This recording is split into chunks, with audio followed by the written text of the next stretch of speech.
Welcome to the Gangcast, aka the Games and Not Games podcast. I'm Jack Garcia, and joining me as always is Isaiah Smith. Hello. How's it going? We're all dressed up. If you want to check the video version, this is almost as good as we would ever look. It's giving like COVID lockdown award. It's, you know what I mean? Where it's like, oh yeah, everyone's at home. You throw your blazer on over your basketball shorts. You know, you're professional from the waist up and just like lounging at home from the waist down. But you know what? That's okay because we're here for the Gang of the Year awards. It's the only award show that matters. You know, some people say that they look forward to it every year. Yeah. This is the 8th annual. Well, yeah, this is our first time doing this. Yeah, the show is relatively new. It's episode 22 of the show. And we're like, hey, end of the year is coming up. What are we doing? Everyone's doing their end of the year content. What does ours look like? And just wait till you see what we whipped up for y'all. But I guess at that note, let's get into it. What's unique about this episode is we will not be doing a game section and a not game section. Instead, we are doing a series of categories, some of which include things that are games and some include things that are not games. Yeah. So we're going to go over the categories up front for y'all just for clarity. And then it will all culminate in the Gang of the Year, which is pitting all the number ones in each category against each other, which I think is going to be really, really fun because it means that technically there's a world in which Astrobot has to fight a sandwich. And I'm excited about that as a possibility. So that is a possibility. Yeah. Let's go over the categories we have. We have video games. Which most of these are going to be, they came out in 2024, like the year, unless otherwise stated. So again, we have video games, board games. For that, it can just be played this year. Release does not matter. We got movies, shows, albums, experiences, and food. So yeah, I think that's only the one that doesn't matter is the board games, really. Yeah, for the most part. Yeah, I had a addendum that says like food restaurant doesn't need to open this year. I do wonder who would have been like, Raising Cane's has been around for like 30 years, you know? Yeah. But yeah, that's the list. Isaiah, is there anything you want to say before we get started with our first category? Is there an order of the categories? That's the order that I wrote them in. I say we just do top down. We just go top down? Yeah, that looks good to me. No, I don't think so. We both tried to come with our sort of like top 5 for each category, and we'll discuss and try to in a very civilized manner come to a winner, an award receiver for each category for the Gang of the Year award. But we'll see. You know, once we get in there, who knows what happens? I'm excited. Fast forward to the 20-minute mark and see if we're just yelling at each other. Yeah, I'm excited because, you know, I think on here, Isaiah's, you know, he's civil, he's smart, he's calm, he's kind, he's thoughtful. And he is all those things and more. And part of the and more is he is a mean, angry little man. I could be, yeah. Little tall man. But yeah, I am very curious how it's going to go down because I'm like, you know, it's easy to talk a big game off camera, but when, and it's funny because the way we talked about this too before we get into that first category is it's like, oh yeah, like how do we want to do it? Do we want to just like, you know, each of us have our own? Are we like debating them? It's like, oh yeah, I think and I'm like, I think the way I described it is I think we both like take a knife and we just fight it out. I think that's what I described it as. You know, everyone always says, "Yay, it's just our list. It's not that serious." You know what? On this show, it is that serious. This is exactly what we think we're right. We think you're wrong if you don't agree with us. We're not going to be jerks about it, but let's not pussyfoot around. Like, oh, you know, it's just our list. This is not just our list; it is the list. It is the list, yeah. You know, shape up or ship out. No, okay. One of these are ending up on a box quote next year. All right, that's all I'm saying. I don't know whether it's for a direct-to-DVD movie or album re-release. Who knows? All right. Exactly. What are you listening to? Okay, let's start with video games. Yeah, video games that came out this year. Yeah, this is like one of the like I think it's the one that I'm the most knowledgeable on. I think the other ones are like, what did I get to this year? And this is like. This is the one that had the most options for sure. I looked at my list. I beat, including Jack 3 now, 31 games this year. Wow. And so it's like, no. Do you think you'll beat more games before the year's done? Ooh. I think so. We're recording this on December 21st. Yeah, I think so. At least one other one. I don't know what, but we'll see how Case of the Golden Idol goes for us. Oh man, I really hope we can get to that. Actually, I know we'll get to that, and I'm almost certain that we'll beat that. I'm almost certain that I'll beat that. I don't know if it'll be like a Lorelai situation where you're like, you know what, I'm just not having fun anymore. I'm gonna bow out. As the which years is totally goes fair on, and respectable. I have grown into just dropping things. So when I hate finish something, I really both wanted to finish it and kind of hated it. Like that's it's a rare. Trying to make that more of a rarity. I beat 20 games this year, so that's a lot. Not quite as many as you. Thank you very much. I'm trying. More than one a month, which is like 3 times as many as most people beat in a year. And I'm not gonna lie, looking at that grid of beaten games, I'm like, this doesn't look that many. I'm like, I wish there were more on here, but that's okay. All right, getting into it. Game of the year, video game of the year. The video game. Do you want to do? Oh yeah. So we talked about how we're gonna do this. Let's go. It's top 5. Let's go back and forth, starting at the bottom, number 5. And I'm going to borrow the remap format for this. I don't know if they invented it or if it's from somebody else. Like, I know it from remap, which is that if someone else has it on the list, you wait until the person that has it highest on the list goes. So, like, if I have, Zabumufu's Garden at number 5, and it's Isaiah's number 1. He's like, I have that too, and I have it higher. I would say, okay, cool. What's your number 5? And that way, when we have the discussion, we start the discussion on the person that has like the most love, enthusiasm, admiration for it, and not like, oh yeah, it's my number 1, but we already talked about it, and it's like, which I feel like is so smart. I didn't realize how much like that, often that happens when you do it the other way, where it's like, well, it's my number 3. We kind of already talked about it. When someone was like, it barely made my list, you know. Okay, so starting with number 5, I have 1,000 Times Resist. I have Balatro. I have it higher. Okay. I don't have 1,000 Times Resist on my list though. Wow, so, what a twist. No. If you want to talk about 1,000 Times Resist, by all means. Yeah, I'll talk about it if that's okay with you. Okay. I am curious what you have to say about this because you did, in your words, play chapter 1 and see me play some of it. So I would say I saw you play a lot of it. Maybe not most. Did you see me play a lot of it, or were you seated next to me when I was playing it? I mean, I don't know. 6 in one hand, half dozen in the other, right? Yeah, it's the same thing. No, I saw you play a good chunk of it. I played through the first chapter, and I can understand why people would like it, but for me, it didn't hit. Yeah. Obviously, it's an indie game, right? But that's also becoming less of an excuse. Is like we look at other games on this list, I'm sure, of like, I don't know, the production quality of the game didn't hit for me. It like felt very stiff and empty, and that like nothing had like weight to it in this world, and the fantasticness of it I couldn't really get behind. I tried to follow along. It seems like a very from what I gathered, very deep and meaningful story. For sure, right? And there are definitely like some underlying messages all throughout it, and which you need in a story game. So yeah, but for me, it just didn't land. I just did not care about any of these clones. I didn't care about this world. I didn't have any. I was 0% invested in anything that happened on this screen by the end of chapter 1, and I feel like the least you could do is like really hook me in with something, literally anything, and it just wasn't there for me. Yeah. Which, another piece of the puzzle falls into place of Isaiah's not really a story boy, which I have said. I've been team Isaiah doesn't like stories in games. I got some stories on my list. You got games with stories, but you don't have story games. Also, I would say I got some. I don't mind this aspect because it's not that deep to me.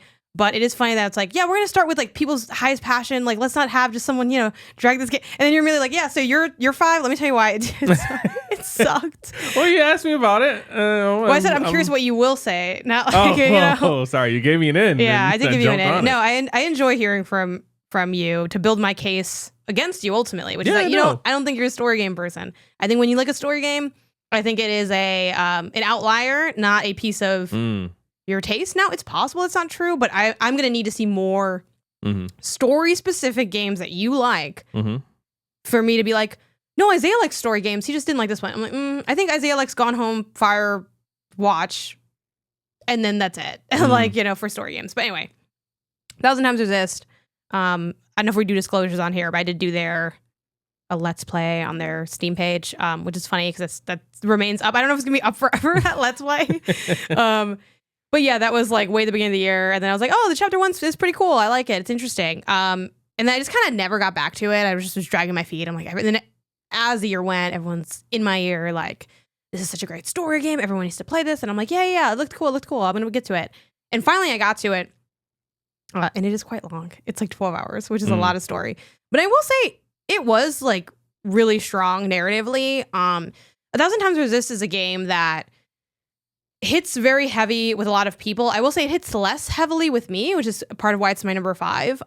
But it is one of those games where, as a story game person, it is hard to find better stories. I think it's very well constructed. Just to give a little window into what it is, if people don't know, is it's kind of this futuristic game, sci-fi game, where you have one person who's known as the All-Mother, and everybody else in the society is just clones of the All-Mother, essentially.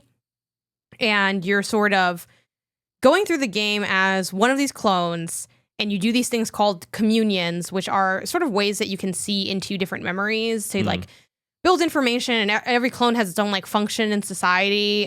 So like you play as Watcher, and your job is to like watch and observe stuff. There's also like Fixer, whose like job's to fix stuff. And other people, I will say the way they get it, for me, like you mentioned, like production, for me, they get around a lot of that stuff with one, like the only low production thing I agree with you on is that it is a little weird that like they don't move their mouth. It's fully voice acted. They don't move their mouths when they talk though, which is a little bit strange. Doesn't bother me because one, a lot of them have masks, which is probably because so that you don't see that they don't move their mouth. But two, even though they're clones, which I know some people would say, what a convenient budgetary part of the narrative that they're all like the same model. They all look really different, even though they're clones. Yeah, that's like true. The character designs, because they wear like these really bespoke color specific outfits, like Watcher is like this bluish purple, and then like Fixer's green, and they have like really different styles in their like these. They may be clones, but they look the same the way identical twins look the same, which is that they have the same features, but they carry the features kind of differently and have different styles because they're still different people. They just happen to be genetically, in this case, genetically identical, right? But I think what's cool about this game, without like, spending a million years on it or giving too much like spoilers away, is it is a very convoluted narrative, yet I found it very easy to have a casual understanding of this game, which is hard to do. Like, there is a lot going on, and there were things that definitely went over my head where talking to people more about the game, I'm like, oh, that's what they're like talking about with this story plot, or that's this background of the lore. But just playing it, I'm like, yeah, I kind of always knew what was going on generally, but there were enough like twists and things in it to keep it interesting. And I think what's really cool about the story is it's very like onion layered of a narrative. Like, it is called 1,000 Times Resist, or 1,000 Times Resist, depending on how you want to say it. And it is all, one of the core things is like resistances throughout time, like kind of rebellions against things. Like maybe it's against like a society, a government, on a small scale, like your parents, like different things. But there's also a lot of other things the game is about. Like the game is also about, race and motherhood and all these other themes that come out by learning about these people. And it's tough because I don't want to get too much away. There's this game in a satisfying way, almost feels like it keeps ending and restarting. It's like you're following like one plot line, and then you kind of end up somewhere else, and you're like, huh, I wasn't really expecting this. And then you sort of immediately see the tie-in, and that's really excited. This game is like, what if Cloud Atlas was actually good? Because when I was a kid and I watched Cloud Atlas, I thought I watched like one of the greatest movies ever. And then I grew up and I showed Isaiah Cloud Atlas, and I realized this movie, it has some good ideas and it has some things that are interesting, but it's like a little messy. It's a little head ass. Yeah. It's also like a little racially, because it's like they do have the thing Sure. like, oh, the white actor is playing this, let's sidestep that, right? But like, I think if you know, right? Like a lot of cool stuff, but doesn't really like hit. This is like, what if the ideas hit? 1,000 Times Resist, because it's very layered, very dense, but really satisfying. The writing is really strong, which sounds like no shit, it's a narrative game. But I think just because you have a good story doesn't mean you have like super delicious writing, nor do you necessarily always need to. And by that I mean like good one-liners. Like there are one-liners or a cluster of lines that I can point to where like, look at how well this is written. Like I could print it out on a piece of paper and show it to you, and you'd be like, this is a good like short story or a good essay or something. And that happens over and over again without it being just like very, flowery or like hard to understand. Yeah, I could talk on and on about why this game is very well constructed. So even though this was not a hit my heart in a big way game, which I know it was for a lot of people, but this was a hit my mind in a big way game. And as a story person, like, yeah, 1,000 times resist. If you like narrative games, like narrative specific games, it is, I think I probably have to say it's kind of a must play, because there's not a lot of narrative games that hit this level of story and quality. So yeah, like it's definitely in that conversation, which is kind of crazy. Still only my number 5, but I thought it was really good. And the more I talk about it, the more I like it, because I think it's the more I can appreciate how good it was at doing like everything it did. But sure. What is your number 5? Mine was Balatro, which you mentioned. Oh yeah, you have right. Your number higher. 5, right? Balatro. Yeah. Okay. What is your number 4? We'll go back and forth. My number 4 is Argo. Okay. I have not finished assuming Argo, you so don't that's have why it's Argo. not Yeah, my that's number 4. What is your number 4? It is Prince of Persia: Lost Crown. Okay. Yeah, that's a good one. Unfortunately, I don't have that on my list. It is also a fantastic didn't game. Make the list. It was honestly, I was torn between Prince of Persia and Balatro. And I went with Balatro just because I have another game in that Prince of Persia genre, at least adjacent to that genre in my list. And I was like, you know what? Wow. If I could choose one or the other. Well, you know what? Prince of Persia, we're going to talk about today either way. Yeah, no, fantastic game. I stand behind that game.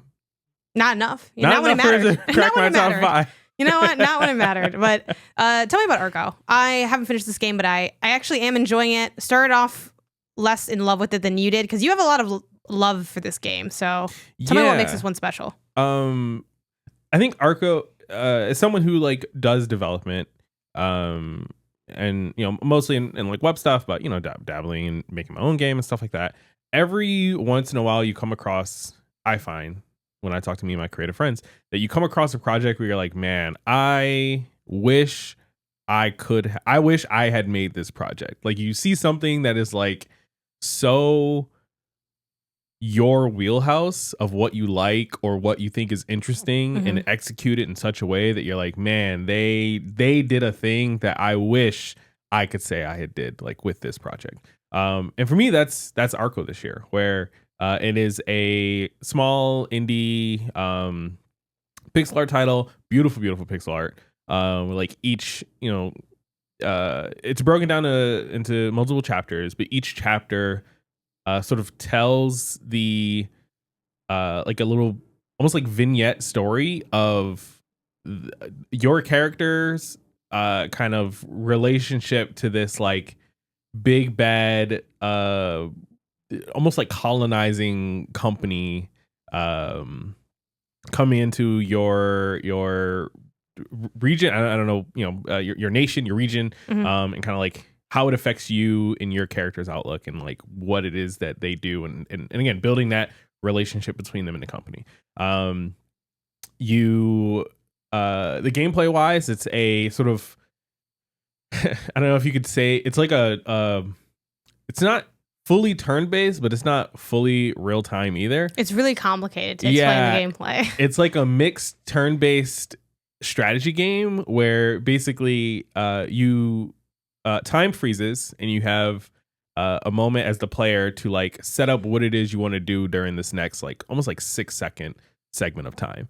And then that 6 seconds happens. Everything happens simultaneously during those 6 stop seconds. And go. Yeah. Turn-based combat. Yeah, but like in the world of Arco, time does not stop. It is just you as the player can like adjust what the next real-time actions are going to be every like 6 seconds of in-game combat. So it's almost like D&D really, in that regard.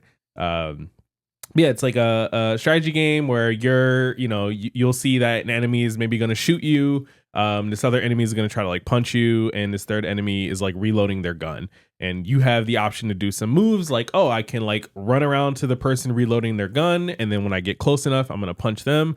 You can be like, oh, I'm actually gonna knock back the person who's gonna hit me so that it interrupts them hitting me. Maybe I'm just gonna dodge or teleport out of the way from the person who's trying to shoot me. Maybe I'm gonna throw a vial of potion to poison all three of them and like do damage over time. So you get these like really strategic, in-depth, like it's very tight gameplay, but it's very deep depending on how you want to approach each battle. And yeah, like I said, visually, I think it's really beautiful. Every scene, it's kind of like got that. You go from room to room on a map kind of scene, and every scene I feel like you could just print that out, put it on the wall, and it'd be like amazing pixel art. The music I think is really good. I don't know if it's like custom, like I have to imagine it's like a custom piece for the game, but there's like this like cool cultural like song that plays kind of at the end of the chapters. The story, it's very as you call it, Oregon Trail-y with the story, which I think is very interesting. How did you glean the story before I had mentioned that? Because you kind of had a different perspective, but I'm curious. I said it was almost like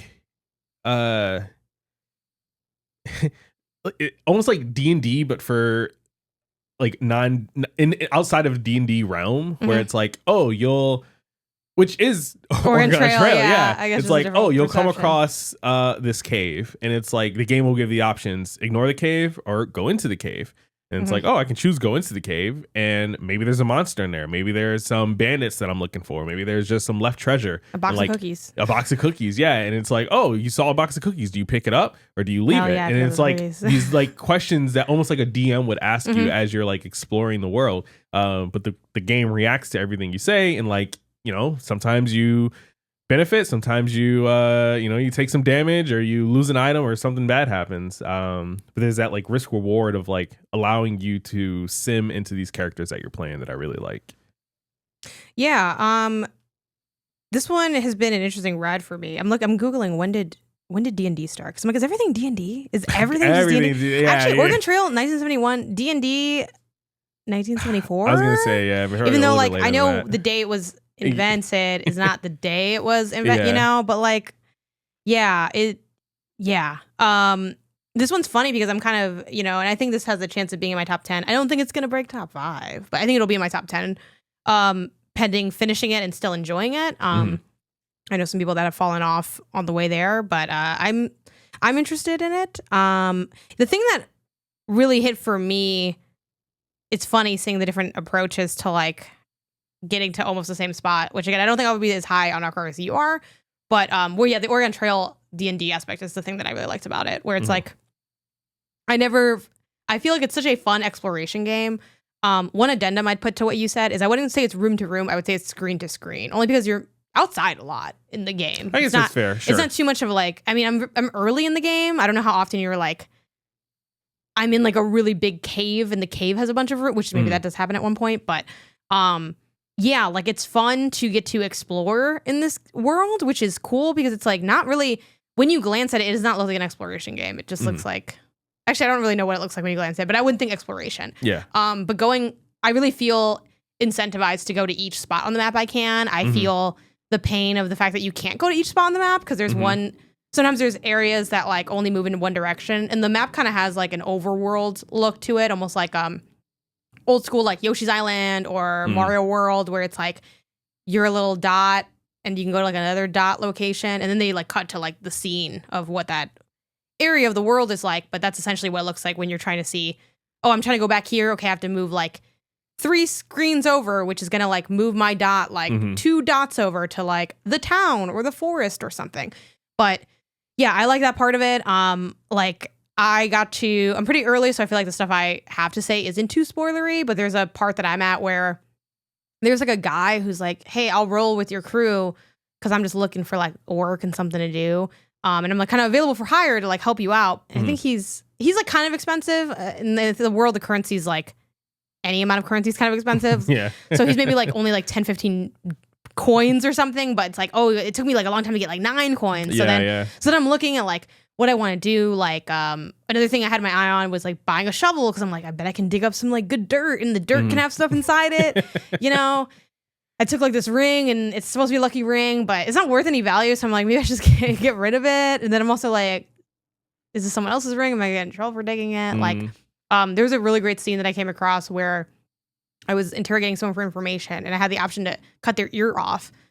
So I did, and then the guy died, and they're like, oh, actually everything you did was for nothing. And I was like, man, like, damn. But like, it felt like fun. It like didn't feel like, because you kind of trust the game to like, you're gonna be able to progress and play the story or whatever, but it's like, like I like that feeling. I think that's just like, it's like it adds to the adventure feeling of it. Because I was so miffed when that guy died, because as I said in the actually on Reservoir Dogs, the guy lived a lot longer without the ears. So I was like, I had incorrect expectations on how long that guy would last without an ear.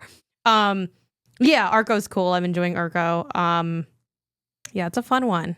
That's a fun one. Hopefully I finish it before the year is up. My number 4, Prince of Persia: The Lost Crown. Because I stand on that for real. I'm actually about that life. God, it's funny because I've been talking about this game so much, with all the end of the year conversations. This game is awesome. It is, for those who don't know, it is a Metroidvania. Don't leave yet. It's a Metroidvania that has a really fun, challenging but easy to gleam combat system, and it also has some really satisfying and fun platforming. Also has challenging bits as well. So it's like a great, I would call it high medium difficulty. I wouldn't say it's so hard that like it's not I think because it's a game that's doing a lot of different things, it's not going all in on like, this is gonna be the hardest combat ever, or this is gonna be the hardest platforming ever, but they sort of invite. Speak for yourself. In the beginning, that was rough. The combat? Yeah. So tell me more. What do you mean? I ultimately ended up really loving this game. Like I said, it almost made my list. And honestly, I don't know if we did this next week instead of this week. Maybe it did. Maybe it wouldn't make the. It could have been. We can move this. Not too late to move the episode. I found the beginning of the game to be very, very difficult for me. I don't know if it was the just like my sort of preconceived wants in combat going into it, like what I wanted out of it. I'm a big fan. I played, outside of the side-scrolling, old school Prince of Persia. I've played all of, since the Time trilogy, the movie tie-ins, the reimagining that was also kind of weird. In the modern Prince of Persia era, I am a huge fan. And so like going into this, I guess I expected it to be more action as opposed to like Soulsy. So, and it took me a little bit to like really just give in and be like, all right, it's a little bit Soulsy. You got to do your berries, your blocks, your dodges, your all these things. Fine, I'll lean into it. And then once I started leaning into it, upgrading the health, doing more damage over time, things like that. Then it's like, okay, cool. Yeah. The barrier of combat is no longer my issue. And so now I just get fun game. Yeah, it is. You're right. It is hard. Because I remember even playing the preview and being like, yeah, this is hard. I think the reason I say it's like medium high difficulty is it's not like you can't do it level. Like, you know what I mean? Which I know technically people that play Souls can inherently play Souls, but a lot of those conversations around those games are like, it took me, this many hours to like fight this boss, or it took me this long to, I was grinding the thing. Like, it's just kind of a different style. And this doesn't have necessarily that, but it definitely is. It is a parry game. Don't leave yet. Because the whole thing about this game, the reason I keep mentioning that is like, I think we all have, different feelings and associations about like different mechanics in games. Like you might have heard Metroidvania and said, sure, sign me up. I'll play every Metroidvania out there. You may love to parry. For me, I'm a begrudging Metroidvania fan. Some of these Metroidvanias are really rough sometimes because I hate having navigational struggles, and I'm also a little bit navigationally challenged. So like a Metroidvania that one false step and the Metroidvania will fall apart for me a little bit a lot of times. And I don't like parrying because I'm bad at timing things. So I'm like, okay, how's this gonna go or whatever. But I think the game does a good job of like sneaking those things in. It's very much like a Trojan horse kind of design, because like by the time you realize that you're like in a parry game, you're like, well, I'm kind of already here. And I think you can get away without parrying because the dodge is so good. It's very smooth. The animation work in this game is superb. So good.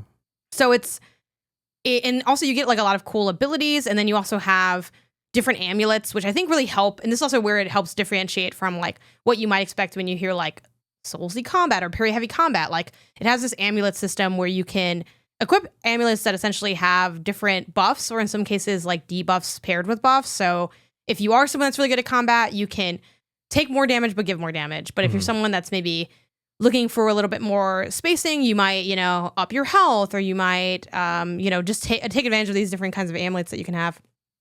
I can't remember too many specific ones because it's been like, I played this game like in January Sure. at this point. But yeah, like I reviewed this game. It's my first and only 5 out of 5 on the website for my site, Pentapixels. And my sort of ending blurb was, it's a platformer fan's paradise that turns parry haters into experts, improves Metroidvanias don't have to be about getting lost.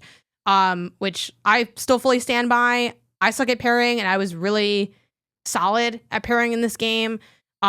Its greatest contribution to game development, I think, is its sort of screenshot system within. Oh, it's so good. Which there's a name for that. I forgot, it's like Memories or what it is. Yeah. I'm playing Nine Souls right now, and let me tell you, I wish memory I could chart. take screenshots of things and place it on the map. It is a mechanic where you press down the D-pad at any time, and it takes a screenshot that gets pinned to the on that part of the map. So like if there's an area you can't get to, like one of the early things I did was, this is a big gap of spikes. Mm-hmm.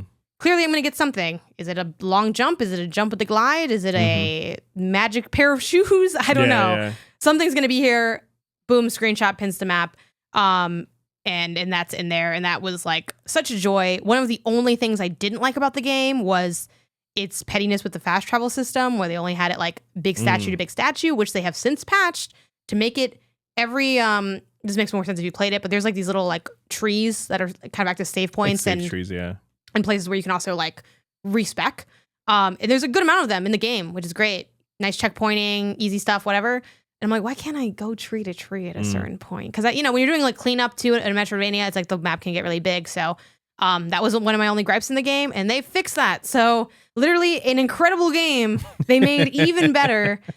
And I think the last thing I want to say on this is the platforming. I love a hard platformer. This game has...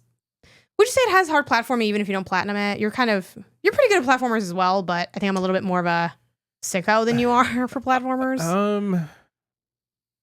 I would say, I don't know. I think there's at least one hard section. There's like the sandy section was hard, like hard I think. section, but those are sections that are like designed, like the goal of it, hey, this is a challenging platforming section. The normal gameplay is, I feel like, pretty tame. Like, it has your, I have to double jump, or I have to like quickly get through this room and avoid the spikes before like a door closes or something like that. But like for the most part, the challenging platforming is left to challenging platforming sections. That are either optional or pretty not crazy. And for the people that want the crazy stuff, there's some like dope, some good stuff. Dope challenges. Like literally, this is the best Metroidvania platformer since Ori and the Blind Forest. I can't comment on Will the Wisp because I didn't play that one, but it is up there. Kind of the way 1,000 Times Resist is up there with like best narrative games. Like this is up there with like best platform Metroidvanias. Like this is also up there with just like best Metroidvanias. This is such an incredible game. Something I keep forgetting to mention too on this game too, the side quest cohesion. I love the side quests in this game. They're really fun to jog your memory. So you see like little characters and they'll say like one of them is like, oh, my old guys that I had in the army, my old soldiers, they're like, their spirits can't be put to rest, like find them and you have to like fight them or something. Or there's stuff that's like, find maybe this piece of the moon, you have to solve a puzzle. Like there's so many interesting things, and they all like kind of speak to different like aspects of what is in the gameplay. I think they also had a great restraint in the side quests. There are only 9 side quests in the entire game. So it's like, this is just like one of the best designed and feeling games of the year. And I feel like because it hits so much, it kind of almost is in everybody's game. Like I get that some people might be like, I'm not really a platform person. I'm not really like, just play it. Like if you are a video game person, this is a game you need to be playing. It is so good. I have nothing but good things to say about this game. I'm about to talk myself into raising on the list because it is so freaking good. All right. That's my pitch on Prince of Persia Lost Crown.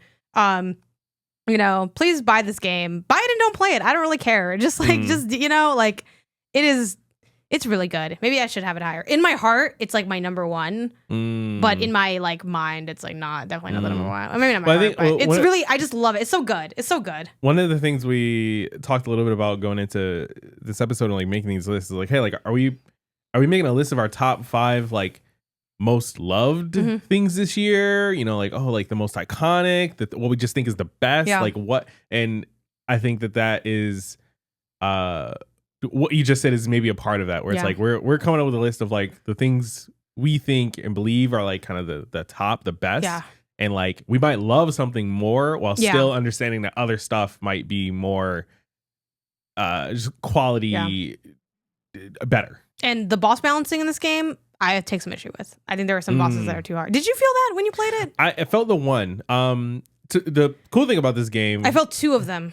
There's 10 bosses in the game. So hopefully that's people don't care. Oh my god, I know that there's the game ends. I think there's some wiggle room, I think, in the order that you can do the bosses. Yeah. And so I think the order that I did, one of the bosses was really, really hard that I struggled with. And then the other boss I thought was like way easier. And for you, it was flipped because we did them in different orders. So it's almost like whichever one you did first, you found harder. And whichever one you did second at this point, between the two was like easier. And it's like, all right, well, is that the combat then? Or is it just like, oh, like the game didn't give you enough quite yet to like have a easier time with these bosses until, you know, between the so it's still good, still great. I still stand by, you know, the combat and the story and everything about it. There are a bunch of settings too, difficulty settings, which I mostly left it on regular. I think maybe I did drop it down to like, I think to beat some of those bosses that I couldn't, the 2 that I was struggling with, I think I just dropped it to like, let me clip through and kill everybody. Like I don't want to, I don't want to get good at doing this. I'm just gonna cheese through that.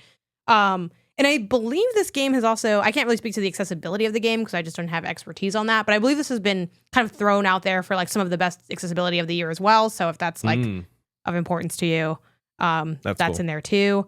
Yeah, it's a real good video game. It's a real good video game. Real good video game.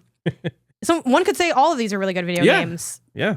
I wouldn't say that but like about Isaiah's list, but like I would say that about my list. I don't, really know what you got on there. But number 3, I guess I'll start. We'll kind of flip back and forth.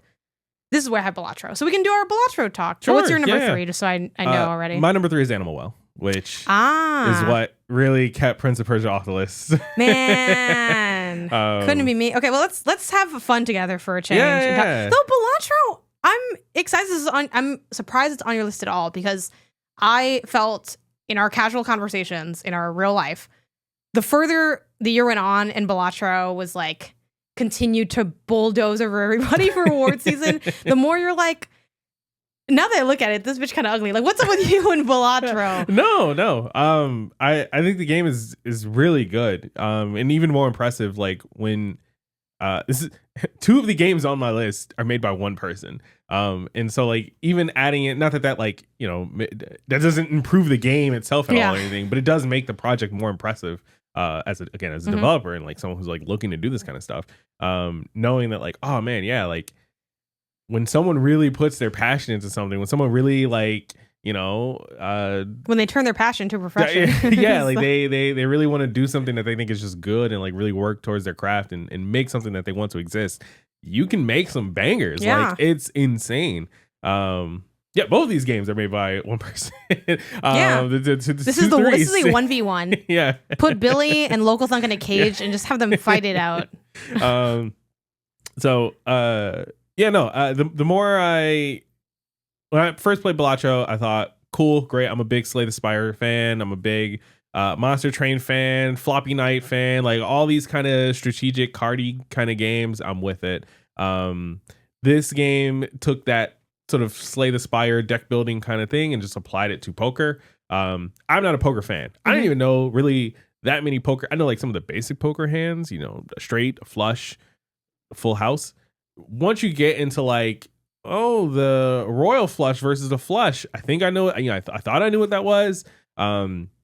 But like you don't need to know poker hands and like which is better than the other in order to play this. The game will teach you that very easily if you need to know it. Yeah. And more importantly, it will just give you the tool set to then play Balatro, not poker.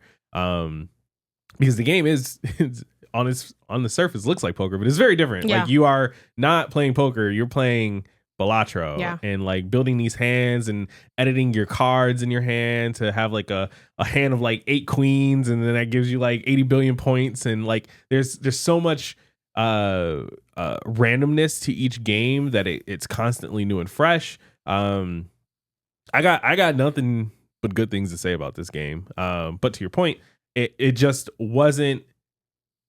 What they did is new in that they brought that like Slay the Spire roguelite kind of run-based gameplay to poker, but all of those elements we've seen before in like varying degrees. I think it's very innovative. But I don't see the game of the year that other people have seen this year from it. Maybe because I've played so many other of these like run-based, roguelike, card-based kind of games. Yeah, but like the song. I mean, it's squishy. Like I feel like I'm That's a when I squishy hear that song. song, I feel like I'm trapped in like a The casino upside with this man. Even though he's like, oh, I don't want this to ever be. I think he signed a thing where he's like, this can never be used for gambling. I'm not gonna lie. Went to Vegas after playing Balatro, and I was like, they had Balatro here. I'd throw everything away just to see, just for the rush, See how good you can do. just to see what would happen. Even though I'm not good at Balatro, I have like I like won with help at Balatro. I am not good at Balatro. This is not, and this is kind of where I deviate from, I think, a lot of people, where everyone's like, this is the game that I put my whole life into and I can't get anything done. And like, I do feel like I sound like I'm talking shit about that. There's nothing wrong with that. But I think so often we go to that for like, and that shows my love and admiration for the game. Like, I don't know. Like, there's very few games that I become like a sicko lifer over. Like, it's just not my gameplay style. It's like just also not what I do as a critic. What I liked about Balatro is much like Arco, actually. It's like, this is a game where I feel constantly screwed over by the game and I'm loving it. Like I love that. Like, I feel like it's always pulling one over on me, but it never feels cheap. And I think that's really hard to do. I don't know poker either. I still don't know anything about poker. And I like that you mentioned like, the game teaches you about poker. I would say light no. I think the game has a handy cheat sheet about poker. And I think that's so smart. Like, I don't want, yes, it is. But it's not like the game is like, I think when I hear the game teaches you, I hear like kind of the game sits you down and walks you through it. The game gives you a cheat sheet card. And honestly, I think why Balatro is so like, why people are down bad for Balatro is in its simplicity. It's like, hey, you know what cards look like, right? It's like, yeah. They're like, okay, well, take a walk with me and then get into my weirdo stuff. But also, it's smart design. The more we play board games, the more I realize how much board game design and video game design are like buddies, and how they can inform the other one, and also the unique challenges they have given their medium. Like I always talk about, one of the reasons board games are so much harder for me than video games is a board games tutorial is like read a pamphlet. And that's often it. Sometimes they give you examples, sometimes they don't, sometimes they do, so there's like a lot more lift. I think what's smart, one of my favorite things in board games is when they give you that little card that says, here's what you really need to know to play. And I'm like, cool.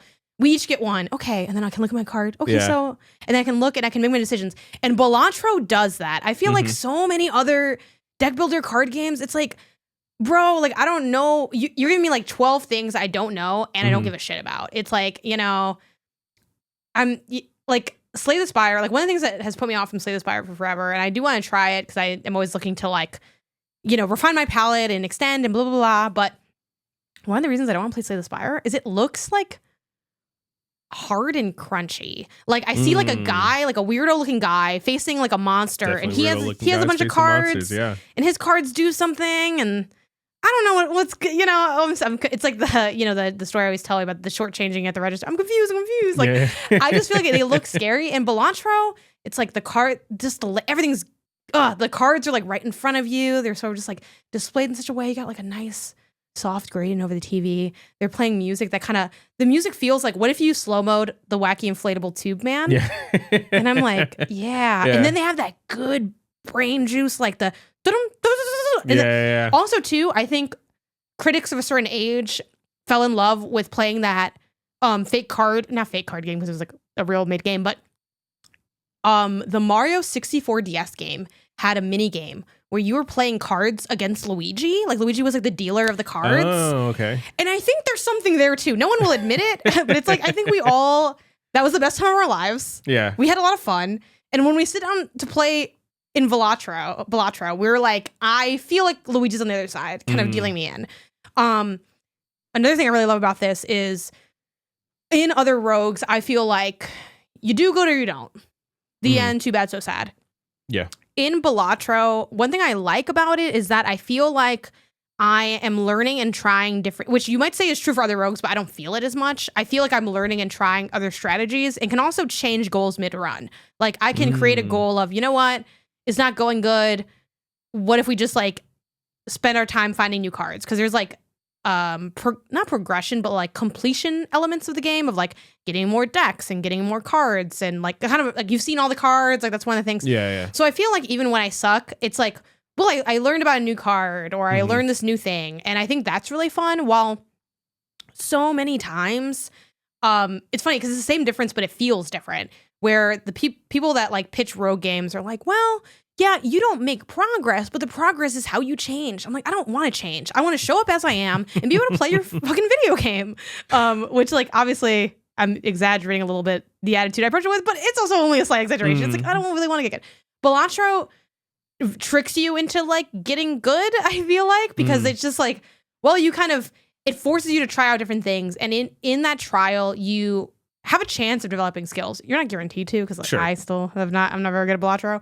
But that's cool. And I think also you can go pretty far into it, even if you fail, which I think is also kind of addictive, because I think what's great about Balatro is, as someone that sucks at Balatro has convinced me that I'm like right there, that I'm like really close to like being pretty good at Balatro. Yeah. Of course, I see other people that are good at Balatro and they play way differently than me, and I'm like, I guess I'm not good at Balatro and I don't understand Balatro. But Balatro always makes me feel like, ooh, I almost got you. I almost did it. Oh, yeah. If only you didn't if only I didn't spec into the pairs, and then you said like make each pair kick me in the ass, and then I was like, oh no, I made nothing but fucking pairs. And I think that's what's great about Balatro, and that's what makes it feel special and different. Like I think other people, they might have similar quality of design. I mean, they probably actually definitely do. I mean, you're telling me they do, and I'm inclined to believe you because you know the space. But it's like, yeah, but like, I'm not excited to see you. I don't want to be with you. And then so it's hard for me to buy in and then get all the benefits there. Well, I think Balatro, and I think that's why we're seeing so many Balatro likes, because of the fact that people are like, well, there's 2 or 3 reasons why we see a lot of Balatro likes. One, development trends come in waves and people are developing things simultaneously. Like, you know, it's not like Local Thunk is the only person that has ever done something of this ilk of taking the familiar and putting in a new package. But 2 people see it and they say, oh, I want to do like my version of that, in part because of wanting to do it creatively, and in part because like, that did really well. Like maybe we can get a slice of that pie. So those are all like the reasons you'll see that. Same thing with like Vampire Survivors really popularize the working term bullet heaven is what I've seen thrown around for that, which I like that. I'm going to use that, try to run that up the ladder. But yeah, like one of the reasons we keep seeing that too is like people like that, because it's like, I like the idea of something I know and then something new. You know, we've talked a lot about what's that pinball game that not Loco Roco. What's the pinball game with the little beetle? Oh, Yoku's Island Express. Yoku's Island Express. Like one of the things I think we both love about that is like, isn't it fun that it took like this like some of the cool, but it took the good parts of pinball and left the boring parts of pinball in the fucking garbage can. You know, it's like most people don't really like pinball like that, and they kind of know that, and they're like, you know what you like? Hitting a ball with a little paddle, right? Yeah. And I'm like, yeah. And they're like, and hearing things go, doo doo doo doo doo doo. And I'm like, yeah. And they're like, cool, yay. And then they it's like, okay, cool, yeah. Like I get it. It makes sense. And I think Balatro did the same thing. They're like, they took what people like about poker, which is looking at cards that you recognize. I'm sure a lot of people like poker, but you know, and kind of running with that. So that's my Balatro rant. It's not as high in my heart because it's not my genre really. Sure. But it's like, yeah, this is a good ass game. And then Balatro, I don't think I have any notes for. I don't think I could say one negative thing about Balatro if I had to. Oh. Because what could be better? Like, you know, everybody else I have like a little something. Balatro, I don't think I have anything. I wish I was better at it. That's my only gripe against Balatro. I mean, hey, that's a good place to be. Yeah. So there you go. That's Balatro. Cool. But speaking of games that one person really likes and one person low-key hates on, Animal Well. Animal Well's your number 3. Tell me about Animal Well. Animal Well is whereas Arco is the game that I wish I had made. Animal Well is the game I know I could have never made. Like Animal Well is I call it a Metroidvania. I know some people don't. They say like, "Oh, well, really, it's not. You're not getting new abilities." Bro, I kind of hate that people don't call it a like. I never fought anyone on it, but yeah, it's a Metroidvania. You get different abilities. You go different parts of the map, and the map's like a different. You know, like yeah.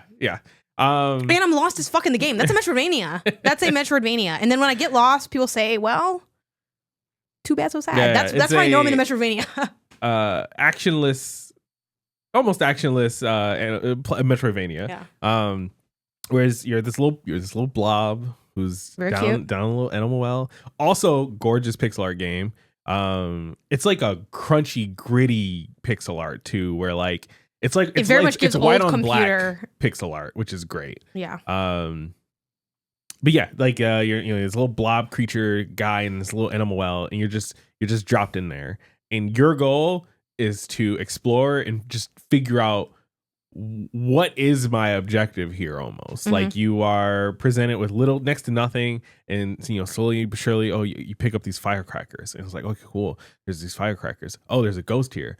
I threw the firecrackers and it scared away the ghost. And then it's like, all right, cool, next, I'm gonna keep going. I get a frisbee. Oh, cool, I can throw a frisbee and then I can hit a button with it from far away. And it's like you explore this world, this gritty, silent but melodic tuned background world, and you discover things and you connect dots that you didn't even know were dots. Like it's a brainworm game for, I think, puzzle sickos like myself who like enjoy the act of discovering in a way that like Lorelei and the Laser Eye is another great game this year. It didn't make my list, spoiler, but it's a fantastic puzzle game, and that like they give you all these clues and they set you up with these puzzles, and they're really good puzzles, really well designed puzzles. But then you look at them, you look at the clues they give, you walk around this mansion, and you put things together, and oh cool, I got the padlock code. Cool, you unlock the padlock, boom, next trinket. Animal Well is that, but if they didn't tell you anything, but somehow still gave you all the means to still find out what to do. It's a very just incredibly well designed game that I think it is in like the upper echelon of puzzle games for me, where it's like there's like The Witness, there's Animal Well, maybe something else in that. This is your 1,000 times group. resist. Yeah, maybe something else in that group, but like if you like The Witness, I think is a great not analogy, but like comparison, where it's like that game is very basic. You draw lines, and then they let you go into this world, and you just discover things in this world from drawing lines and seeing what lines they give you to draw. Animal Well, I feel like, is this platformer where they give you this platform to jump on, and as you're jumping on platforms, you discover other things and other ways you can jump, and other way like things you can do instead of other actions and verbs you get outside of jump that just like elevate what this game is. Yeah, fantastic. I got no notes. Having no notes for Animal Well is actually crazy. The note I had, and well, I have no notes for what it sets out to do, because it sets out to be this mystery community, discover things together kind of thing. And I fuck with that so heavy. I think there are definitely moments that are like, I don't know what to do here, but that's the point of the puzzle game. It's like, it's a game made to stump you, and you have to either work within yourself or work with the community to figure out things.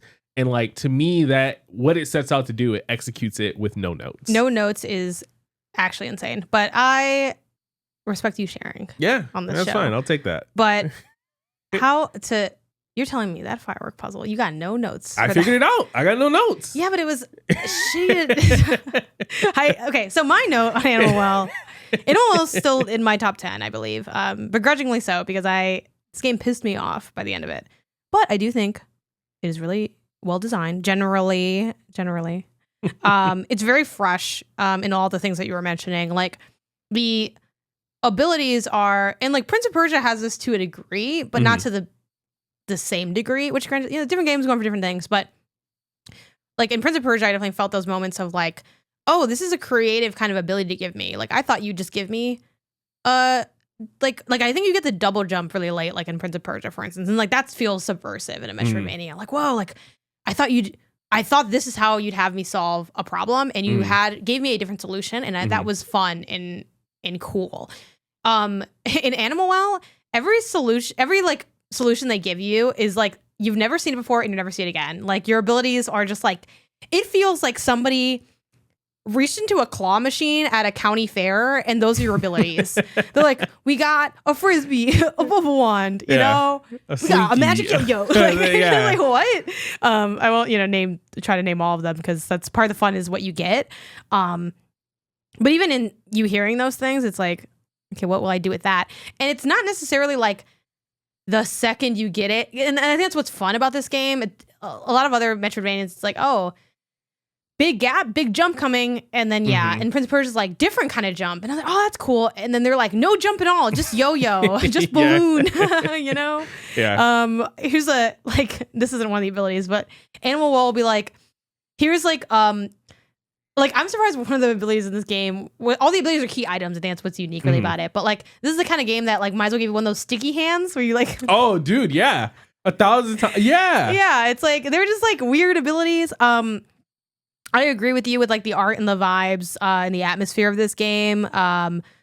There's such like cool and like weird little animations and experiences for everything. Like I love there's like these vines that hang down and when you walk through them, it feels like you're walking through like a curtain of beads. It's like, that's really cool. The thing that really killed Animal Well for me, and I will totally admit, this could totally just be my own skill issue bias. I'm not great at puzzle games, though I am pretty good at environmental puzzle games, or I'm decent at least in environment. And I do feel like this is more of an environmental puzzle game.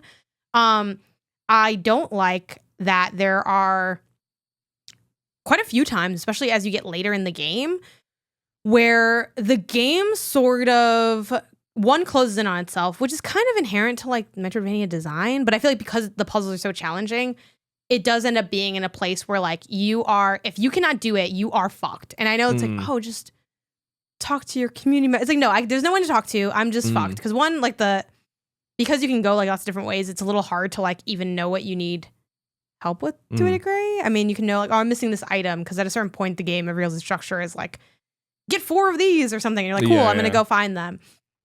But what I don't like about this game is it has to me one of the core puzzle sins, which is it takes too long to try a new idea. I think there are a lot of instances in this game where I feel penalized for my attempts, whether that's through like a death from like, because there are enemies in this game. Mostly you're an avoidant character. I think if you can attack anything, it's very like, oh, I can turn on a blade and the blade attack. Like, it's like, you're not really like attacking people. You know, you don't punch anybody or jump on anybody's head to kill them or anything like that.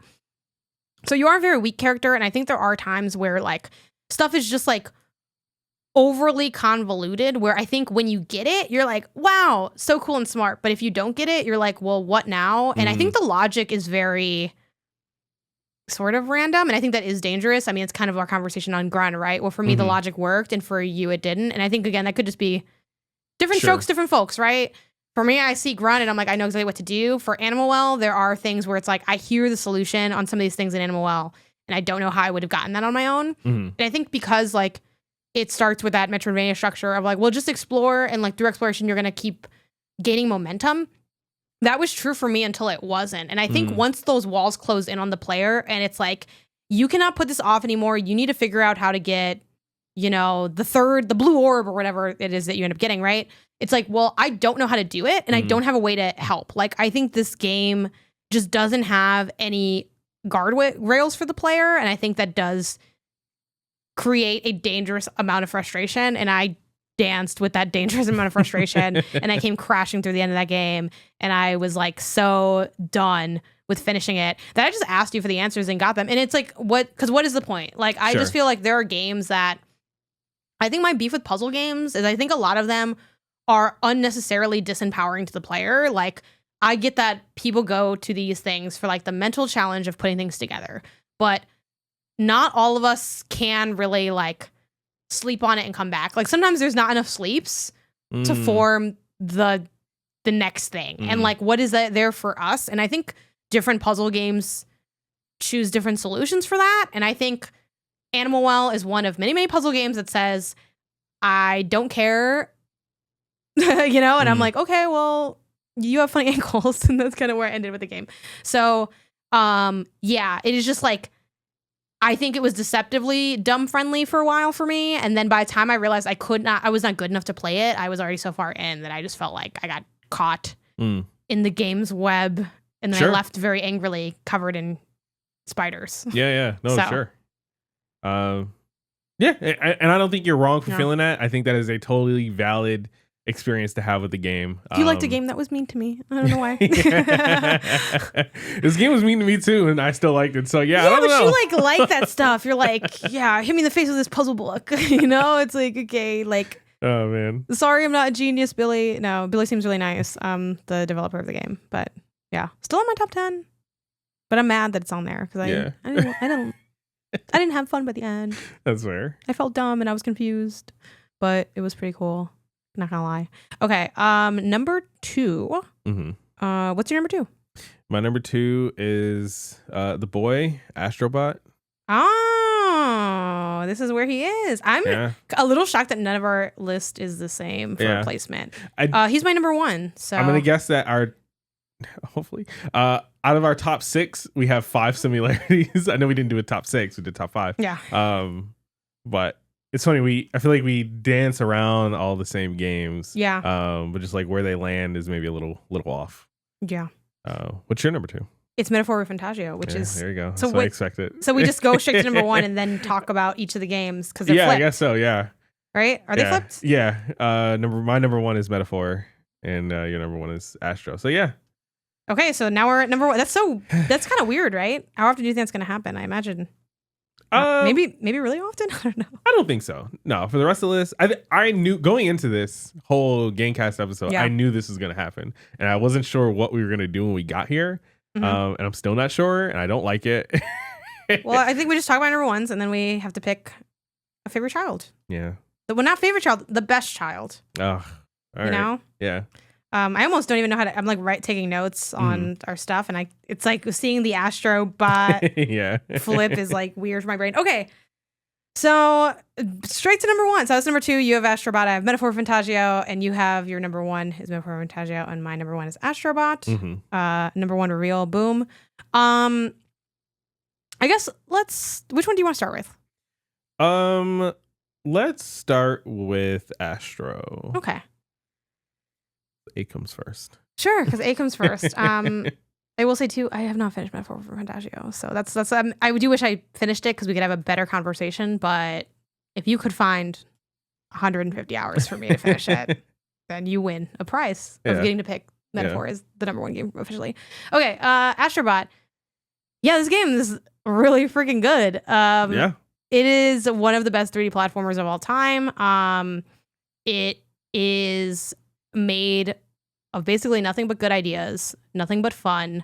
I think the thing, you know, I've had a lot of conversations about Astrobot and Game of the Year, and I think the thing that holds Astrobot back for a lot of people is like, well, like, I don't know, there's not really like a great story, and I don't know, he fights like these little goo guys, and I don't know, the alien, I don't really see him as a big antagonist, and secretly, I don't like admitting that I like PlayStation IP. You know, I think those are the things that get thrown against Astrobot.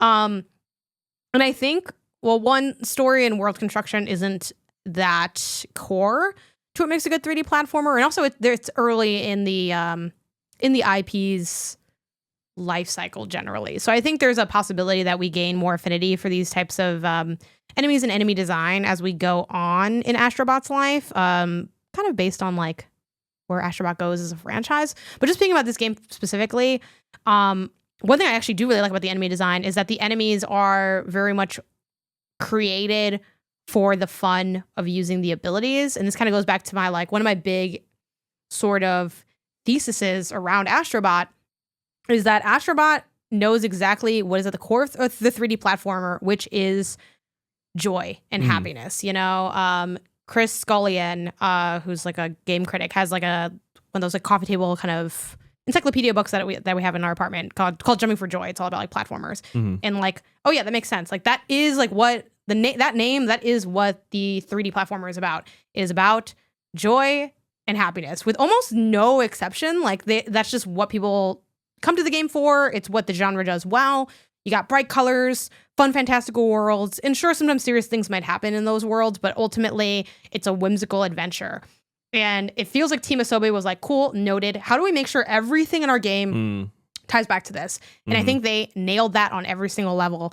The atmosphere, the environmental design, the integration of the DualSense, which has also a lot of haters. Like, I don't really want to blow into my controller. I don't know why it's vibrating like this. It feels so good to walk through the sludge in this game, to skate on the ice, to hit a bunch of little assets, spin around like a Beyblade and let them fly around. And it's just like, it is so exciting and so cool. And I think Team Asobi really, really knows that knowingly or unknowingly, people that come to 3D platformers come to tinker with the mechanics, even when they're not fully aware of that. So that's why you see people immediately jump and move around. Like that's probably one of the first things you do. And I think it's very telling that the first space that they put you in is just like an open sand desert that does have a little tutorial like at the end. But what do people mostly do?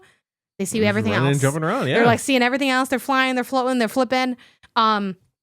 They know what player nature is for 3D platformers, and they construct their levels to give you ways to amplify that fun. You can easily have your own fun, jump and spin around for fun, but they're like, okay, cool. We're going to do things like put a diving board here that you can jump off of because we know you sickos just want to jump around and fly around and have a good time. Yeah. We're going to put little secrets in that add to that fun. And then alongside that, we're going to construct things that we just know are going to be fun that you don't know are going to be fun yet. You know, I always use that example of the trio of birds where you like suck the egg yolk out of their heads. It's yeah, that's fun. Like, I didn't know that would be really cool, but you guys knew that. And that's why you're such great designers. Because you don't just know what we want, you know what we don't know that we want. Yeah, anyway, I could go on and on about Astrobot, and we will continue to talk about it. It's got fantastic, challenging levels as well in there, but and the PlayStation IP stuff is super really creatively done. It really put, Lego Horizon Adventures came out this year. Their Horizon level low-key puts Lego Horizon Adventures to shame, and I enjoyed that game a lot. We played it and had a great time, but they made such a fun time doing their take on those IP. They all felt different, and they had some non quote unquote basic or obvious IP choices, what is it freaking called? Ape Escape. It's like, okay, Ape Escape there for the old heads. And then the fact that Loco Roco was in there is like actually insane. Like, I love Loco Roco. I'm surprised that people are surprised by that so much. Loco to me, Loco Roco was like a staple. I thought it was like a known thing that people played and liked. And I guess I don't think so. I guess my friend circle was different. I feel like everyone knew about Loco Roco. Like, we talked about, like, to say Loco Roco was like a sleeper game, or like to insinuate that like Loco Roco is like this sleeper game. I think it's a little bit of a sleeper game. Is wild. I mean, I guess it is. I wasn't like as tuned in based on what people say. I wasn't as locked in, but I miss Loco Roco as like someone that did consume a good amount of game stuff and like played different games. Like, and also I think if you said like what PlayStation IP is gonna like, is Astrobot gonna kind of copy and do levels on, I don't think you'd name Loco Roco. I think you'd be a little weird for naming it. It'd be like, oh, like, come on, they're not gonna pick Loco Roco, and that's not because it's like you're right. It's not like the deepest cut in the world. It's still like, a PlayStation IP, but it's not exactly like Sackboy or like so many of these other ones that there's like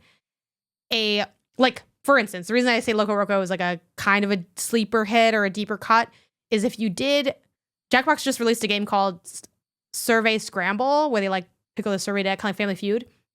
If you pick PlayStation IP, Loco Roco gonna be low on that list. Like, people are not reaching for Loco Roco when they think PlayStation IP, and that's kind of why I say it's like a bit more of a sleeper. Even though, like, I think also if you played a game with critics or gamers and said we're naming PlayStation IP back and forth, they're probably gonna take a while to get to Loco Roco, unless they're big Loco Roco fans. Like, I'm a big Loco Roco fan, but even then, you'll probably save it for when people run out of the obvious answers. Sure. And then you can throw out Loco Roco.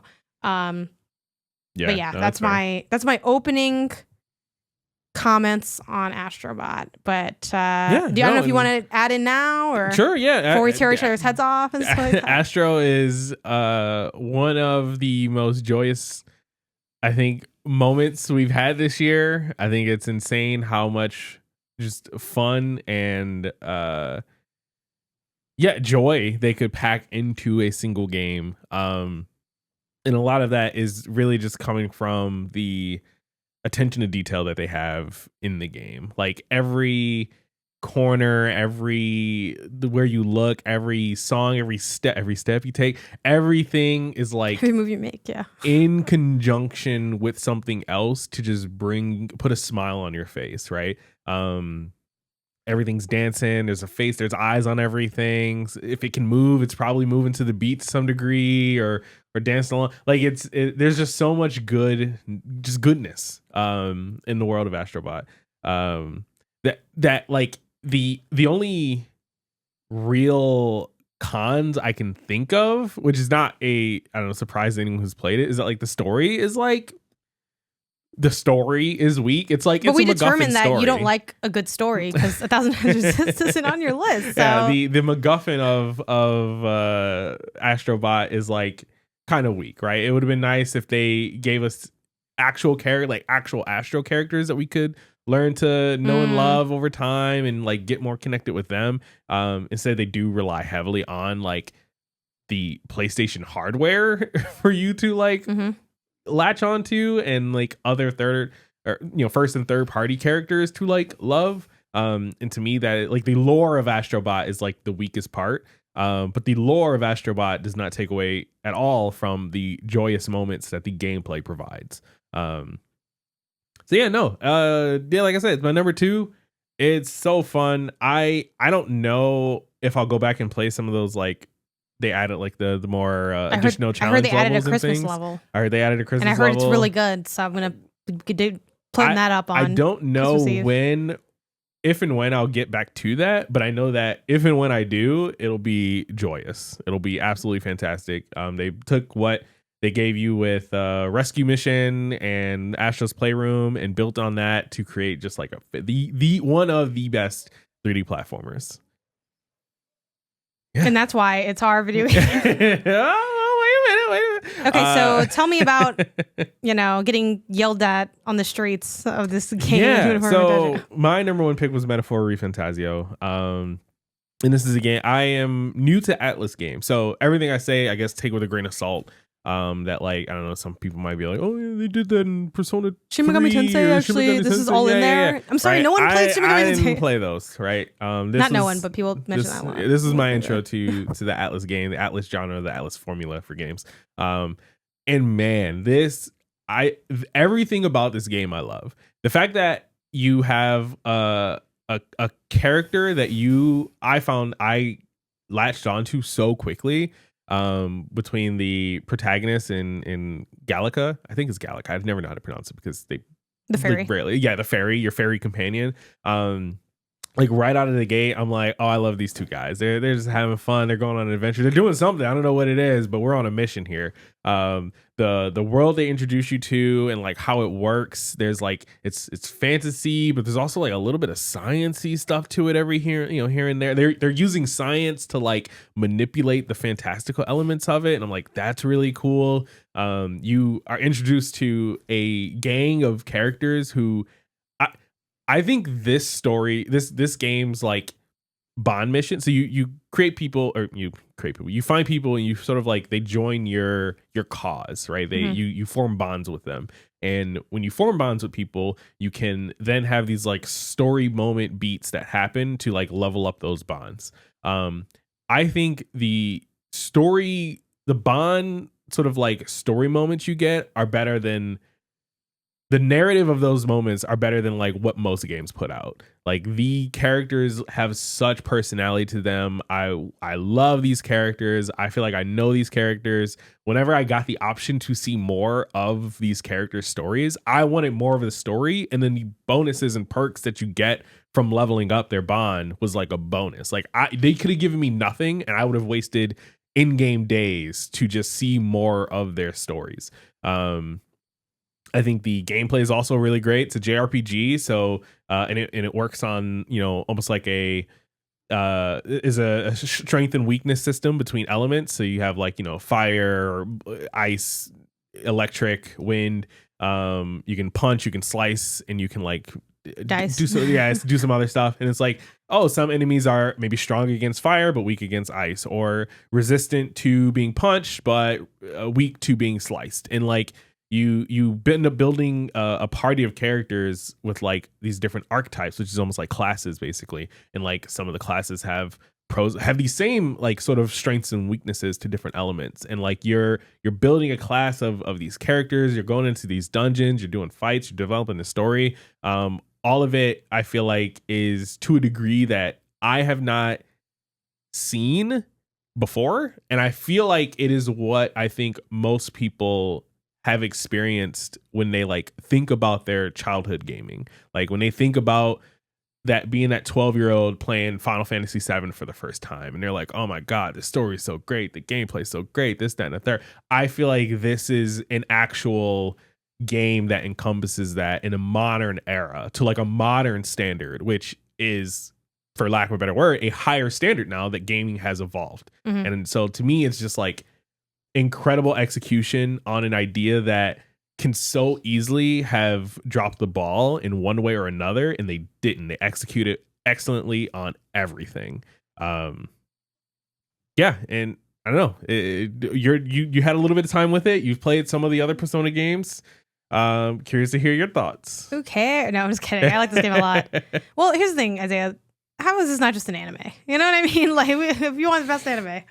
I mean, if this was an anime, that'd be great. I'd watch it. I'd totally binge watch this start to finish, and it'd be great. But it's a game, and as a game, it's still a great game. As a game, it is really good. Yeah, I love this game. You know, don't let my placement of all the way down at lowly 2 fool you. I am bummed I did not have time to kind of chose not to make time to get further. I don't think I ever would have beaten it. It's just a lot of time to put in.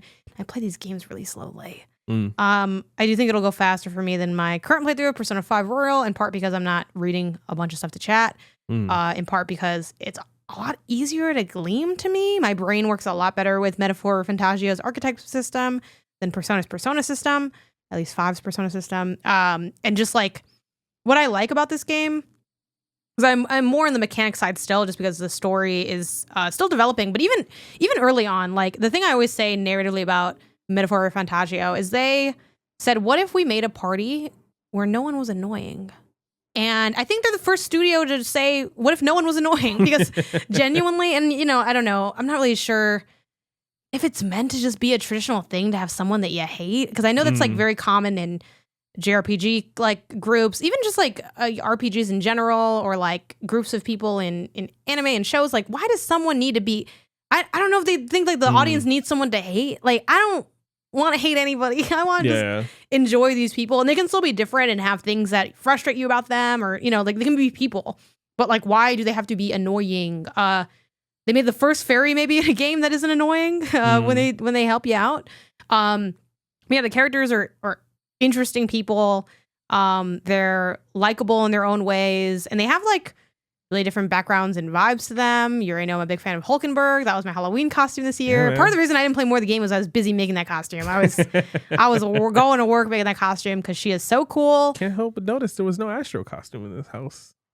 It's a lot harder for me to look like Astrobot than for me to look like Hulkenberg. You know? I know you might be saying skinny body, big head. Where, you know, what's the difference? But yeah, and you know, Hulkenberg looks hotter than Astrobot, and I'm not saying that's the end all be all of Halloween costumes, but I think you should look kind of cool, and Hulkenberg looks a lot cooler than Astrobot. Sounds like a point for this is the coolest video game character design. You know, talk about fidelity. You ever look at the floor in Metaphor Fantagio? Uggs and the ugly. But anyway, we're here to talk about what we like about these games before we try to tear them to pieces. Yeah, like I think you have so many opportunities to sort of problem solve mechanically in Metaphor Fantagio. Kind of going back almost to my like animal complaint. I'm genuinely a really big fan of games having different ways to get to the same point. I think it adds to a lot more player creativity. I think it points to a much more robust gameplay system going on. Again, I don't think it's mandatory for each game, but I think especially in a game where you have different classes and different abilities that we let you choose and spec into. Like, again, kind of back to we had conversations offline about Arco, and I'm sure we'll have more, where I'm like, I want to be able to like do whatever and see how it lands and then go back and retool, which it seems like Arco does kind of have that to a degree, but you know, I had my own beefs with Arco kind of maybe not being like, hey, you leveled up. I'm like, did I? I didn't really see any UI stuff. On that note, Metaphors, much like most of Atlas's games, their UI is fantastically designed. And I think this one, which I don't have in Persona 5 Royal, is navigationally a lot clearer than what I've gotten in the past. Yeah, I like that you can do a lot of different things. There's like really no, I'm sure there's many guides out there that I'm sure like any guide worth its salt is going to say, we suggest you have these, or these are good options to have, but you can do things like in any way. Like I did a dungeon that a lot of, not to toot my own horn, but a lot of people were like, oh, it was too hard for me. And I'm like, I went in there with 2 of the same archetype and I grinded that thing out and I won by the skin of my teeth. Yeah. And it was awesome. And that felt really good. I think the game also does a lot of smart choices to, again, support the player to staying in game. There's nothing wrong with using guides at all. But I love when a game can help me along the way within the game. And Metaphor has that in the guide that you can buy the info from and like find out what's in this next dungeon or, what have you. I think that's really cool. And it adds to like me being more immersed in the lore. Like when I'm playing your game, I don't want to have to be on my phone or my laptop. I don't want to go to the Discord community. I want to be in the game. Sure. And Metaphor is a game where you are in the game. You're hanging out. You have things to look forward to mechanically. You have things to look forward to narratively with the party. It is just a really cool setting. Also, unlike Persona games, it doesn't have, this is an older cast. There's no romance in it as well, which obviously I know some people miss, but I think one of my beefs of Persona 5 Royal is it's a little weird with some of its choices, with some of its characters being kids, hanging out with adults in ways that are like, hey, before you play this game, I want you to know I don't stand for any of the stuff that you see in this game. Metaphor doesn't have those asterisks, which is, kind of should be bare minimum for games, to be honest, but, unfortunately maybe isn't. It's a fun world. And again, Atlas has done this already, but I think their day structure really helps keep the player moving forward, keep the queue from building up, because I do think, as much as I am a firm believer that, especially in a big RPG, everything in your game should be degrees of good, even if it's like, well, you don't have to do the bike delivery mission. Like, don't give me a shitty bike delivery mission if it's not gonna be good. Like stuff should be fun and interesting throughout or whatever. And I think, there's been a lot of great RPGs recently that I can point to for this. Even Persona, Yakuza is something I got into pretty recently, and I'm like, yeah, like it's not perfect, but it's all very like quality. And I think Metaphor has that as well. But I think that day structure that Atlas has sort of made one of their core design sentiments keeps you from like maxing out everything. Because I do think, while everything in Metaphor is interesting, I do think there's a world where if they said you have unlimited time, it might get a little boring. Because it might, after a while, I like that I don't feel like I should. And in design wise, they make it so I like kind of shouldn't talk to the old man every night for his fairy tale stories. Because I think if you do that 6 nights back to back in a row, sure, might kind of lose its luster a little bit. Not saying it's not well written or well designed, but I do think some of their activities are a little bit less involved. Like you're not as mechanically involved in a lot of that aspects. But I think because they have that day structure, you have different things that you do, and that they kind of force you to have a more diverse experience with their stuff. And that diversity helps offset the dullness that may have appeared if they didn't have that structure. Which I think, again, that's just good design. And it makes it so that stuff is fun. It's like, oh, I can't wait to go to the store. It's only open at night, or talk to this guy or whatever. And I'm trying to like maybe have a diverse range of, social qualities, wisdom, eloquence, stuff like that. Yeah. Maybe I'm grinding for one thing to like get the eloquence to get this other quest. And I think I like that Metaphor, through its design, very organically creates a multitude of goals for the player. Because I want to get my little thing. I want to get my pat in the head. Yeah. And my shiny sword. And I don't even really care about Luis and fighting Luis. You know what I mean? I'm just here to I'm hanging out and fun things are happening, and that's exciting to me. So really like my time in Metaphor Fantagio. I'm not sure when I'll get back to it. And it's not because it's not like of high quality. It's just kind of like I don't know. It's just so long that it's just like we'll see when I can get back to it. But it is higher on my list than Infinite Wealth, which is hard to do because I was a big Like a Dragon fan, and I think the fact that this is kind of sort of won me over says a lot about just how exciting the design is. Also might just speak to my own personal taste, right? We all like different things Sure. in games, and this is kind of going for, that fantasy setting more than a fantastical, realistic setting, which is kind of what the Like a Dragon games do. Yeah. But yeah, it's a cool game. I'm surprised you didn't mention that chant that you love. The chant is great. I mean, it has some of the best music. Yeah. I mean, it has a really good song. The other music is good too. Yeah. That is the banger. So okay, Yeah. well, I'm sorry. Final Fantasy VII, but it's the same deal. I feel like we're fighting like one dope theme against another dope theme. Mostly, even though they have other stuff that offers as well. I was gonna make a jab at Astrobot. What, Astrobot? Yeah. Oh, you don't like what says I am Astrobot. Like, Yeah. I'm sorry that you don't have to That's be not even a banger, a fucking all right? analytical That's just cool. genius to understand. Yeah, he's Astrobot. Sorry he's honest. At least Mayan music is, get some culture. a truth okay? teller. Sorry, I don't want to, when I go to video games, I don't want to be reminded of racism. Okay, I'm sorry, Well, art imitates life, and this is life. Take your woke game and, So I don't want someone yelling slurs at me when I'm trying to get through a level. No, that's not what the game's structured like. But I'm sure at this point, most people will listening to this know, but Metaphor, right, Refantasio is deeply about, political unrest, elections, racism, classism. In 2024, this game, I don't know if they knew, I don't know, maybe they had a crystal ball or something. It was looking into the future. Wait, you ain't gotta look that hard, I guess. To know that hard. Like, we saw this coming when we first started developing. We said no matter when the game comes out, America's gonna need this. Insane for a game to have a narrative story structure that like so impactfully mirrors real life. At least in the U.S. when it comes to like an election between Death these two Stranding parties. was right there. One's running on this, one's running on that, bit. and it's just like, oh my gosh, yeah. And I'm like, so this is how the election went down. Okay, no, but all right, let's get to the dirty work of we got to pick a number one from here. So it's really just Astro versus Metaphor. I think it's pretty clear. Yeah, Astro versus Metaphor. I feel like without putting Astrobot down.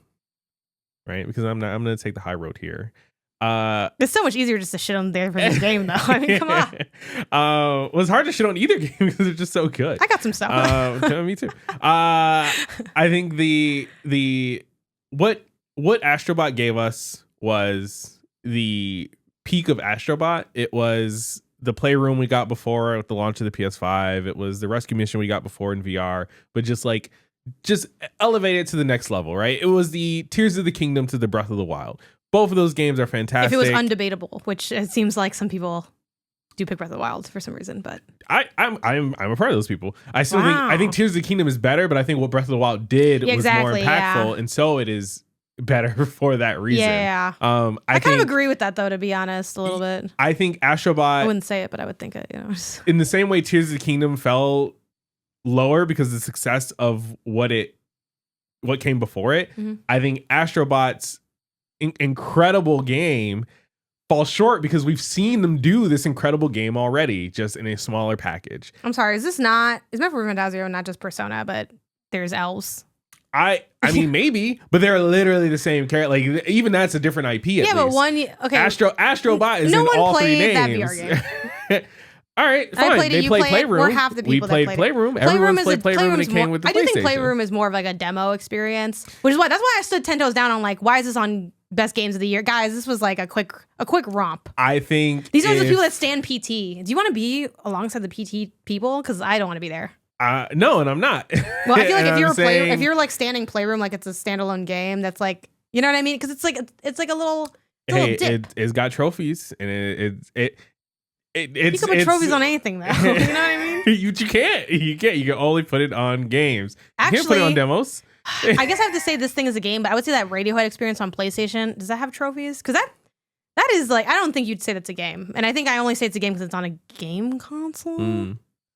So, but now I think Bandersnatch all over again. I think we might be veering into a less interesting aspect of this debate potentially. So, let's say this for ourselves. Every element of Astrobot we've seen before. Mm-hmm. We've just seen it here done differently and better in this iteration of Astrobot on his adventure. Okay, quick counterpoint though.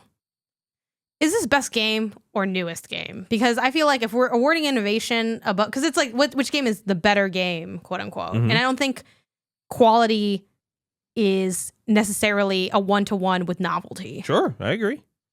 So I feel like when it's brought up of like, well, Astro's Playroom was really good. Astrobot's more the same. Okay, and it's a fantastic game. Like, Sure. So. Sure. So fine. On that point, both games are even when it comes to the quality of their gameplay. Mm-hmm.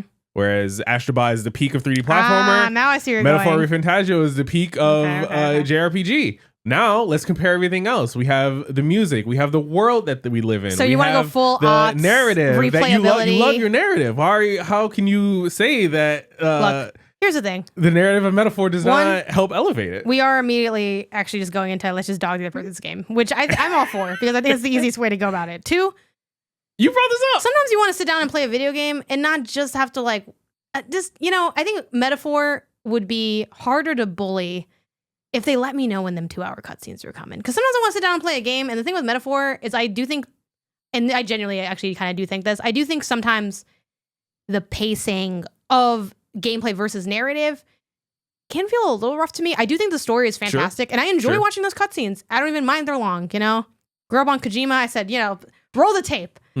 But especially with a game so long, I do think like that aspect can kind of, sour a session a bit for me. Because I don't mind watching this stuff, but sometimes you want to sit down, you only got a couple hours at night, and I'm like, damn. I remember sitting down to play Metaphor Refantagio a few weeks ago and being like, I should have played this while I ate my lunch. Because I'm not doing anything. I'm just watching a cutscene. Mm-hmm.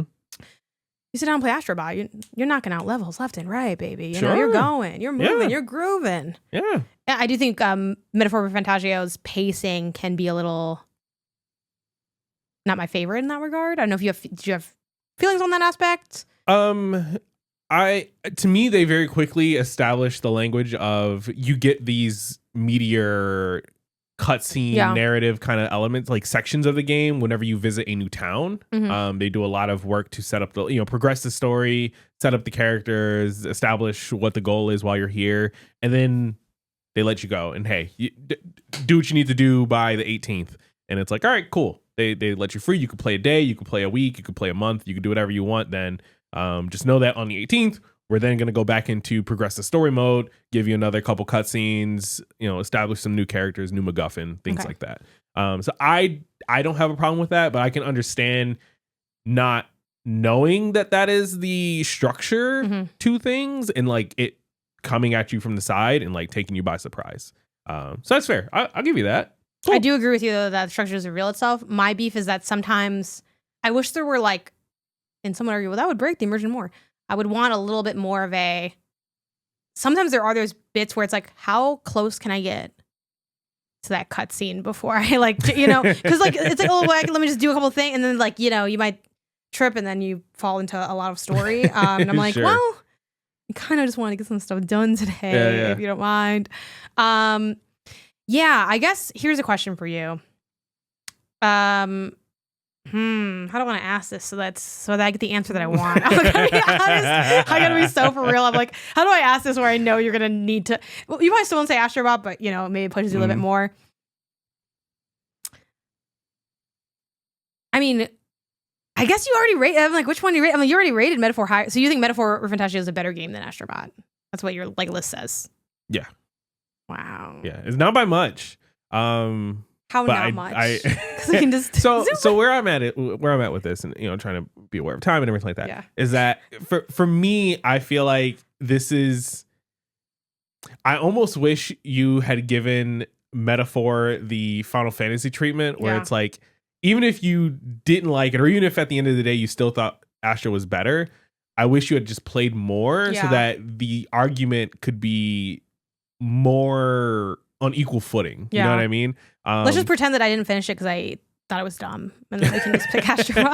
No, but I definitely get that. So I'm like, I feel like I'm almost forced to lean into Astro being our choice because it's the only game that both of us have beaten. I was leaning the opposite way because almost just like the narrative and the vibes or whatever. Even though like I don't know, I don't necessarily want it to boil down to what you were. Obviously, you're kind of half joking, half serious, suggesting of the.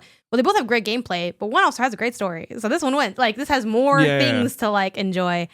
I think the gameplay of Metaphor is also deeper than the gameplay of Astro. Like Astro gives you there's some levels with some amazing mechanics, right? The shrinking when you're the mouse, the sponge where you're sucking up water, the this and that. But the thing is, those are highs that last for one level, 2 levels max, maybe, right? But the game is also just generally shorter. The game is also generally shorter. But to me, that is a pro for Metaphor, because they not only give you these like incremental steps in additional gameplay with like all the different archetypes and things like that, but then they also give it to you over a longer period of time, so you have like more time with it to really dig into the systems that they outline and the things that you can do in the game, versus just like getting through the battle and then moving on to the next thing. It's not bad, it's different, but to me that, I don't know, is more valuable. Let me take an argument that I said, actually this argument shouldn't matter, Isaiah, let's throw this in the garbage. Let me fish it out of the trash to repurpose it for my own agenda. Okay. All which right. is, said Astrobot, more the same. Oh yeah, it's a fantastic game, but like they did Playroom, they did VR, whatever. They're arguably 3 in and they're still banging. Metaphor Refantagio isn't part of the allure of the excitement out the gate, first time here, boom. And like when it comes time for Metaphor Refantagio to Tears of the Kingdom itself, are we not just kind of be like, you know what, maybe let's reel it in a little bit? Is part of it like the newness is like, oh my god, I'm a part of something, I think the newness only comes from them executing as well as they did with the newness.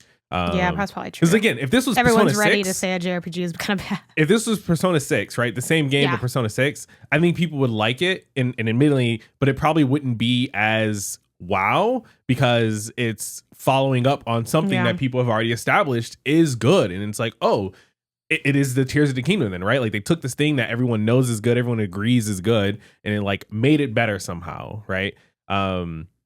Whereas this is like, oh, they could have easily fumbled the ball. And I'm not saying that them not fumbling is bad, but it's like, oh, they took a stab at something new and something a little bit different, still within their wheelhouse, executed it beautifully, set up this premise for potential future Metaphor something games. Who knows where they go with this? Maybe it's just a one-off too, right? I think that the delivery of what they did versus what came before is different enough that gives it an edge for me.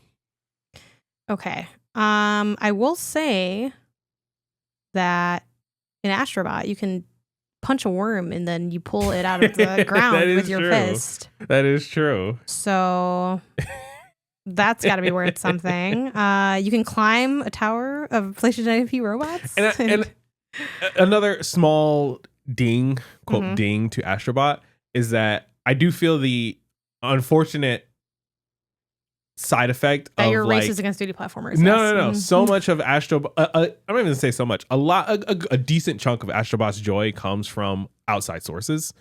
Comes from finding these characters and your love of these characters. Now, it's not to say that obviously it doesn't make it less enjoyable, because I don't know, the Nathan Drake Astrobot isn't it's not a part of Nathan Astrobot is not within the world of Uncharted. Yeah.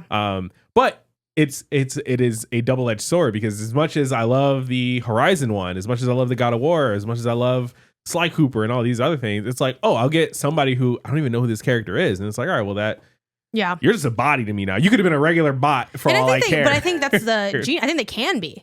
I think it's fun when you see them like, oh, hey, it's Jamie from Jamie Jamboree. Jamie's Adventure. It's like, but I actually don't know a lot of these people. Like, I know who Psycho Mantis is, because it's like, sure, right? Like, but I'm not like, wow, this level's so much better because this is Psycho Mantis. Sure, the level is really good because he was in a tree above a bunch of sprinkles on the ground, and this is the sprinkle snow ice cream level. That's what I'm excited about. They could put anyone in that tree, and sometimes they do. Sometimes the bots are just random robots. I think it's more of like a fun razzle dazzle than it is on like needing, much like we saw with Little Big Planet before, right? Like there was a lot of fun in the like, okay, cool, you can look like, I mean, they still dropping skins for Sackboy is what I heard, which is technically not Little Big Planet, but it's still Sackboy. Like, is this not a boy made of sack or whatever? Velvet? I don't know. Not velvet, burlap. This is a burlap sack man, all right? I'm sure it's fun to make them look funky, but that's not like why those games were good. It was like the fun design in the world. I think Astrobot's the same way. I I think they do lean into it a little bit more, but like only a little bit. And I think they show a lot of restraint with that. They didn't make a PlayStation, entire world. They made like little PlayStation levels. And you know what? If they made a PlayStation world, I bet it would be dope. Okay, so here's where it gets tough. Also, just looking on some silly stuff. They are tied on Metacritic as well. So it's like I know. I don't know. I mean, what do we do now? This is the thing. We're like 1v1. I'm almost considering giving it to Metaphor. But here's the thing too. I think with Metaphor's depth, also it opens itself up to more weaknesses, which I'm sure appear. While like you could say, oh well, like it's more ambitious and more intriguing, which I think in some ways might be true. Obviously, some of that I think is a little bit genre bias. Like a 3D platformer can only be so intriguing. Like you are jumping around into space, and I think they've made that as intriguing as they possibly can. I think there's very few ones that go toe to toe. Maybe like I know Mario Galaxy is a big one for people. Odyssey obviously was really fun. But why was Odyssey fun? It was fun because it was cool to see what the capabilities were, and you had a good level. It wasn't fun because of the story. It wasn't fun because of anything else. Like so, I feel like some of the things you're dinging against Astrobot, like it's incapable of being a more in-depth gameplay set. It is like just jumping.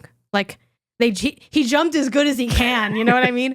Well, I think Metaphor's depth and length and the other elements, it probably does open itself up a little bit more to weaknesses, but at the same time inverted, right? I don't want to just say, well, because Astrobot doesn't have as many, like it's simple and cleaner. And not that Metaphor is messy, but it inherently probably has more mess than simple and clean than Astrobot does. So, and it's tough because we're both very different players. Because I would ask, like, if you could only recommend one game to somebody, what would it be? I guess you'd pick Metaphor or Refantagio then for that. Well, if we can only recommend, I mean, it depends on the person. Like, if the person has never played a game before, I would recommend Astro because that is a lower barrier to entry. If the person is looking for a movie, something to get like sink their teeth into, then I would recommend Metaphor. So like, unfortunately, that doesn't really move the needle. So start to wrap things up, and then we have to just pick somebody. Are there any, obviously, again, we have our biases of like semi, like, we have obviously, it was a number one for a reason. So obviously we like think one game's higher than the other. Are there any questions or angles you think we should look at this from to help determine this? What do we do here? It's 1v1. And we both clearly like the game, like think the games are really good because they were literally flipped for us. Yeah. It literally can't be any tighter of an argument and conversation. Sure. So where do we go now? And this is not a leading question. Although because it inherently is a little leading question. Okay. Do we want to celebrate someone who has not won a game of the year? Oh, no, I don't give a shit about that. If anything, there's a reason ain't no one pick you, okay? Like, but yeah, no, I would say for me, a strong feeling of no. Number one at the Game Awards. I'm sure it's number one on some people. It's high on, well, Metaphor's high on Metacritic too. I'm sure there's some people picking Refantagio for Game of the Year. Do we need that to be us? You know what I mean? Do we need that to be us? I'm open to Metaphor, but it's just like, it is tough for me to, it's funny. I think they're both genres that work against themselves in a way where it's like, well, I don't want to just pick Metaphor because it's bigger and has more going on. And I don't want to just pick Astrobot because it's tighter and more fun. I think one thing that's tough for me too in this is I feel like it is going to be a lot rarer to see. Is it even rarer? Because there's Mario still exists. If he was dead, this would be easier. Yeah. I think we'll get another Astro before we get another Metaphor. Another Refantagio. Metaphor. I don't know. Atlas is still making games. Asobi's still making games.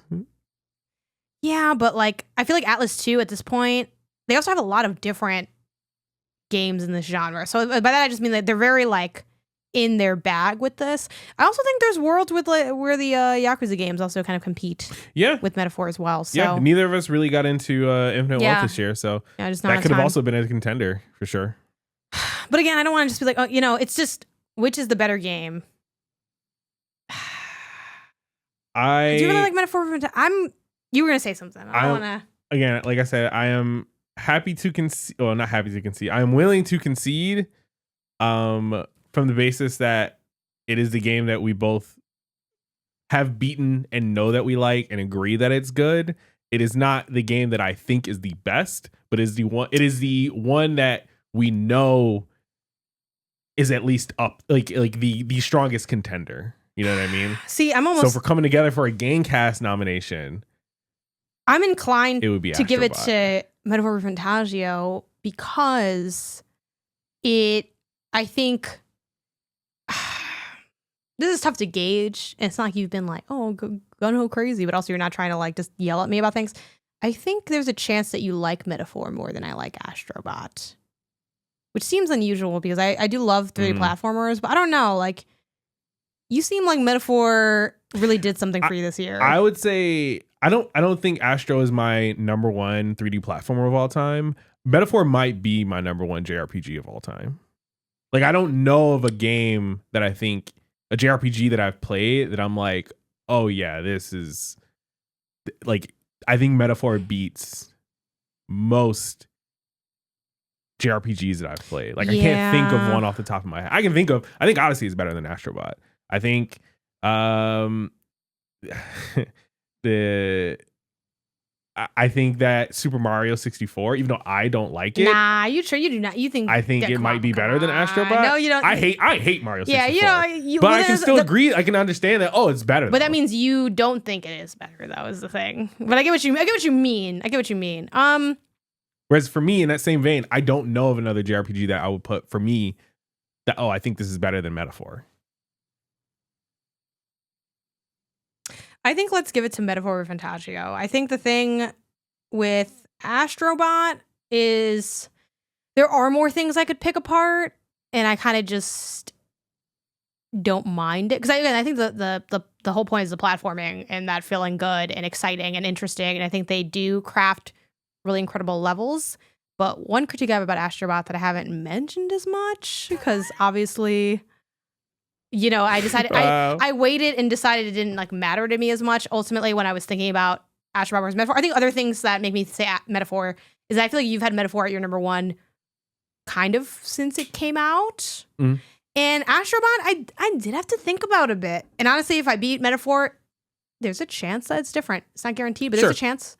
Because one thing that I think is against Astrobot is I don't feel like the worlds are cohesive, and I don't like the lack of cohesion in the worlds. I think I see why they did it, because they chose diversity of experiences over cohesion. I do think cohesive worlds can get boring. By this, if people don't know what I mean like usually in 3D platformers you have a snow world, a whatever world, and here they just kind of have like a galaxy, and it's like sand. It's like I feel like, and granted, it's like, oh, it's a universe. I just feel like they the universe aspect of it just feels a little like disparate. And I think that makes it feel like I did a lot of fun stuff, but that it kind of, this sounds weird, but almost like amounted to nothing. Like, I don't feel like I was involved in like exploring their 3D world. I feel like they put me in a lot of cool places, but it didn't really like,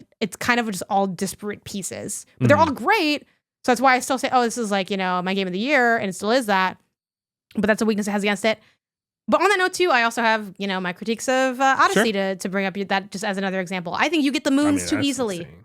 I think there's so many. I think there's so many that they become meaningless. I think crazy. Stuff has to mean something, and I feel like with the moons, that's crazy. They're just like, oh, you looked at me sideways. Here's a moon. You fell on your knee. Here's a moon. For every good thing you did. Anyway, this is not a. Yeah, but I think, but to that point, you know, there's different ways that can hit for people. Like some people might like, because I think Team Asobi was probably thinking, boring ice world, boring whatever world. It's been done a million times, and it has been done a million times. But I think it's also been done a million times because it creates like a bit of something to latch onto. I think in part because he is a robot, I think Astrobot often feels a little cold, a little mechanical to people. And I think they might not know that that's what they feel, but that I think people pick up on that. I think it's part of why they feel like, oh, cold, basic, just fun game. You know, part of that is a little bit of because Astrobot, you know? At least Sackboy, he's soft to hold. You hold Astrobot, he's cold. You know, and I think like people know that. They don't think about it, but that's really what it is. The reason he doesn't feel like he has a real world and real characters is because he's a robot fighting other robots and worms, and he's just like, because he can be anybody, he's kind of nobody. He's just like a bot. You know, someone asked me on a piece of content, I think off of recording, if they put our cat Bruce in a room full of other gray like cats like that, could I find Bruce? And I think I could. I could not find Astrobot. He looks like every other bitch. So yeah, you know what? I will. I think I'm okay conceding to Metaphor Reventagio, because I do think there are things about Astrobot that even to this day give me pause, and I don't feel like you have the same pause for Metaphor Reventagio. No. So yeah. But if I find out that this game is secretly whack, I'm coming for your ass, and I'm using it against you later to be like, I don't know, Isaiah. Well, also I'm just gonna also in the future try to. We can sense that. Like, if I knew where we'd end up, I probably would have maybe tried to get a little further into Metaphor just for the sake of conversation. And granted, I have a lot of podcasts I do that would always benefit, but like, you know, it's different when it's like, okay, I kind of know that's gonna be your number one. Maybe I should just try to like. Just for the granted, your game is 1,000,000 hours. I think you cheated by picking a game that's too long for me to know that it's bad. This is the the first annual one, so you know we live and we learn, and we'll improve from here. I think Metaphor cool. Reventagio. All right, yeah, Metaphor Reventagio, the video game Gang of the Year award winner. Yeah.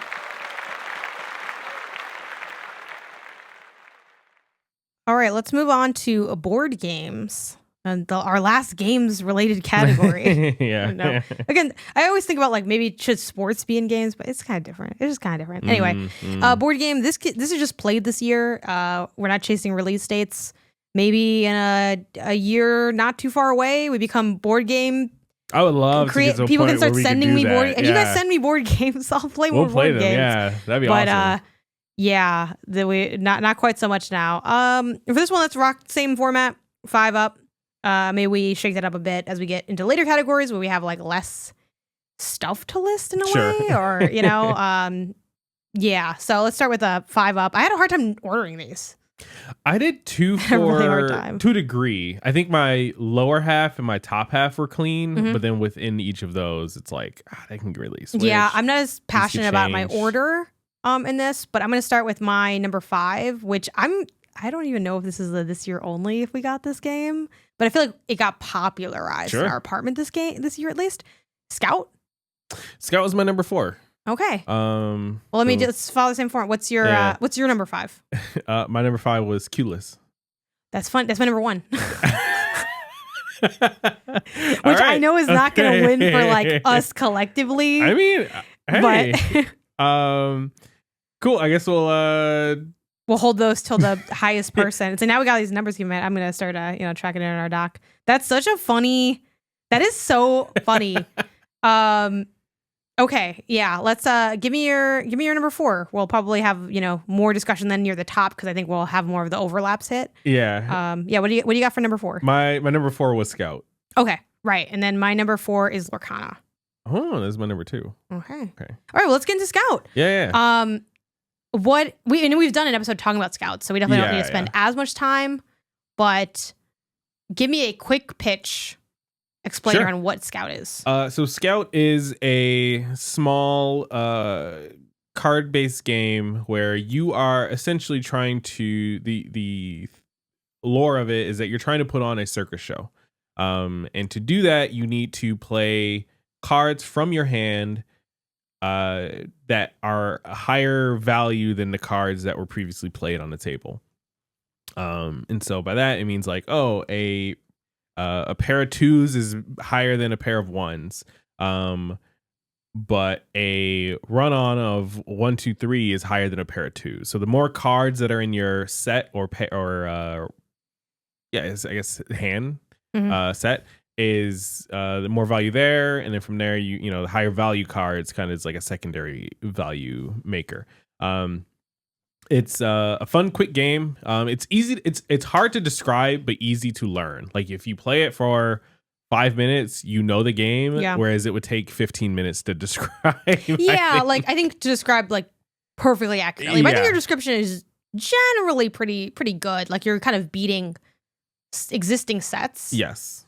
Which I think is a pretty familiar structure to a lot of other games. I really like this because it's really simple and that I guess I like I also like the method of creation. So one of the big aspects of this game is when you get your initial hand, each card has a number.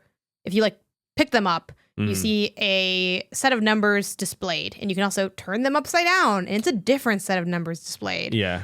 And you are allowed to initially pick the orientation of your hand, but you cannot move the cards around. Yeah, you can't rearrange your hand. Which I really like that, in part because I get tired of rearranging my hand in card games. Yeah, you spend a lot of time doing it in a lot of games, and this just bans it as a thing, as a mechanic. I think that's pretty cool. So instead, you're kind of building your hands by scouting other cards, because it's also an option. Besides beating what's on the table, you can also say I'm going to scout, and then you grab from either end so that the set maintains consistency. And I think it's a fun way to get around the what if no one can beat it? It's as you scout, you kind of weaken the set, and then you start to beat it. Yeah. And I think it's really simple and fun.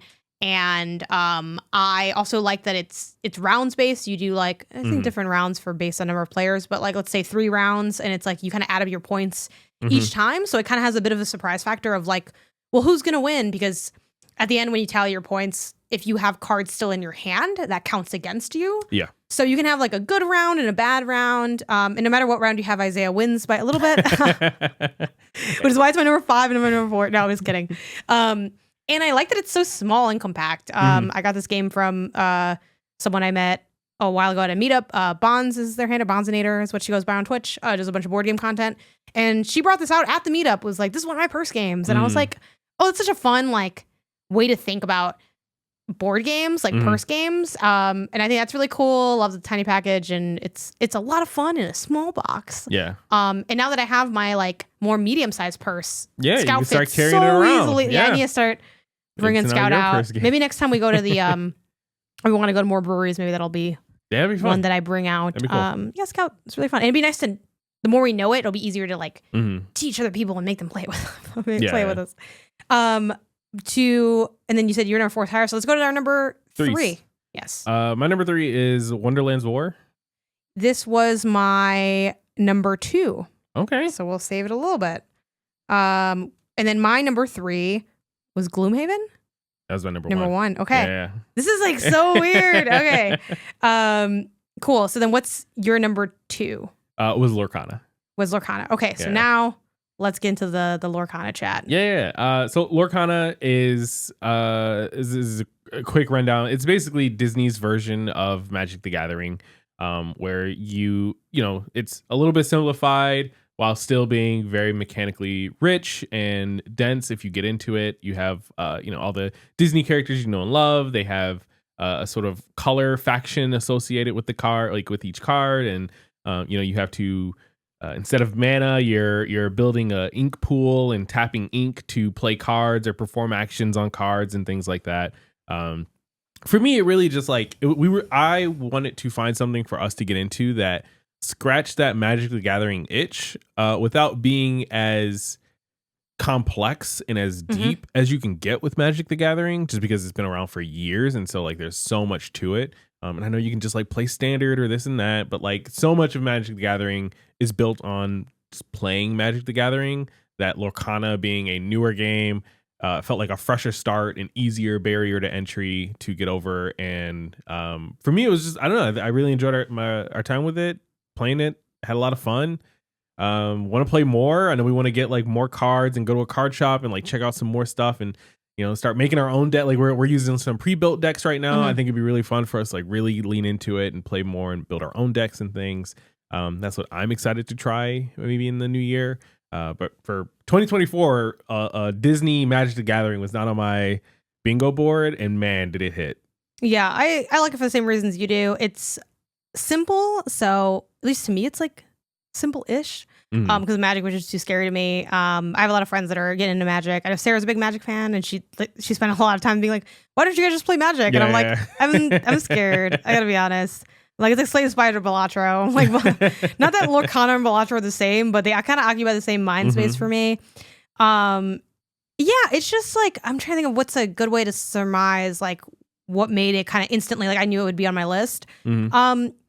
I think it is fun in that you can have different strategies to win. And now you are seeing a theme for me as a player here. I like having different ways to win because sometimes I'm bad at one of the ways to win, and I like having a different way I can go. Yeah. And I think Lorcana really gets to that. Again, I'm sure Magic and many, many other games do, but it being like, okay, maybe I get, because I think one way to win is like having enough of like you're kind of gaining like the lore points as you go up. And there's like different ways to gain those points. So you can be like more of, I'm attacking a lot and I'm making it so that Isaiah doesn't have the cards that he might need to succeed. Or I'll be like, you know what? I don't care about Isaiah's prosperity. I'm focusing on my own adventuring, and I'm making sure that I gain a lot of ink or like a lot of lore in that way. Or I'm doing like more passive stuff where it's like, oh, every turn I'm like making some progress. I just enjoy kind of seeing what different cards offer, and again, kind of similar to, again, a lot of card games have things in common, right? Like Balatro, any of those kind of strategy games of just sort of coming across new cards as we like have bought more cards and being like, oh, this could be like a different strategy I have. Like, I'm really gonna I also love cards that like build to almost like power up a big thing where they'll be like what had those stupid is something you got like not mad at me, but the ducks. Yeah, you had the Huey, Dewey, Louie. Huey, Dewey, and ducks. Louie. Like, you get them in there's the spooky, scary, hilarious of the thing. Yeah, you get them together and you can gain like a lot of cool stuff. So and yeah, it's a good time doing that. And I think I spent a lot of time here being like, I am not a Disney adult, but I'm not ashamed to say that I enjoyed Disney IP and kind of grew up on it a bit. I will say playing Lorcana has made me realize I definitely am not a Disney expert. Like, some of these people, I'm like, who are these people? Who's this from? Yeah. And that's kind of fun too, though, of being like, oh, they're from like this movie or this. Oh, you never watched this show, and I think that part is kind of fun. Like, I couldn't tell you the name of the eel henchmen that Ursula have in The Little Mermaid, but I recognize them. You get to know them. It was cool to recognize. And then I got a little lost in the sauce. You said Lorcana was your number 2? Okay, so that's the missing piece that I had here. And then I had Wonderland's War higher, so we'll get into Wonderland's War now. That we're at this kind of 2 spot. It's funny. I wonder how many. I'm sure like once we go down, it's gonna like we're gonna start to deviate wildly. But also we game a lot together with board games. Well, at least video games, it's like, oh, I like this. I play this kind of by myself, and you just I think it'll probably be a while until we play a game where one person likes it and the other person's like not so much. We'll probably have a similar list, but Wonderland's War really surprised me this year. This is a fairly older game. I got it, and I've owned it for a long time. I just never opened it. I was lucky enough to get to do some work with Skybound a few years ago, and they do a bunch of different things. They have like comics, they have games, and they also like have board games and maybe other stuff as well. And just like I had done work for them, and they were like, hey, like we have some board games that we, either published or were like involved with that like, here's, kind of like a tip of the cap, thank you, or we know you play board games, whatever, send it over. I think our friend Blessing got a lot of the same ones as well. I think it was from when we did like a hosting gig many years ago for them. So cool, I think much like video games is very easy to buy a board game and not play it. And even easier to be given a board game and not play it, because it's like, it takes time. And then, and if you hit the shop, you get a couple games, you're not playing them all once, blah, blah. Those are my excuses for Wonderland's War. And I want to shout out our friend Eddie for being the reason that we even played this game. I think if it wasn't for Eddie, it would still be wrapped up in her wrapping, waiting to go. Admittedly, another thing that kind of kept me from Wonderland's War at first was just that it's a big box. And big box usually means big brain time. So I'm like, oh, do I want to spend? And then the first time you play a game, man, it could take a long time to figure out, set up. I'm like, do I want to spend like 3 hours of non-fun to have 6 hours of some fun? And then on the last hour, I realized we didn't play right. It's like, and you know what? The answer generally is yes. But when do I want to do that? And the answer is kind of never. I want to have done it. I don't want to actually do it. So that's the thing. I was hanging out with Eddie. He came up to just hang out. Well, he had some work stuff in the city, and he was like, I'm like, oh, you want to play any games? Board games? Well, let's check out Wonderland's War. I said, sure. You know, you're our guest, Eddie. Let's rip that thing open. I played Wonderland's War with Eddie, which was also scary. Well, Eddie is also a fellow like you, smart, where he's like big brain guy, knows a lot of stuff. You know, so I'm like, Eddie's gonna be able to figure this out because I'm like, and Eddie knows me, you know, we're friends. I'm like, Eddie, I don't know how to read these manuals and stuff. And I was scared because you were working too that day, and you were pretty busy with work, so it's not like you could join us in our game. So I was just like, Eddie, you gonna have to. I don't know how hard it's gonna be. You gonna have to figure it out. But one, obviously, shout out to Eddie for being the kind of leader and figuring out the board game. But two, it wasn't as complicated as I thought it would be. No. It's been a long time since we played. We only played like that day, but I liked it so much that we played, and then we played again when he came back later that night with the three of us. I would say, and I'd love to hear your kind of quick explainer of the game because I have a looser understanding of it. It's very much like a territory game. Yeah. It's like you're waging war in Wonderland and you're kind of collecting pieces. What do you call them? You call them meeples? Meeples, yeah. Which I'm sure people that know that are like, yeah, that's what they're called. I'm like, what?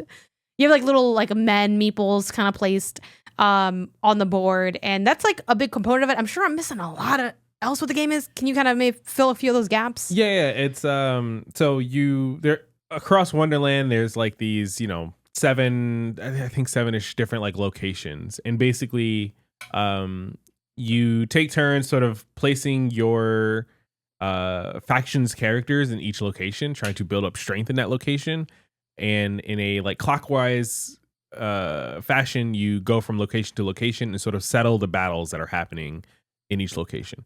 When a battle happens, things, you know, a character action might trigger and allow you to bring people from a neighboring location to this one, and that might like surprise boost your power there, and so you win it. Or maybe an enemy triggers something and, you know, they win it, and now your people are like lost and dead. And so like it's a push and pull around a sort of strategic location placement, like worker placement kind of game that I think works really well. Yeah. And I'm trying to think of what really sets this apart. I think it's just that it's set almost similar to Scout. It's like you kind of can set stuff up to have a big in Lorcana, I think, to agree. It's like you're setting things up to have like a bigger moment later. Like I think what's one thing I like, or I can tend to enjoy in games, is when there is a bit of like what you described, the push and pull of you're never really fully down and out, because there's like each attack, for lack of a better term, may leave you open to a different weakness. And I think that makes the game feel really even and fun in that sense. And yeah, this was one where it is definitely if you got a regular table, you clear that table off. Yeah. It's got a full sprawling board. But it was so awesome. It's really cool. And I was so excited about this.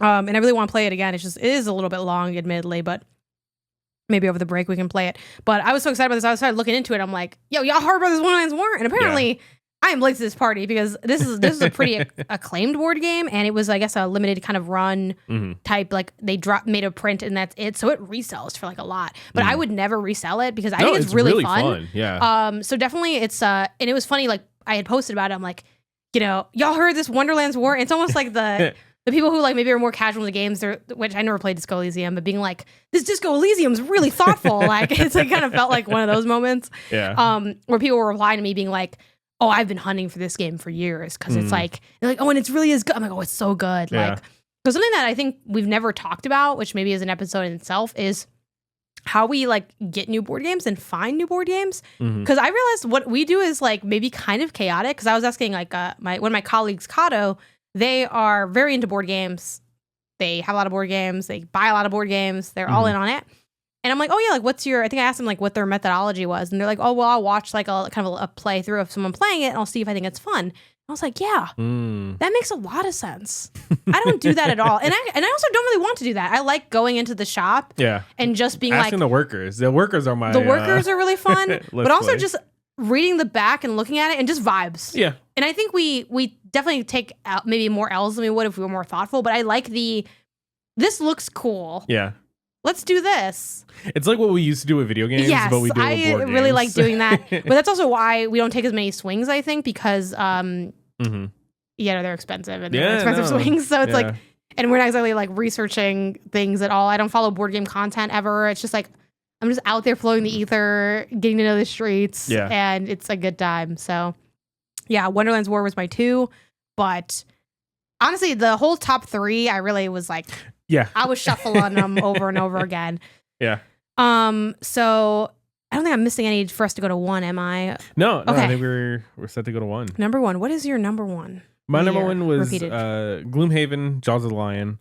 My number 1 was Keyless. 2 games that could not be more different. No. To be honest, the only reason, and don't make fun of me, the only reason I put Keyless so low is that it's solo and every other game is like multiplayer. And to me, that's inherently more fun. Like it's inherently you say you love me more than I love you because you put Gloomhaven. I put Keyless. Well, you heard it here first. I said get out of my crossword, you dumb nerd. So I'm down to jump into Clueless. Clueless, first. Yeah, I was shocked this made your list at all. So no, I think it's a really fun game. Tell me like about really Clueless. Cool. You have that. This says you're a 5. Yeah. So it's it is another purse game. Where you have a handful of die, and on each side of the die is a letter, and obviously it's designed so that all the letters make sense being together on each die. But basically, you jumble up the die. You shake the die, you roll them, and the letters you get, you have to do a acrostic. Cross-stick with those letters. So or an anagram maybe. Yeah. I think they're both kind of same difference. It's like you're overlap. You're taking the letters that the luck of the draw gave you and need to connect all of these onto a like crisscrossing board of words. So it's very simple to learn, very simple to play, but difficult enough for me to like really execute it on and like actually create your board. Like that is I don't struggle with word games like bananagrams or anything like that, Scrabble, things like that. But my methodology for approaching those games is not what gets me to win those games. But that same methodology does help me with Keyless, where it's like, oh, I can think of a bunch of different words. They might not be valuable in a game that scores you based on points, but I can think of a bunch of different words and put those words together in this grid. And this is exactly what Keyless is. And so for me, it is like the perfect kind of like word game. Now, it'd be great if, again, give me 2 die of each letter and we just do this next to each other. Great, we're here. Give me 2 packs of Keyless. We can buy another pack. And it's the perfect and then we'll just like have you set game. Yours the same and we race, I guess. But then it would be competitive and you are, I think, opening. Here's what's funny about you. I feel like I know things about you that you have yet to admit to yourself. Like you're not really into story games. You're like, yeah, I am. And I'm like, I don't think he is. And you're like, I might not be as into him as I thought. Same with word games. I think the issue, if you want to call it that, it's not that you're bad at bananagrams, it's that I'm better than you at bananagrams. And it's hard to, and I'm consistently better than you. So I think that can feel discouraging. And I know that because that's how I am with you in every other game. Also, sidebar of Scrabble. I don't back Scrabble. I think Scrabble is trash. Keep that shit away from me. That's not a word game. That's a weird math game. Like I heard you listening to TikTok that broke it down. Exactly. Scrabble, F Scrabble. I don't like it. It's all about like placement on the board. It's about knowing these words that are Scrabble only words. Like Keyless, bananagrams were in real regular words. And I like that. So yeah, I mean, you nailed it. It's a very simple game. On the case, it says the crossword solitaire game. They do have a digital version if people are looking to just get into it now. I waited for a long time to get the physical. I think it is currently in stock at the time of this recording, so I would just definitely jump on that. I don't know if maybe they had a production issue and that's why it was out of stock for so long. I don't know if it's secretly hot in the streets. I also don't know if it could just go viral at any time and then it goes out of stock. So I do think if you're interested, I'd encourage you to buy it. It's $15, which is not bad at all. No. The die are also really well made and nice.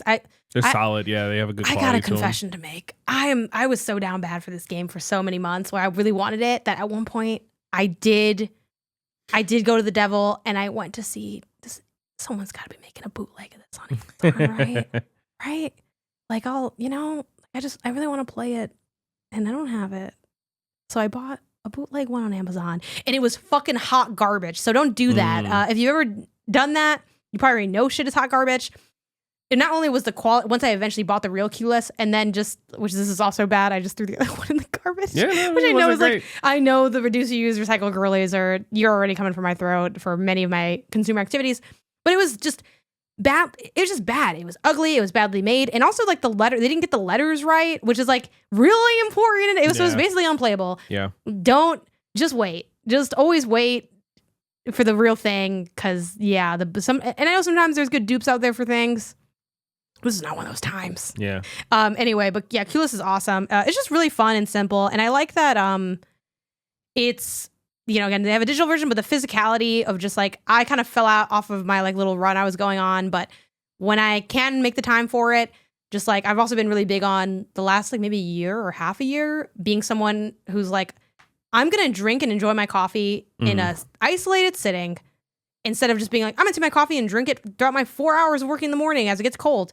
I don't mind doing that, but it's also like better for, I think, your teeth to like drink the coffee and what. So I'm like, I'm just going to enjoy my coffee. And in doing that with Keyless has been so great. I think there's like so much fun to be had, and it has, I think, widened if I stick with it, it will widen my vocabulary as well, which I really like. And I guess this is one of those, again, maybe I do like rogue games because this is just a different run every time. But yeah, this game's awesome. Like, I got nothing but good things to say about Keyless. And that's why I'm like, I have to put this on my number one because like it is hard to make a quick, I mean, it is hard to make any good game, right? But like quick hit word games hit different. Yeah. And a quick hit physical word game, I think that is really special and hard to do. The closest to this amount of fun is when you play bananagrams differently of just like, we're just going to try to make words. Like you can, I think it's a good thing and fun thing to do with like little kids who are like learning words for the first time and stuff. Which they also have a kid version of bananagrams for people that are interested in that, where like some of the letters are connected, like fa or stuff like that, whatever. TH story together, so you can learn how to say path and stuff. But that's cute. Like this is just, it's so fun, and it's shocking how much almost every role is possible. It's like, holy cow, wow. Yeah, I mean, I haven't language. Found they one really yet did that with it. Yeah, I had to re-roll a die or anything, so. Yeah, and I will say it is a solo game, but we have done them together before, and I think they're fun that way as well. So that's true. But your number one, it's, speaking of doing games together, my number one is Gloomhaven, Jaws and Lion. It's I think it's fair to say spin-off smaller campaign game from the Gloomhaven IP. Very similar to regular Gloomhaven gameplay. You have your characters, you're going through these like scenarios of placing your character somewhere, and then you open up the book to a page, you read the sort of excerpt to introduce you to this scenario, and then you have off with it. It's traditional board game meets Dungeons and Dragons, which for me, paired as a cooperative game, is then like the perfect thing, because I love playing these games. I love like watching D&D shows and following along with that. I want to play some more myself. I love strategic games where you're like, oh man, these are the abilities I have. Like, how am I gonna defeat this boss? Oh, hopefully I get lucky with this roll or something, right? Those are always fun and engaging moments in games. And then there's a cooperative to it where it's like, oh, like we're playing together, we're bouncing ideas off of each other, we're bouncing strategies off of each other. There's that role playingness to it, right? Where you're Slagathor and I'm Tatiano, and it's like, all right, well, what would they say to this monster as they deal the killing blow? And like, just really fun times I find that you can have with this game. And there's so much more of the game ahead of us, I think, than there is behind us. So just a little scary. Yeah. You're not wrong, but to me, that's exciting as well. It is exciting as scary, well. It's exciting. I hope my placement of Gloomhaven at 3 does not make it seem like I don't love Gloomhaven as well. I think for me, the reason it wasn't as high is because when I was really reflecting honestly, I think I popped harder for Wonderland's War than I did for Gloomhaven, even though if I could only play one for the rest of my life, I would pick Gloomhaven. And if I could only spend one more hour with one, I would pick Gloomhaven. So maybe in that sense I should have because it's like the better game. Sure. But I your memory so far of playing. I just kind of felt like it hit. Like it was more exciting, like the hit of it. But Gloomhaven is just kind of a different kind of game because again, it's that D&D structure, so it's very apples and oranges. It's like the most different game on this list, next to Q-list, which is funny that they're both like very like not like everything else. Yeah, and they're like they are opposite because I'm like solo word game. You're like fun adventure together. Yeah. Gloomhaven's been great. It is definitely the honor is one of them hard on ramps where it's like you're ready to learn. Yeah. But once you We learn it, watched I do a think it couple makes videos. sense. Like now that we're in it, like I understand it. And it's also, we did a whole episode talking about the whole episode wasn't only about Gloomhaven, but we talked about Gloomhaven in greater detail, so definitely go check that out if you're interested to know more. But the thing that really helped me start to click with Gloomhaven is just like forcing myself into the game more. And by that I mean just my involvement. Like I get bored if I'm not doing something, and I also lose an understanding of what is happening and how the mechanics work if I'm not vocalizing them and walking through them and making sure like I know what's going on. So once I started like assigning myself to like, obviously we do our own turns, but then it's like when the enemies attack, like me being like, oh, I'm gonna be these enemies, and then kind of knowing like, okay, now I can see what's going on. And I think the other thing that makes Gloomhaven a slower burn for excitement, and probably why like I had it under Wonderland's War, but I really was flipping all of them when I was first numbering them, is that Gloomhaven also gets better as it goes because the mechanics build. It was fun out the gate. Like if I only did that one scenario, I wouldn't be like, this shit sucks, but it's just a little simple. Now that we're getting like imbuing the area with elements, because also that's what I like. I'm a sucker for imbuing elements. I'm a sucker for throwing poison.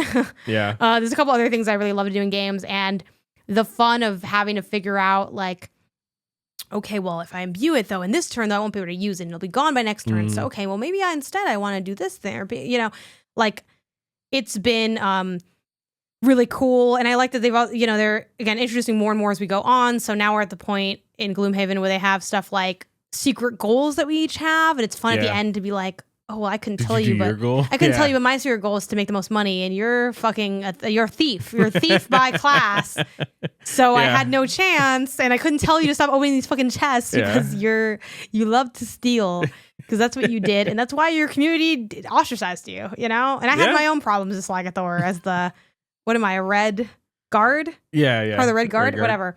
I have fun being done with the pieces where I'll be like, oh my god, this one died. I make these little noises, little sound effects and voices, and I love a theme. I love like a theme party. I love Halloween. I love decorating. So I have a lot of fun with any of the board games on this list of being like, I'm gonna be like the board game DJ, and I'm like, we're on a pirate ship, and I'm like, playing shanties off my iPhone and stuff like that. Like I like doing that stuff. Yeah, it's cool. And it's definitely a game. It's probably the game we're most likely to, I wouldn't say play next, but it's definitely like, it lives under the table, and it stays set up for it's the constantly time being. knocking. And I do think it's one that world, it's kind of, it's just hard when it's like a big RPG kind of thing. And we'll definitely be playing it over the break. Yeah, I think it's definitely a break game because it's like, okay, get cozy. It also feels cozy. It's thinking about like, you have the adventure. I like the stickers too. You're really good at fucking placing the sticker on the map, which is insane. You place it with like 100% accuracy, which is scary. They give you like a set of stickers that you like, as you go to places, you place it on the map, kind of show you where you've been. And it's like overlaid, and like Isaiah like places it like perfectly, which is like really, really scary, honestly. I need the map to be legible, Yeah. For this, I hate to make it seem like I'm trending towards like, just concedes to Isaiah. I think Gloomhaven is probably the pick for our game of the year. Like we played it, but I also think, I just think just for the sake of like the thought experiment, is it better than Q-less? I guess they're so different. Like they're so different. I think when it's got more going on, but like, again, why are my games simple? This is some bullshit. Sorry, I don't want to spend. Sorry, I don't want to spend 800 hours playing a game. This is Baldur's Gate 3 versus Astrobot. No, this is Metaphor versus Astrobot. This is the same shit. You're fucking obsessed with RPGs. I do like. Go back and give Astrobot Game of the Year and put Gloomhaven up here. You get one RPG.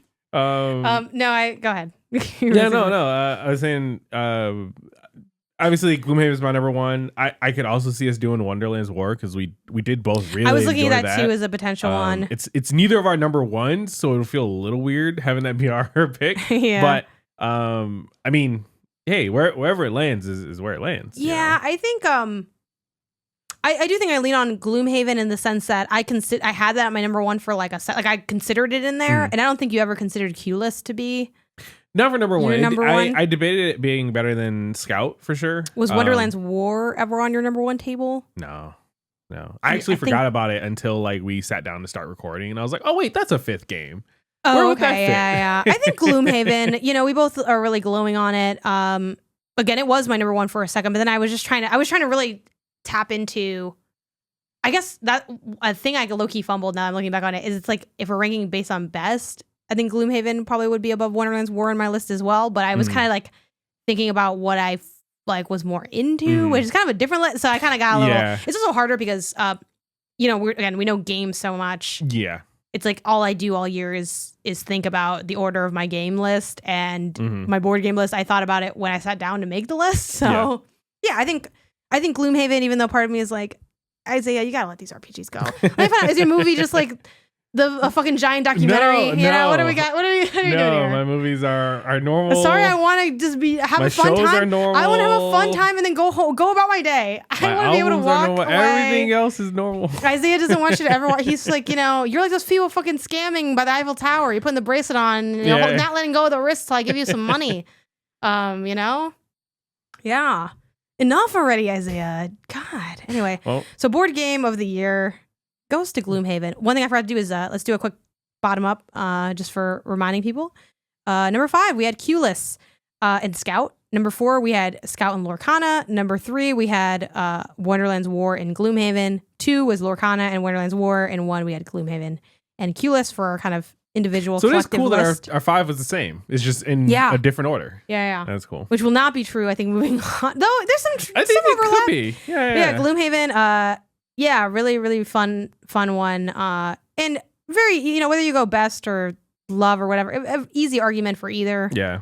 On both. We'll give that one to Gloomhaven, which, not gonna lie, I could go back. Because I feel like you're getting too much stuff. Like, why just get everything, And then you have the audacity to not want to play me in Bananagrams, not want to play me in EAFC. I think you owe me something from this. I'm looking back, I'm like, wait a minute. Hey, this sicko is always spending 300 hours on these things. Why don't you take half the hours you spend on Metaphor, half the hours you spend on Gloomhaven, and use it to get better at EAFC? How about that? You could have put that on your list, but you didn't. Okay. I did not put EAFC on my video game list. No, I did not. If I ever learn the game more, maybe one day, but I'm kind of confused on what makes one better than the other, if I'm being honest, which is kind of important when you're ranking lists, but all right, let's get into it. Movies. These had to be coming out in 2024. I'm kind of laughing because I'm thinking about I was like, what did I see? And then again, and I also, another reason I'm kind of laughing is I'm very curious next year how obvious these answers will be based on our recordings. You know what I mean? Like, I'm kind of in my own head about that, but so same deal. 5 up. I'm very curious what the overlap will be. Isaiah, what's your number 5 on movies of the year that you saw? No, first of all, I think I only saw legit like 5 movies that came out this year. I saw 7. So I know one you saw that I didn't see, and I'm sure it's probably on your list. Godzilla versus Kong: The New Empire. This was my number 5 as well. Oh my god, we're the same. Yeah. I feel like then you're going to forget that we saw one of these movies because I was scared. The fact that I think you saw one good movie that's going to be on your list, but that would mean that one of these is not. And so I'm surprised by it. We'll see. We'll keep going. Yeah. Godzilla and Kong. I'm excited. Yeah. So we get with same placement, so we can just talk about it. Yeah. This movie's good when you don't have a bitch in your ear telling you that the other one was so much better. Dog, I love a good monster fight movie. But I also didn't see the good Godzilla, because what's the other Godzilla that everyone's like, that was the one that was Godzilla 1? Yeah, I didn't see Godzilla 1. Me either.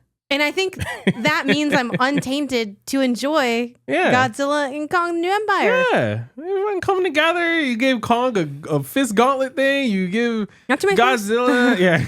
Well, it's on the cover. That's fine. That's in like posters and stuff. Meanwhile, because I had something I spoiled that I was everyone's like, that's such a big spoiler. I'm like, I don't know. They're just monsters. No, man. Yeah. You get these monsters coming out. I don't know. Godzilla shows up. He does his breath hurting people. It's great. Great time. It's just, And, obviously this is 5, so it wasn't like lighting our world on fire, even compared to a small list of movies.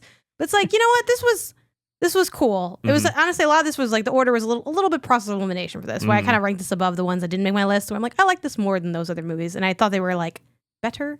than the other movies that I didn't list. But yeah, it was just like a fun, solid time. Like I think, obviously, there are, I'm sure, Godzilla individual, fans that maybe have like a keener eye. But for a casual viewer, I enjoyed it just fine.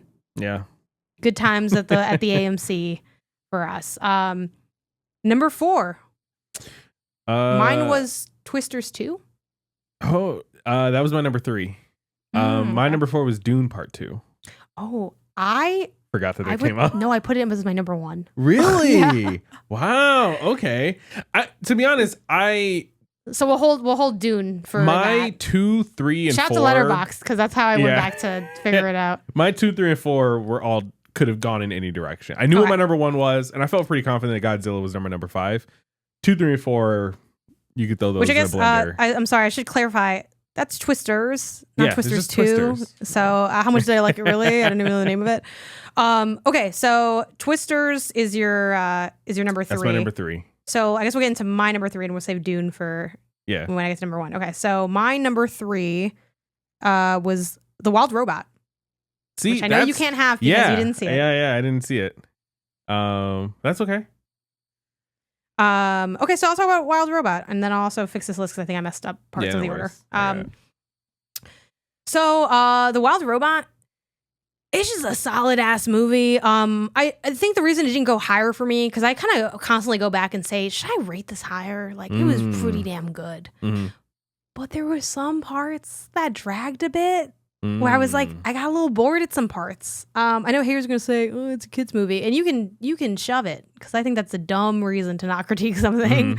But yeah, The Wild Robot, if you don't know, I believe it's based on a series of books, I think. And it is about a robot that ends up in this forest. And the robot essentially ends up kind of raising a, like...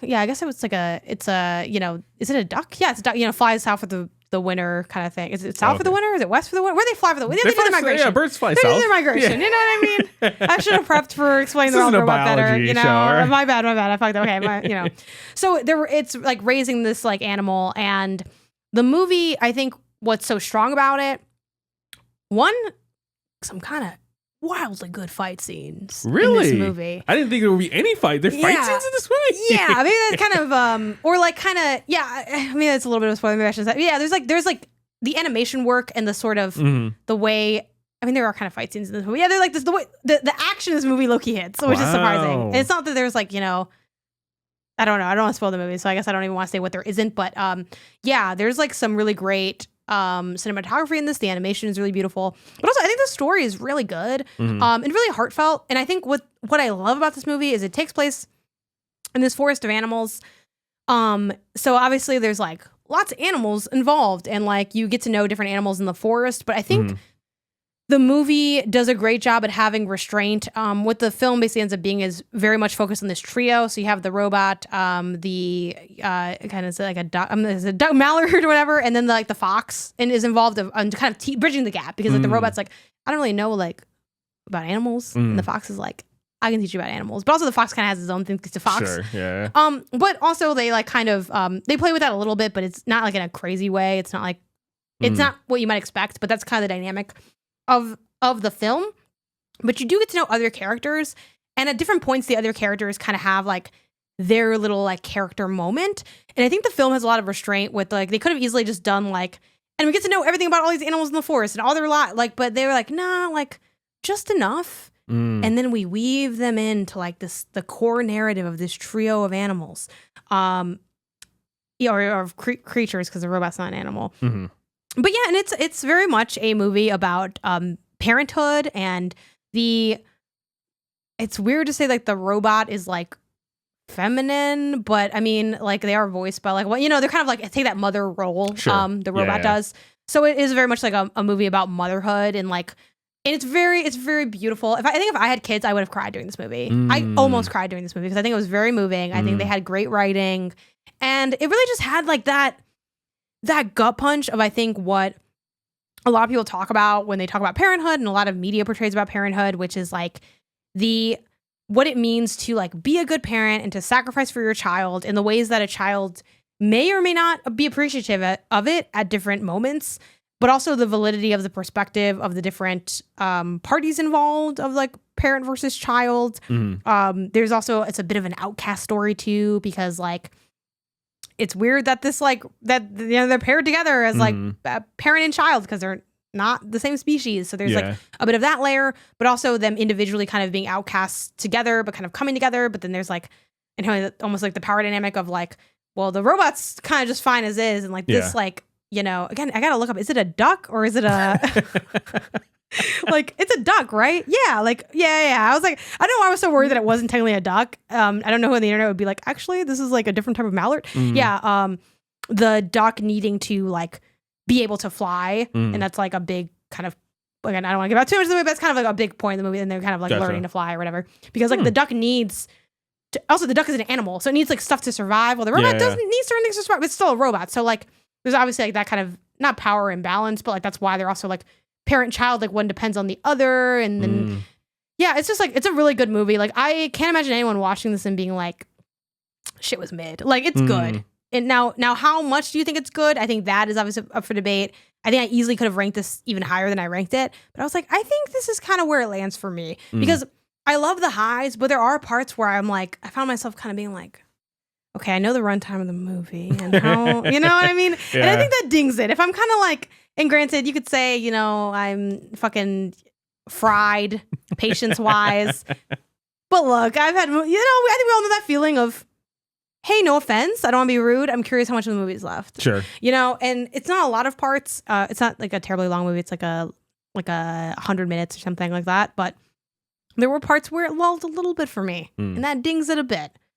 But it was like it was kind of like a random banger. Because I saw this and was like, this could be good. And then it's like, oh yeah, it was really good. Yeah. And that's how I felt watching it. But, sounds good. Yeah, it's on my list. You gotta watch it. I did recommend. Yeah. As soon as I came back from watching it, I was like, Isaiah, you should watch this. It was good. Yeah.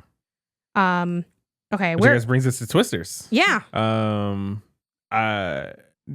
Twisters, which is of course the sequel to Twister. Not easily mistaken for Twisters 2, which is not a movie that exists. Twisters is a fantastic. So I went when we went to go see Twisters, we had just watched Twister like the day before. Yeah. We had rented it from the library, saw it. It was like, oh, okay, cool. Is this fine? Blah, blah, blah. And then we saw Twisters. And honestly, I'm surprised at how true to one the other was. Like without being like, it was almost like a modern reimagining of the movie. But I mean that in like a good way. The movie's fun. It's about these storm chasers basically. You know, some are doing it for science, some are doing it for the clout, the YouTube clout of being a YouTube storm chaser. Chasing these twisters and like trying to record it and like, this is like me and the capture duck. it and tame what are these it. Twisters? Yeah. At least there were things in the movie. They say the wild robot and the duck. I would have remembered that it was definitely a duck and not like a different mallard, but go ahead. So yeah, it's you know, you have these kind of two parties who are chasing these storms for different reasons. And your main character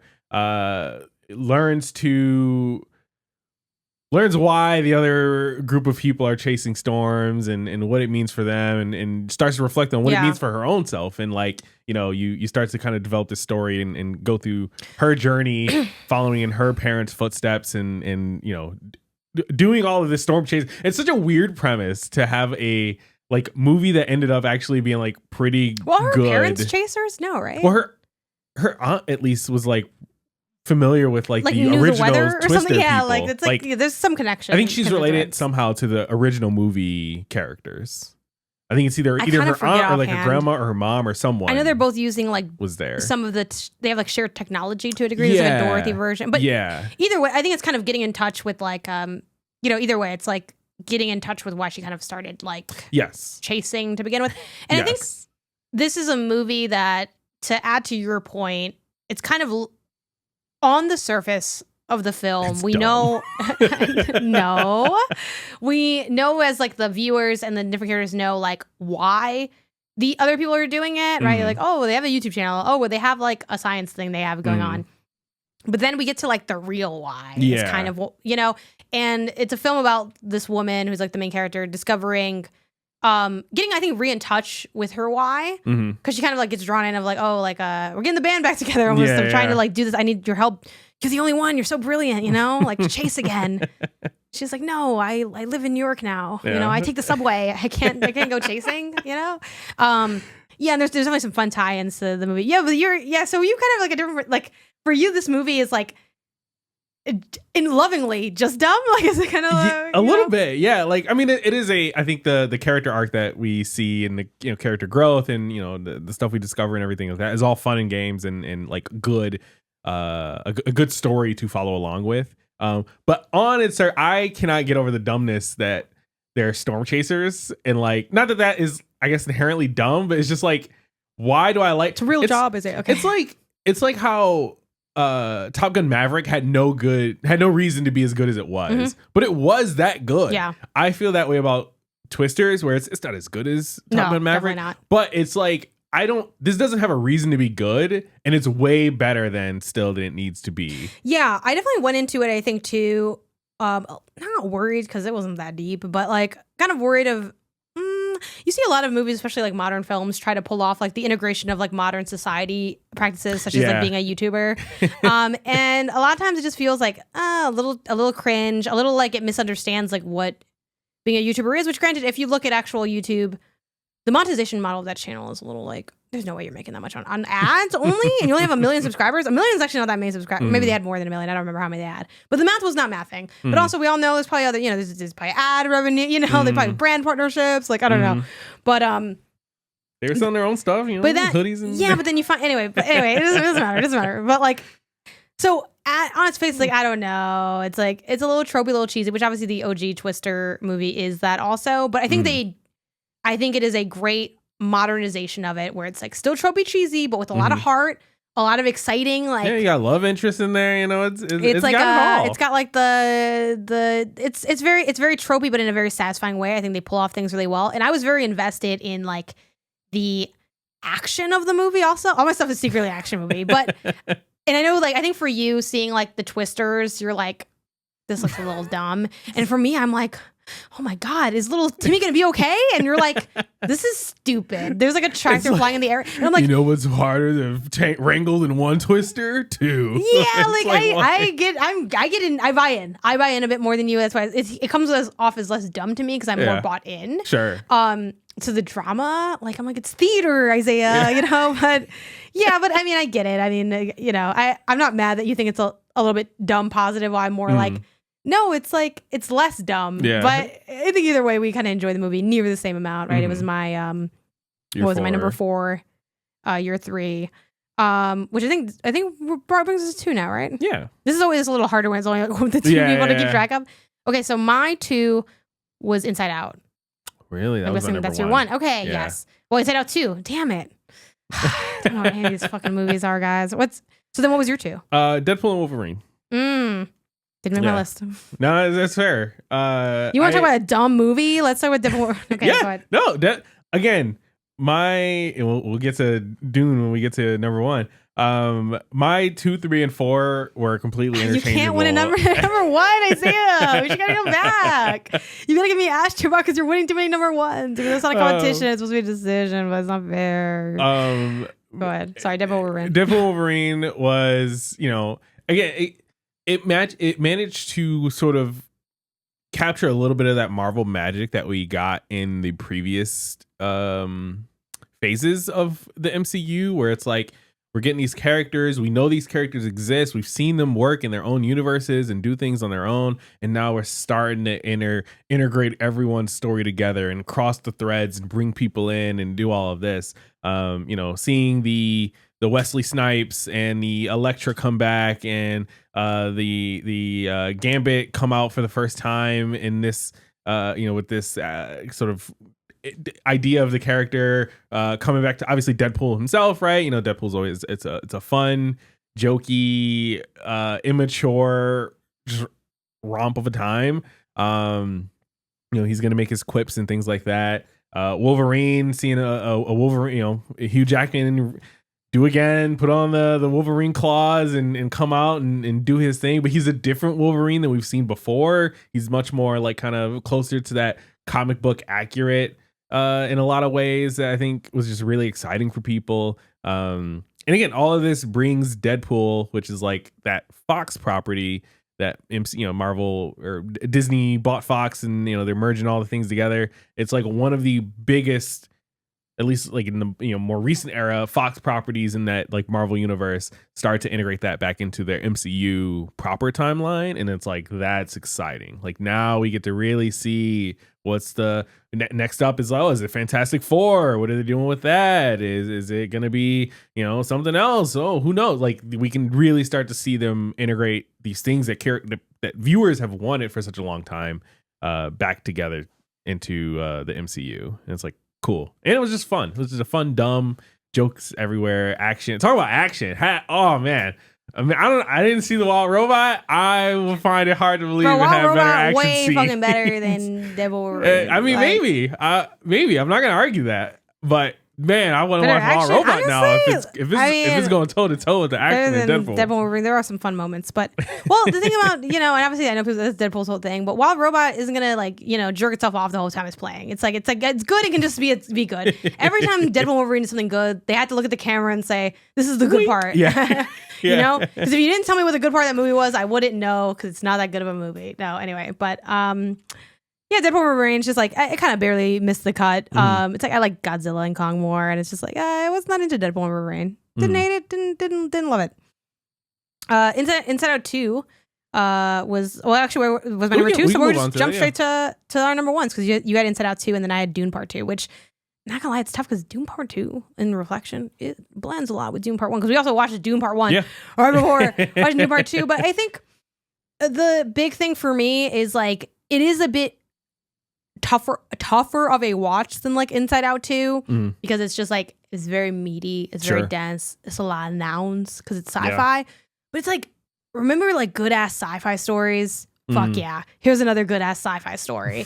I don't want to spoil it because one of the things, and I also need to start writing real reviews on Letterboxd because I would love to go back to those reviews and be able to be like, this is what I liked about the movie. Instead, I just have the jokes that I make because I like them, just want likes on Letterboxd.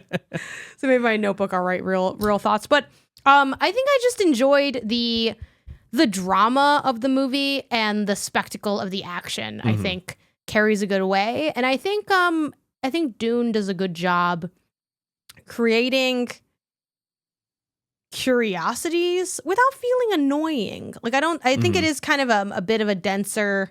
To me, it's a denser thing to understand than like a more, I don't know, less lore heavy thing like Star Wars or Harry Potter and stuff. It's a little harder to glean. Like I kind of have to double check like this guy's this guy, right? Or whatever. But like I think the juice is worth the squeeze with Dune.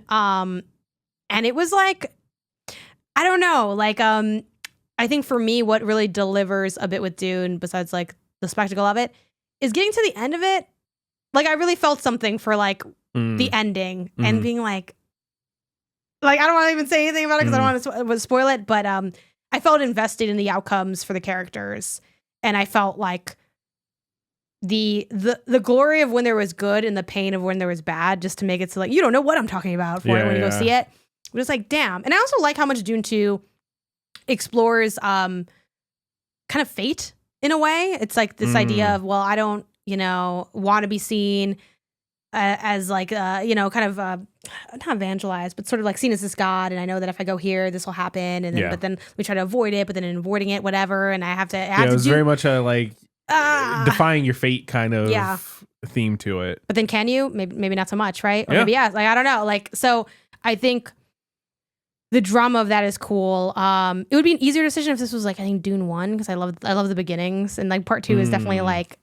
And now we're like getting more into. And also you want to talk about fight scenes? I think there's some cool ass stuff in. There was some cool stuff in Dune. In Dune Part 2, where it's like, what happens? What if we were to like really square up? It's got some good square up moments, I think. I feel like they were shorter and like just didn't last as long. Yeah. Like it was good though. It was like the quality. I think there was high. Obviously, there were like bigger fights that were more like whatever like.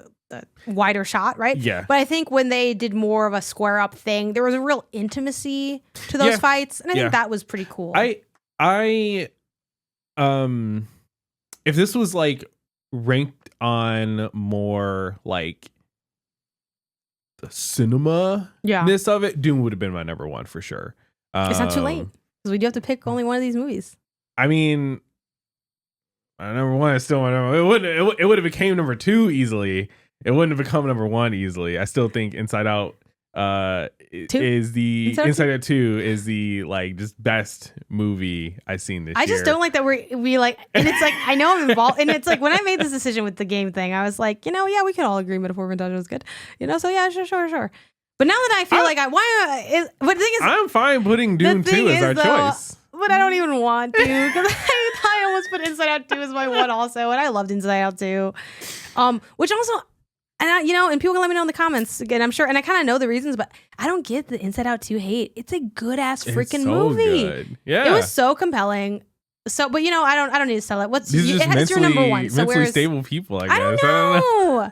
Yeah, right. Like, tell me about. Ain't never deal with anxiety, and I guess it shows.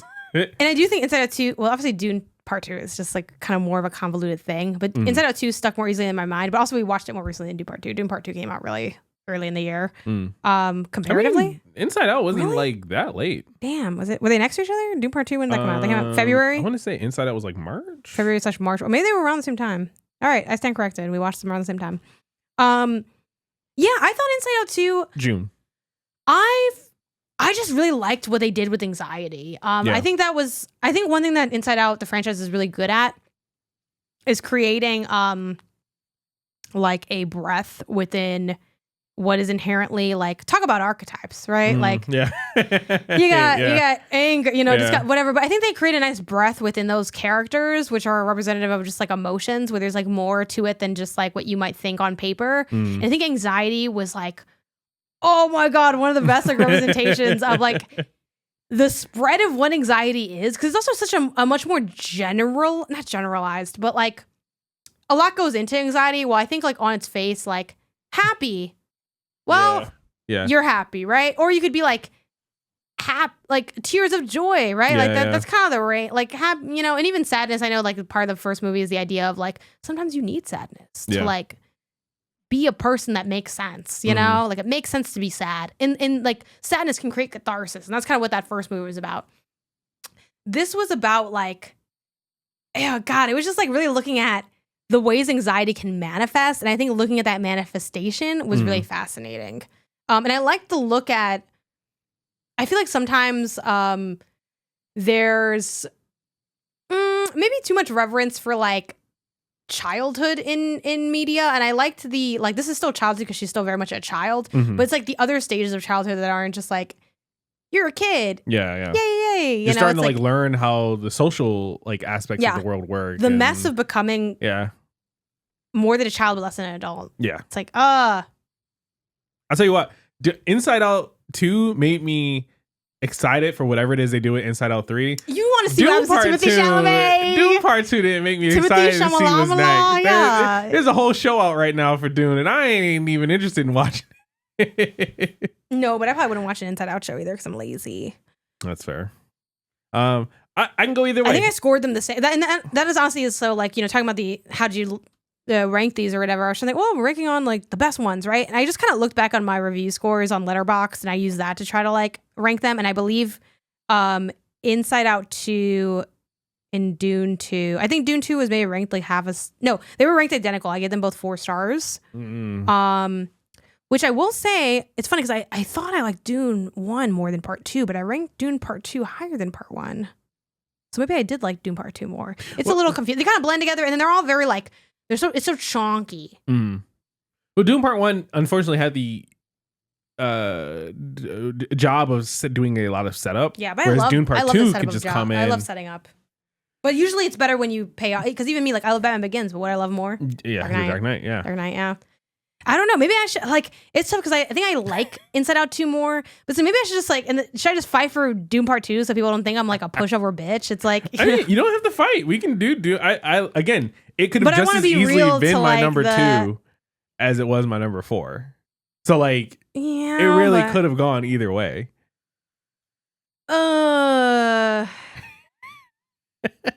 I did love Inside Out too, though. It's the thing. It's not even like, again, I'm genuinely like, If I said you could watch either of these right now, which would you pick? I actually probably would pick Dune Part 2 because I want to re-understand it. Because I'm looking to keep up with it.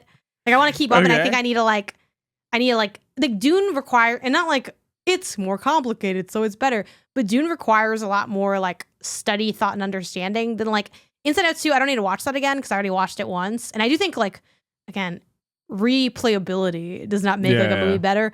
But I think I definitely feel like it's more interesting to see Dune Part 2 again than it is to see, even though it's like less enjoyable in a way of a watch. Like it's less of a like easy drinking, right? But like the beer that they brewed with Dune 2 is better to me. Like when I was writing this out, because they both had the same score for me, so I had to pick one.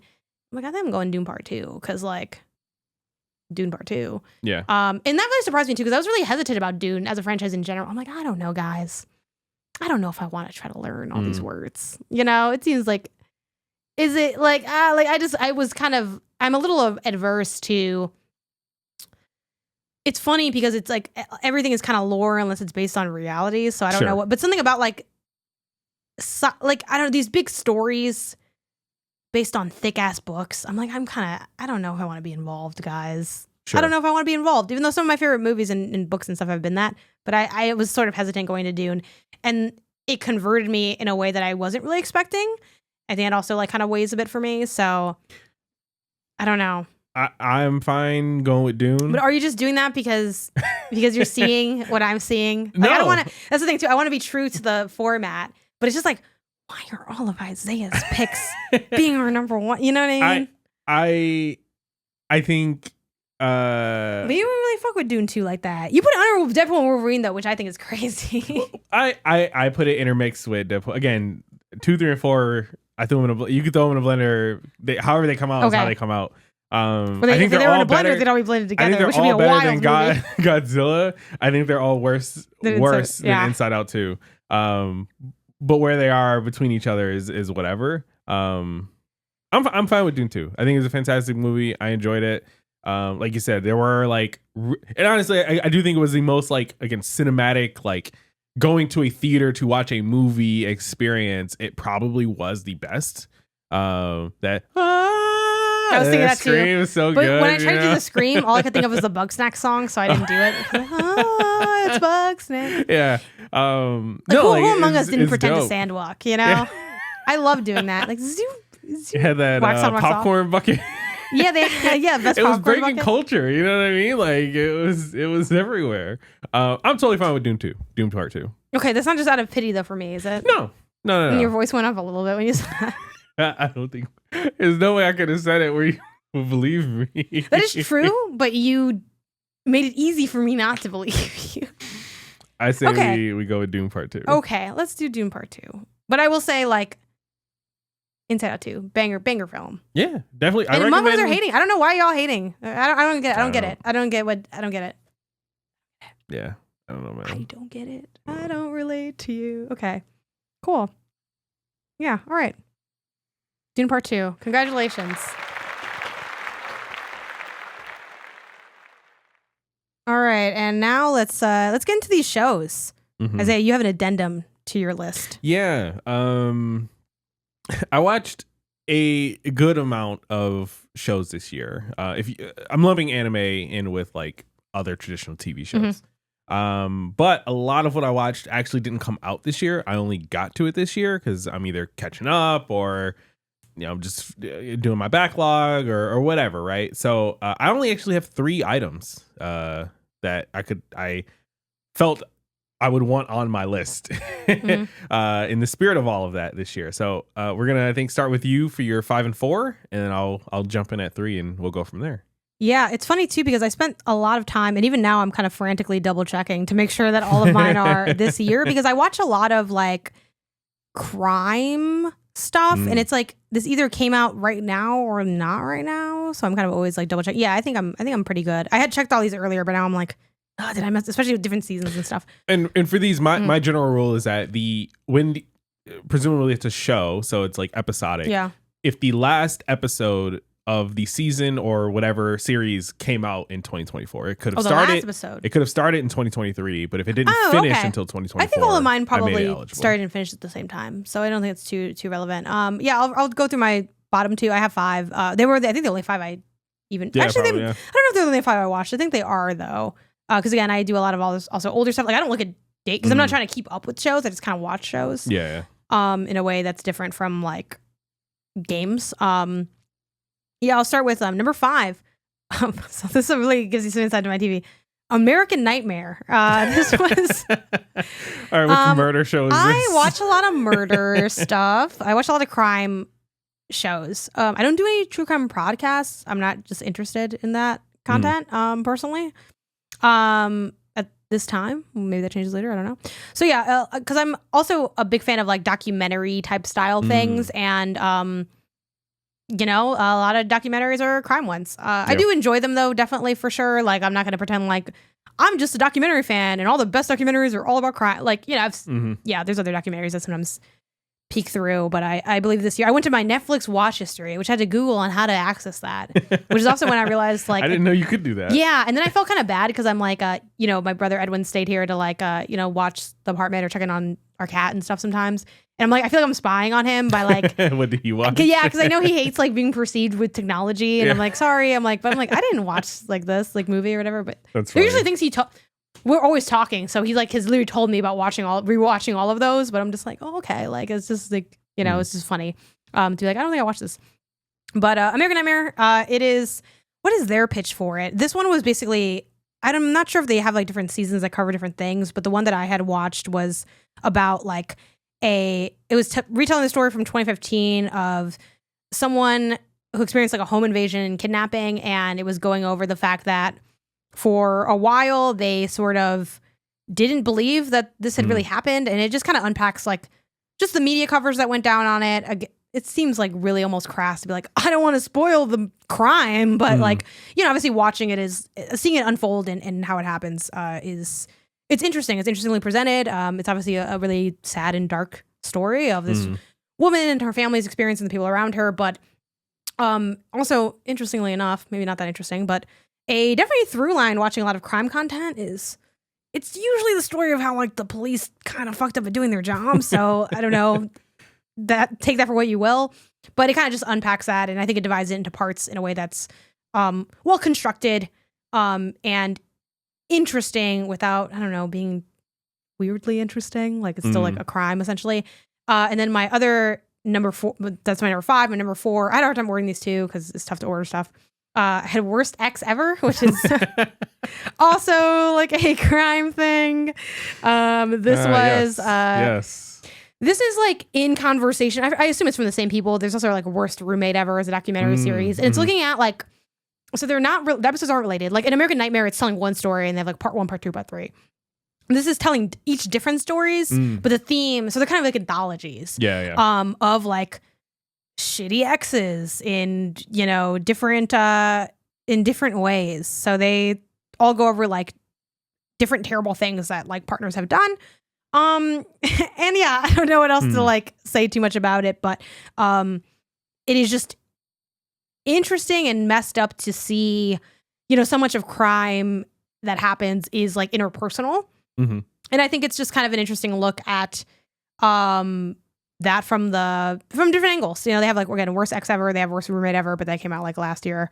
So yeah, it's another one of those. I think if you are interested in that, you'll find it interesting. And I think they're of it's like of quality, because there's also obviously because of the year, I do have to kind of pick what are the ones that came out this year. Yeah. But because I watch a lot of crime murder stuff, I also watch some that just aren't as recommended from me, that it's like this one didn't quite feel as well constructed in terms of telling the story and doing it justice and all that. But so those are the ones that I had as kind of bonuses, since you only have the 3.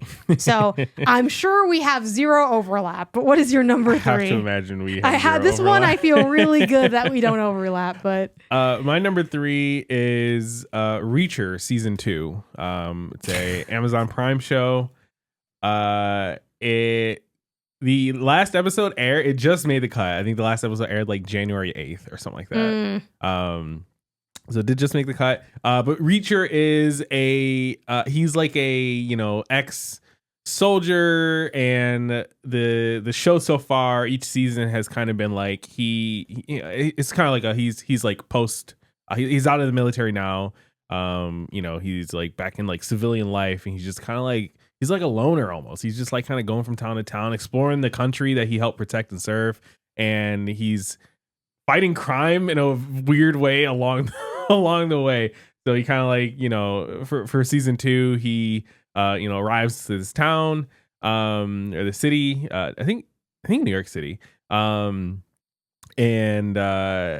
or maybe Boston. I don't remember which one now. I think New York. And like his old military group is like just they're starting to come up missing. They're starting to come up dead or missing or whatever. And so like him and the military buddies he have that were alive, that are still alive at least, they kind of like band together to like start figuring out, hey, what's going on? Who's taking us out? Like what's whoa. And like his band was like a sort of like special force kind of thing. So like each character has like a specialty of sorts, and so like they're introducing these characters throughout the series and the season, and you're getting like backstory between him and all the other members of the group and everything. And it's a fun time. It's a fun you want to see a big burly dude just punch bad guys, and like obviously it. With a grain of salt, again, it's still, military as a background, ACAB, blah, blah, blah. But it's like, you know what? He's cool, though. Hey, right? man, Top Gun Maverick was fun, right? Yeah. It's sometimes it's like that. Yeah, no, I bangs with Reacher. Reacher's cool. The flavors of what we watch are funny, because you're like, do you want to see a big man hit somebody? And I'm like, do you want to see the person that you trusted the most in the world betray you in a way that's so garish that it was documentarized by Netflix? Yeah. Maybe not by Netflix, but it's on Netflix.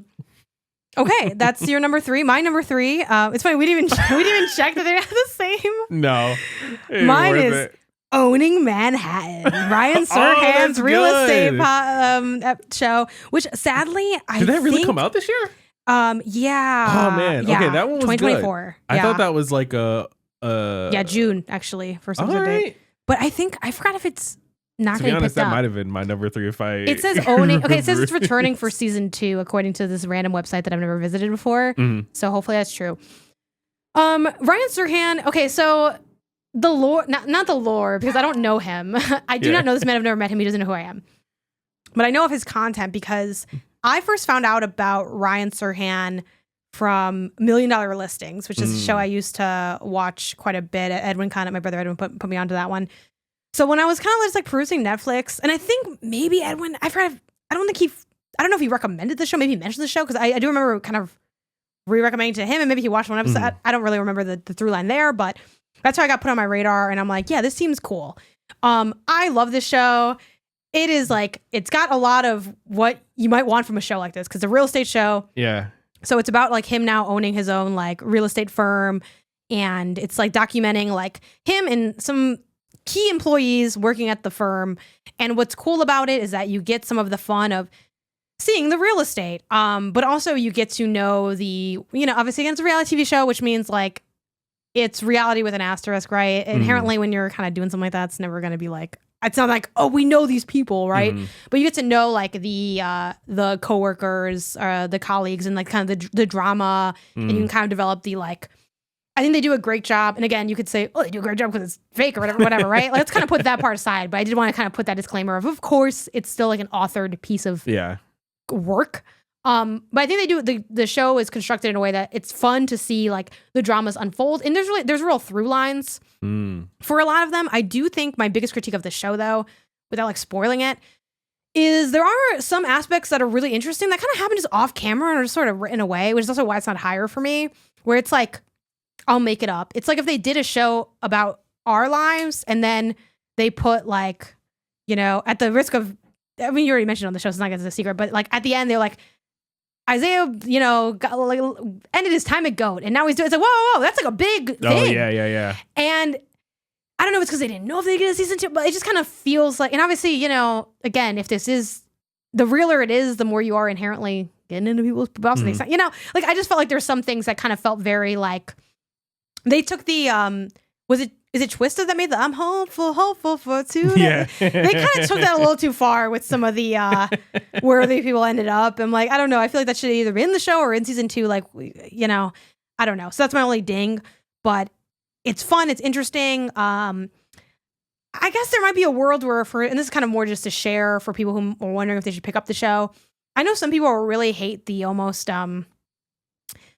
rich business guy who's really gung-ho, and they almost hate like the CEO vibe. So I think there's a chance that like if that really grosses you out, maybe you don't want to show. But I think those people probably just don't like these kinds of shows to begin with.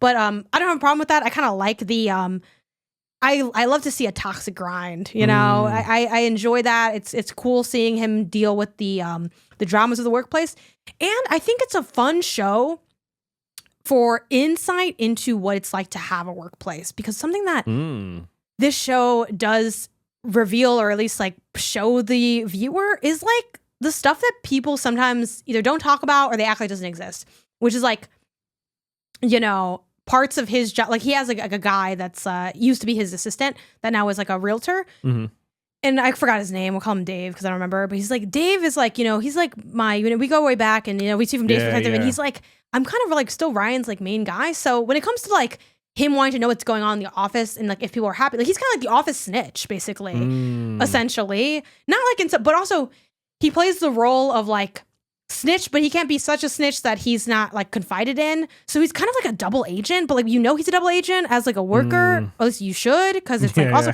obviously he's saying this on the show. So if it is true, and again I know like reality, whatever, but yeah, that's like a very real thing that happens at jobs where it's like, okay, so what are people saying? Well, this is kind of not like, I'm not gonna name anyone, but like people have been getting poached from the office, and they're like, yeah, we're losing some of our best player. And then also the startup vibes of it's like a newer firm.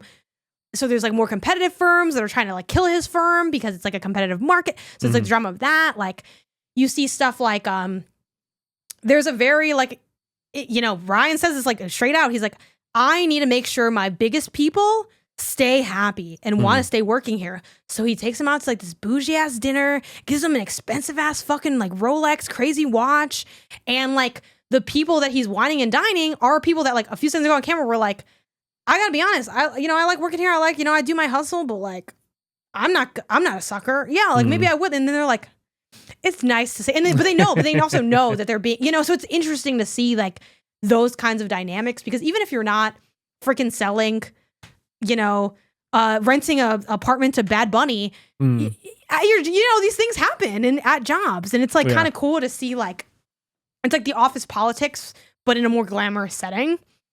Gotcha. So yeah, Owning Manhattan, watched it, had a great time. Honestly, in a way, I kind of wonder if I should even put this higher on my list, but I did ultimately put it number 3. It was such an enjoyable watch. I was quick to recommend it, and then I enjoyed talking about the dramas after someone else watched it, which I think is a sign of a good show, where it's like, I want you to watch it, and then I want you to tell me about it, and then we can talk about it, we could swing our feet and tee-hee about the tea, which you want from like a show that's a reality show. Yeah. A good bit of tea is important. I think Owning Manhattan delivers on that.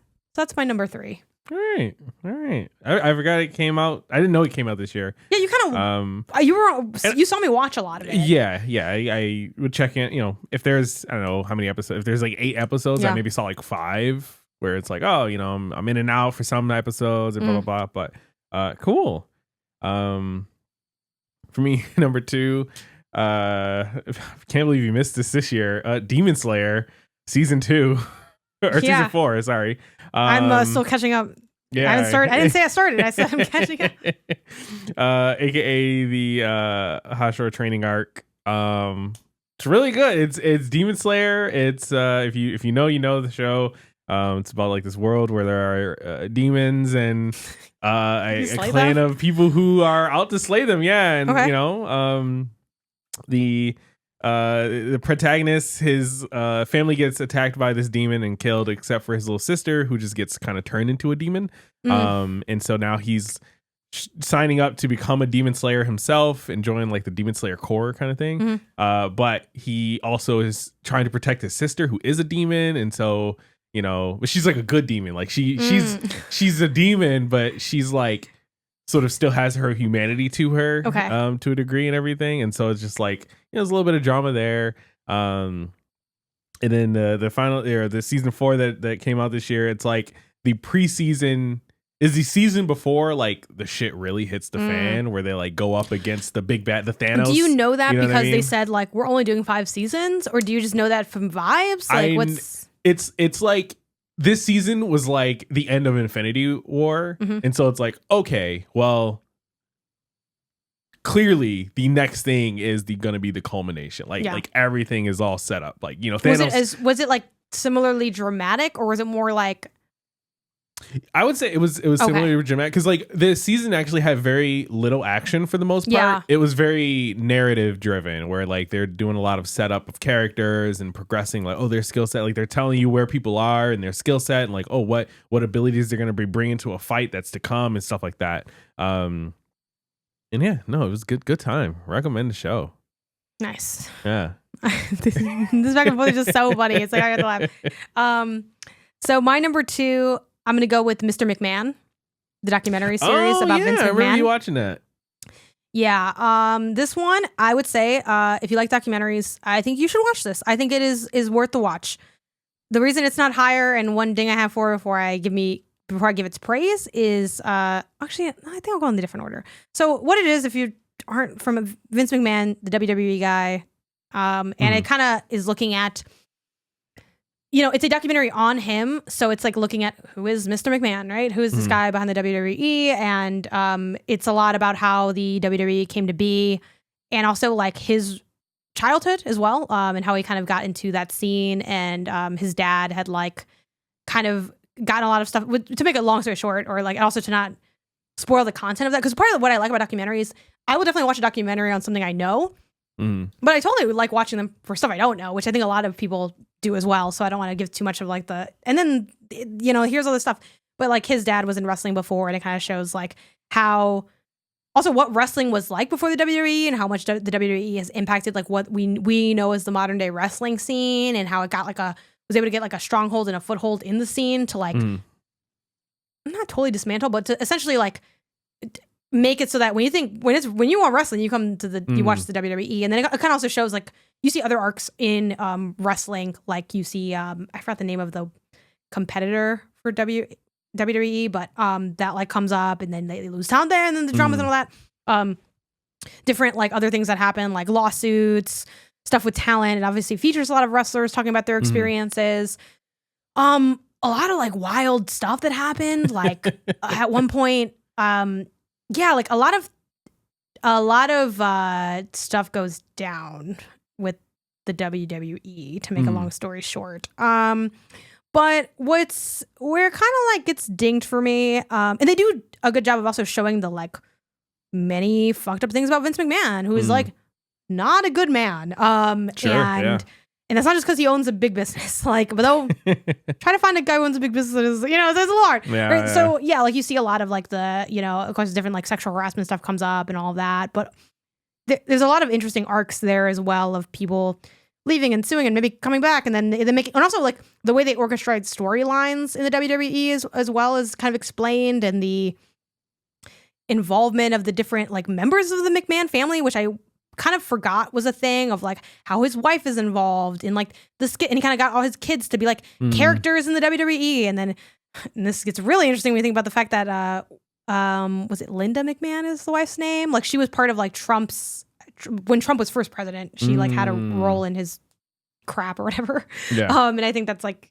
coming back as well. But anyway, where it gets dinged for me, and it's not really the documentary's fault in a sense, because towards the end of filming, like all of these like even more like lawsuits and like crazy shit came up with like Vince McMahon, and like I don't want to totally butcher it because I don't remember all like the exact ways it was mentioned, but like the sexual misconduct that has happened. And it's honestly like a really light way for me to put it. Like there's some really like human trafficking allegation. Okay. Like there's like very serious, not just like, not, and everything is serious when it comes to like sexual misconduct, but like there is some really serious stuff going down with Vince McMahon, which of course, when he's interviewed in a lot of documentary, like he knows this is a documentary about him, there isn't as much stuff for that stuff because and I don't think that's on the crew. That very much does seem like it was legitimately a timing thing, and they do try their best to say like, and they mentioned like, hey, but all this was filmed before that,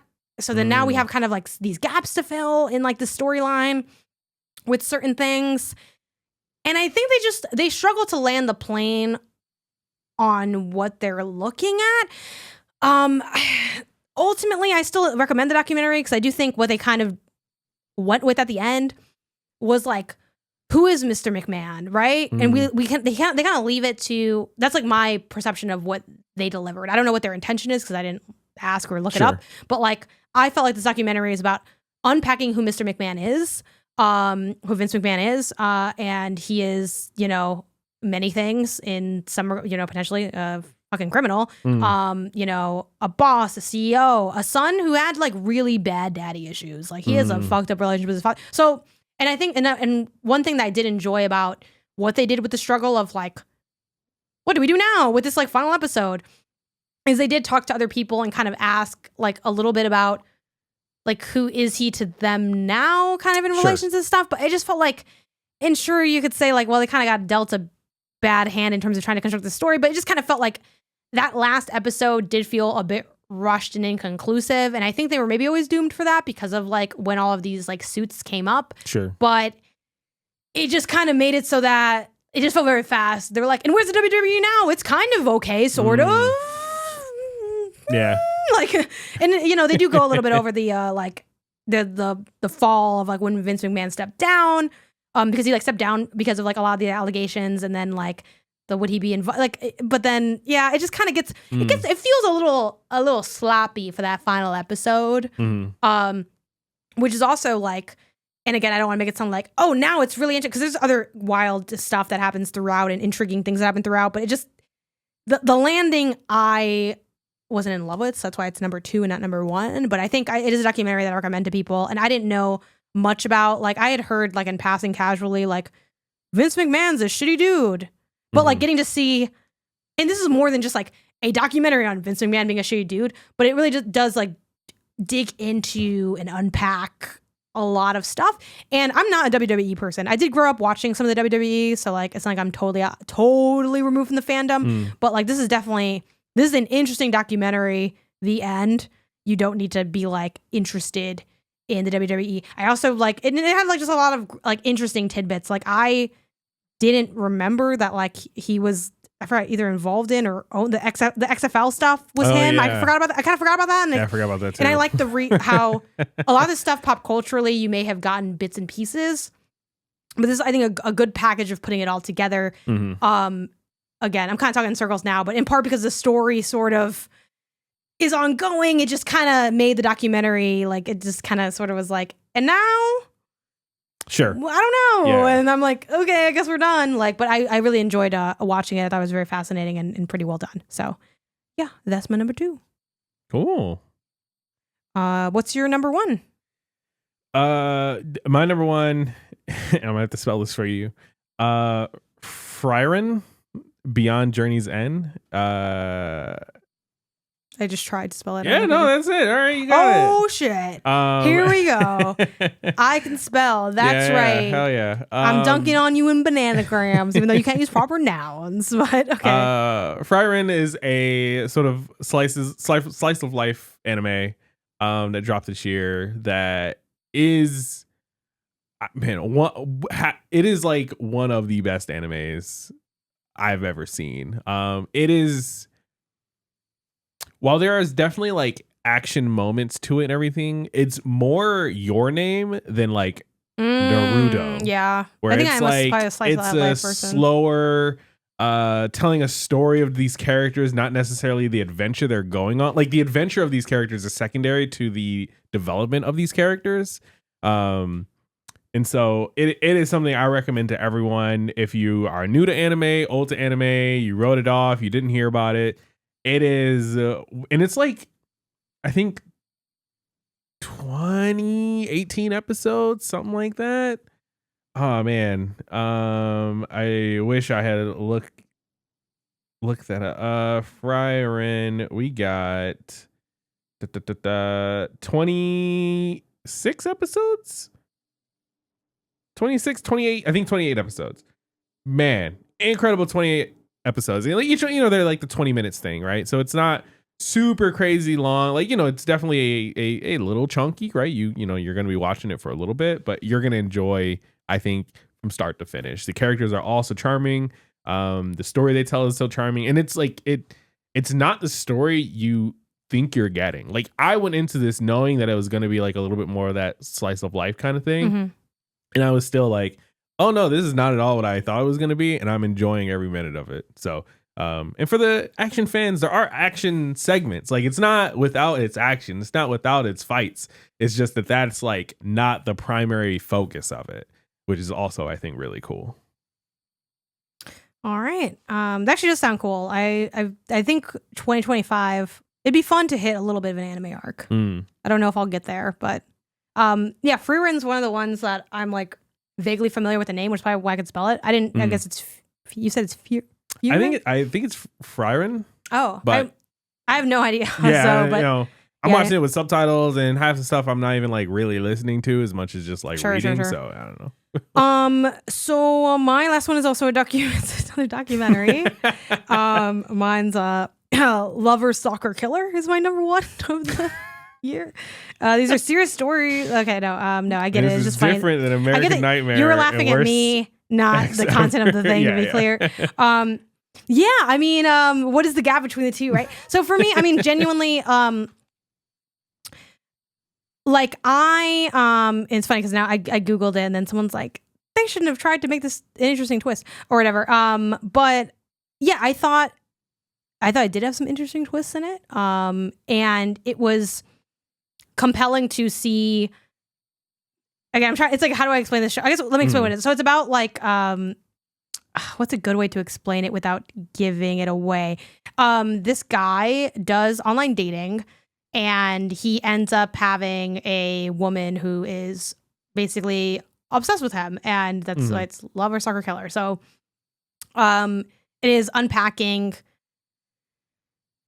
the process of finding who that woman is potentially, right? Who knows? I don't want to give away the documentary necessarily, but it's like looking into that of like his experience with that situation, how it unfolded, how the evidence kind of came together, it didn't come together, and then people kind of trying to get to the bottom of things. And I will say it is kind of a, I feel like I'm looking back, I'm like, there probably was plenty of police fumbles, but there definitely are a few law enforcement adjacent W's of like, there's like one guy in particular who's like really tech oriented, and he works really hard to like put things together and all that. And I think the reason this is my number one is this is like a silly bar to be like, this means it was better than something else.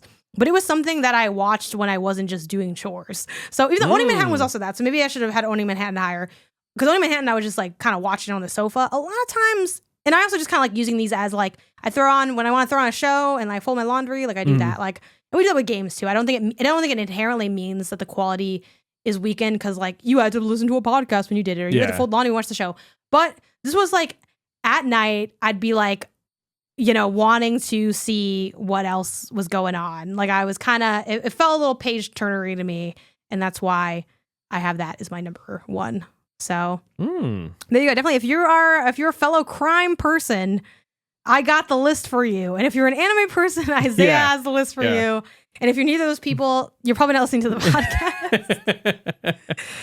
podcast. I'm willing. I would like to propose something. Okay. For our pick, I'm gonna zag. Okay. I'm actually gonna propose Owning Manhattan. I think I'm willing to say I've watched enough of it that I could say I watched it. I just didn't realize it came out this year. It would have made my list had I realized that. And I will say, to clarify my comment about you being like around when I watched it, like I think it's different because you get that for 1,000 times. There's this where you're like, I was kind of around. I'm like, yeah, but like it's like a story game. So you're like, I'd be like, because you were playing like a game or like on your phone, like you basically were watching the show with me. It's just that we did not. The reason we didn't watch it together is because we did not say like, I am watching this and we're watching it, Yeah. And it was the kind of show where I was like, do you care if I watch it without you? And you didn't, but you did see a lot of the show. Yes. I agree. I feel good about that. Because Owning Manhattan easily could have been my number one. But also, it's kind of the one that I think we both enjoyed to a significant amount. And as I was going over it, I was like, should this be higher? Is what I kept wondering with Owning Manhattan. Yeah. So I'm good with that too. I think that's definitely watch Fireman Beyond Journey's End. Yeah, and definitely watch, I guess, Lover, Stalker, Killer. yeah. I mean, I do think Owning Manhattan, it eats. I do like Owning Manhattan quite a bit. So that is our show. I need to find out. I think I'll just continue going on with things, but at some point we should establish a consistency of rereading things. Or not. These are all be in. I guess we don't have like a separate show notes. That wouldn't be a spoiler. I think people know what we named. I guess at this point of the podcast, but there we go. Owning Manhattan. Show of the year. All right, and now for albums, which I think might be our last like numbered thing. I don't know if you numbered the food. I kind of did, but then I'm like, I don't even want to number the food as much. I have like a one, a number one thing for like the foods, but then it was just like scattering. Good food. Yeah, I think that might be a good just thing moving forward, just because there's so much more like free form. Yeah, no, that's fair. So yeah, let's same deal. Bottom up. What do you got? Number 5. Number 5, which I'm sure is going to be higher for you than it was for me. Chromacopia. Wow. Tyler, the Creator. Yeah, I have that number 3. Okay, not too much higher. I have this one I feel confident for, by the way, for our number 1. I don't think we're gonna have any issue. Oh. Oh no. I don't feel confident. I don't feel that way. I feel differently than you. Right. I have Brat for my number 5. I'm guessing you have this is your 1, it's obviously. Yeah, clearly. Isaiah hates hearing a woman have fun while also reflecting on her life. That's not true at all. Then why don't you like Brat? Okay, no. I know I don't like Brat. It's just not your genre of music. And it wasn't really my genre of music either. Charlie XCX is an artist where I am one of those people that's like, oh yeah, looking back, I'm like, oh yeah, Charlie did make a lot of hits that I've heard that I just didn't really like fully clock, like the I Don't Care, I Love It song, you know, that the crash my car into a bridge, I don't care. Yeah, that's Charlie. Okay. Yeah, so like she's done a bunch of stuff that I know I've heard, but I kind of just never really like connected the dots for it being Charlie, and I didn't really listen to any Charlie's albums before this. I don't know if it was like the marketing that just worked on or what got me to listen to Brat the first time, but I went to listen to it and I thought it was really fun, really interesting. And then honestly, and this is kind of like is the Brat, I guess if I had to pick an album, maybe I should put her variant, like she had like a full edition that was like it's still Brat, but whatever. Oh, do you have that problem with something? It's just a very like Fall Out Boy way of naming it all. Oh yeah, like so she had a deluxe edition drop that I actually technically like more than Brat because I really like the deluxe edition, and it has like the regular Brat songs and all these like different versions, but the album is Brat and it's completely different but also still Brat. That's the name of that album. But kind of same difference. They are inherently not like that. I mean, they are actually really different. But anyway, so with I guess I'll swap mine for Brat and it's completely different but also still Brat, just because that one has these different versions with features, like it's super feature heavy. And then she also has the regular versions afterwards. But what's really cool about the features and the songs and like the different takes on the songs is the songs. And I got this analysis from someone on TikTok, and then I was like, yeah, it kind of is. Are sort of one reading of the songs is that they're interpretations of the songs after Brat's success, which I don't know how like quickly she worked on flipping these songs. Like I'm not really sure what that creative process was, but it's like, looking at things from just like a different angle now with like Brat having blown up to some degree. But then they're also kind of changed like the meanings of the songs a little bit. Maybe not the direct meaning, but they kind of amplify things, like Girl So Confusing having that Lorde feature, like the song's about Lorde, and then Lorde jumps on the remix and does stuff there. I don't think I need to explain that Guess with Billy was awesome. You know, I know you're a fan of Billy. I don't know if you're a fan of Guess though, maybe not because you like Billy, but it's just, you know, right? But yeah, like they were really fun. Also, there's a version on there too. I think it's Club Classics on the remix is like, it goes so hard. It's actually like my eyes are bleeding listening to that song. That's how hard it goes. Yeah. And, you know, just as a project, Brat, it is a lot of the fun, you know, club hits, like it has Club 360 kind of vibe, but it also has like some introspection. And I think there's a level of intimacy to the lyrical content of Brat that I think goes under the radar if you're just like which also might be why you don't like Brad as much, besides the fact that it's not really your style, but like you've mentioned that you're very much a music sound person and not a lyrics person. Like you're music first, lyrics second. Yeah. I'm a lyrics first, music second person.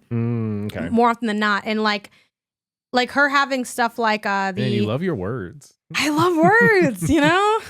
But like the what's the name of that song? I think it's Sympathy is a Knife, but the one where, you know, where she's like like I want to buy a gun, I want to shoot myself. It's like that's really dark, but it's like it's kind of like it's all auto-tuned and it's all like, do you know, like, so it's like there's a lot of introspection in Brat, which is cool. You know, it's very much about like looking at different aspects of womanhood and personhood. She has a song that it's not my favorite song, but the content is really cool, where it's about like whether or not I think about it all the time, and the song's about like should she have a baby or not, and it's like, you know, it's like, oh, like if I run out of time, you know, and I'm not in love with like how that song sounds necessarily, but I think the content is really cool of just like, yeah, it's a very relatable thing, like the way she positions it, and she talks about like I have friends and they're like these great parents, and like could I be a parent? And it's just very like raw and real. But then after that it goes into like 365, which is like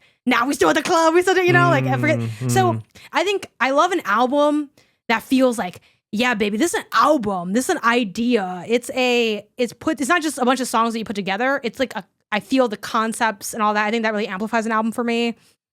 And Brat does that. And I also love Brat as like, obviously it's part marketing, right, for like the album. But Brat was such a fun thing that blew up of like, not just the Brat summer, but also this idea of like part of Charlie's allure is like, yeah, like I'm bad, and maybe I'm kind of, you think I'm dirty and I'm in the club, but I'm going to make it cool. Like you would normally, because I think part of the whole, like, yeah, I'm clubbing, I don't have a kid and stuff, even though she did think about, like, should I have a kid, you know, on the album or whatever. It's like, I like the idea of Brat being almost like a reclaiming or an owning of things that like women are kind of shamed for. I think she like admits a lot of things on here and celebrates a lot of things that are seen as societally like unideal for women from like a traditional sense. And I think Brat is included in that, right? The idea of like being a brat, like, oh, you're a brat, you gotta grow up, you're a spoiled brat. And the idea of it being like, yeah, like I'm Brat, like that's cool. It's like, that's cool to me. So yeah, I like that aspect of it as well. But yeah, it's a good album. It's a strong album. That's my number 5. I guess we go to 4 because I had Chromacopia higher. 4 for me was Bando Stone and the New World by Childish Gambino. That was my number 3. All right, we're moving on up. What was my number 4? Yeah, what's your number 4? Was Short and Sweet, Sabrina Carpenter. Okay, that didn't make my list, but honestly, I feel like should I go back in the sense that the album music data doesn't lie. I listen to that album a lot. Tell me about why that's your number 4. I can't tell you too much about it. In that, like, again, I didn't listen to it and get any like deeper lyrical digging from it kind of thing. I was listening to it. You're like, I want someone to get me pregnant. Please. Yeah, I was just bopping along to the songs. The singles were hot. They were, you know, getting tons of radio play, and they were added to my playlist. And then when the album dropped, I listened to it. To be honest, I guess I probably should have put Chromacopia above this, just because at least Chromacopia, I've sought out listening to it as an album more than I did Short and Sweet.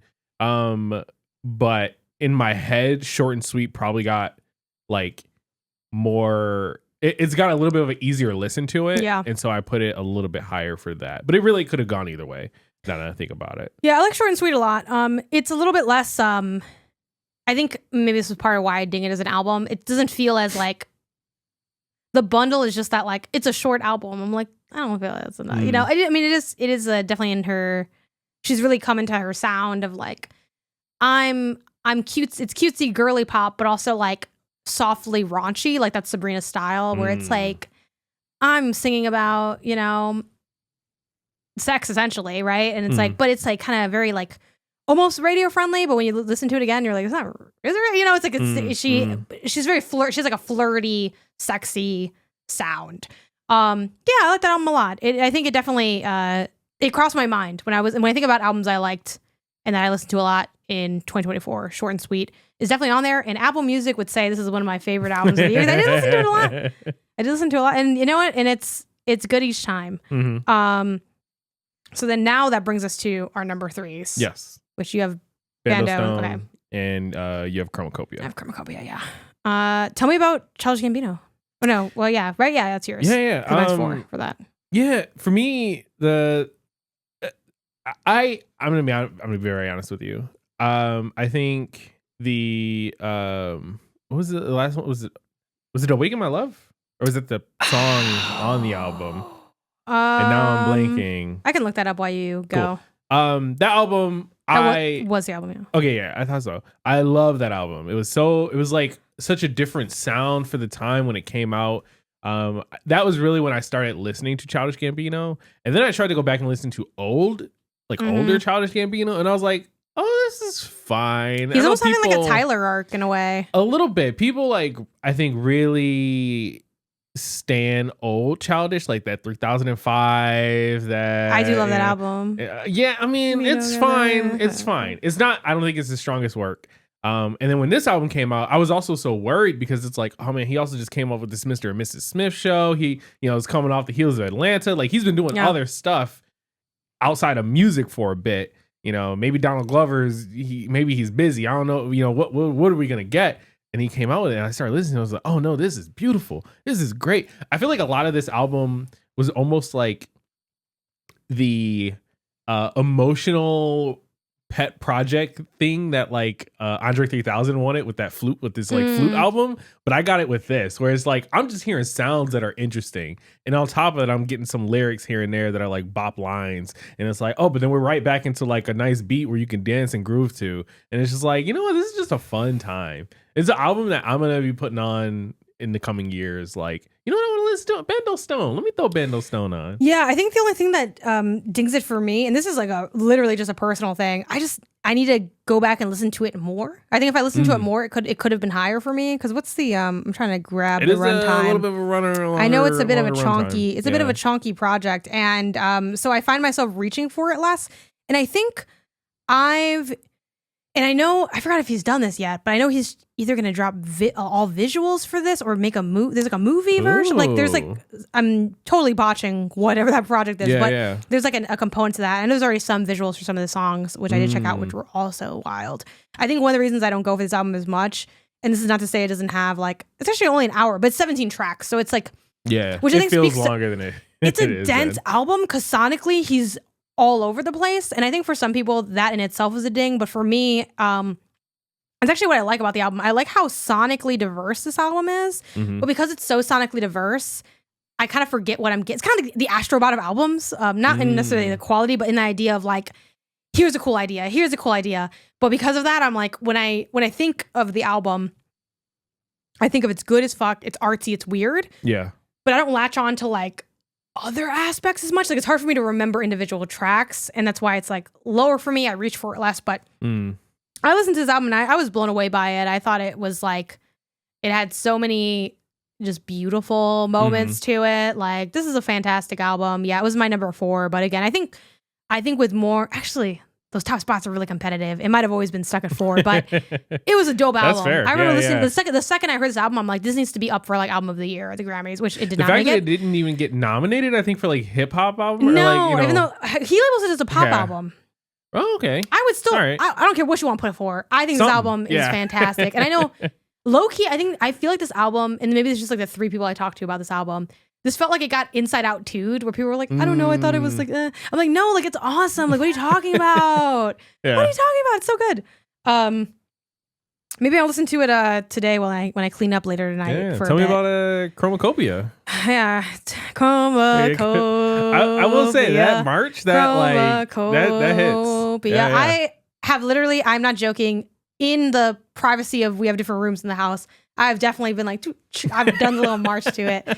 There are many times where I'm dancing around in this apartment and I'm just like, if you walk in and it's a little weird, but I'm like, yeah, I'm jamming out. This album is so good. Yeah, let's see. What do I really want to like say of it all encompassing? It's so good. I've been a Tyler fan for a long time. So have you. we kind of entered at the same point. I think we entered almost similar to that Gambino switch in sound. I think for me, Flower Boy was really when I rocked with Tyler. Because Flower Boy, Igor, Call Me If You Get Lost. Am I missing one? State Sale? Is it State Sale is just Call Me If You Get Lost Deluxe. I don't think I'm missing one. Yeah, and we have all the vinyl of that. I mean, I like a few old tracks from Tyler, but I'm mostly a modern Tyler fan. And I love what he's doing here with Chromacopia. I think there's a lot of like good guttural songs on here. Like there are many times in this album where he is just like yelling. Like he just kind of lets out a scream and it's just like, ooh, like this, it is animalistic in some parts, but also like still that soft kind of Flower Boy vibe, you know, and not to totally compartmentalize him into like eras of his music, but you know, you still get like Hey Jane, which is like a really soft song, like this kind of love song. I also think like so I saw someone, this is also an online thing, say that Judge Judy sounds like what riding a bike feels. And even though I'm not a big bike rider, like I rode a bike when I was really little and I kind of forgot, I gotta relearn. It's like, yeah, like 100%, like you're just, ooh, there's so much good flow, so many good sounds in this. But there's like a lot of just striking energy in this album. Like there are cuts I do with this album where it's like, which I have done this before, I'm like, I'm gonna take 3 really like hot tracks and I'm gonna put them at the end of like when I'm on a run, like a physical run, and then I'm just gonna go boom, like Thought I Was Dead to Balloon to Sticky, and it's just gonna be all hype. Really incredible features on this album too. Our boy Tizo's on there, which is fun. Like Him, still, I don't know if it's my favorite. It might be my favorite song on the album. It's definitely the one you quote the most, probably. Yes, because it's like, it is both memeable, editable, but also just really, really beautiful. Like Tyler just knows how to put together some good sounds. I got nothing but good things to say about this album. I'm obsessed with this album. It's so good and cool. And I think it's, as far as like, what is the album? I honestly think I need to do like more analysis to kind of pack it apart. But I definitely think the through line is the idea of like, of course, masks. Like the cover is him wearing a mask and he has like Take Your Mask Off. And it's like these just different like, there's just like a lot of like emotional beats that he's exploring that I enjoy. Of again, kind of like I think he's easier to take like as like a more of a, I guess, a lyricist, right, than like Charlie. But they're kind of talking about a lot of the same stuff. Which I think is also, you know, we can't undersell how relatability may amplify my appreciation for some of these records, because like Tyler is like, I don't know how old he is offhand. Like he's in his 30s, I know. And like Charlie's also like in her 30s. And it's been cool seeing like, what are people like us in our 30s working through? Now, I don't have the talent currently to make the stuff that Charlie or Tyler makes, but like, that's what's cool. Like they can really speak to that. Like he has this line that I think about all the time where he's like, you know, young blank until I hit 30 or something like that. And it's like, yeah, like that's so like, it's such like a small like kind of throwaway line, but like stuff like that is so cool because it's like, yeah, it's totally how it kind of feels to be 30. Like you're like if you're 30, like you're not really like, I mean, some people think you're young and you are kind of young, but it's like, oh, like I was young man, then I hit 30. It's like, like hell yeah, Tyler, let's go. But yeah, I love that Tyler just feels it's free. It's a free and reflective album to me, and I love that combination. I just love albums that feature the color green. That's Chromacopia, baby. Yeah. Chromacopia. Number 2. What do you have for me?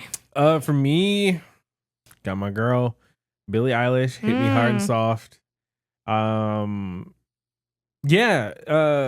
Well, I guess what's your number 2 first? Oh, my number 2, GNX. Really? Wow. Okay, that's my number 1. Wow. I am surprised. I think I know what your number 1 is then. I go back and forth every day. But that's I go back and forth. I go back and forth every day. Actually, I feel like your number 1 could be like 2 different things then. But anyways. Okay. I guess we'll get there. I'm assuming it's not Hit Me Hard. No, so it's I can talk about Billie. But it kind of, this occupies a similar spot that Bando does, where I think with more listens, there's maybe a chance that it gets in there. Because I do think it's the album that I told you, like, listen to it again. When you were like, I don't know if I love it. On the original listen, I was like, oh, it's cool, it's fine, it's whatever. But then yeah, like after a couple more listens, it's like, oh no, actually I like this music. I like this sound that she's producing.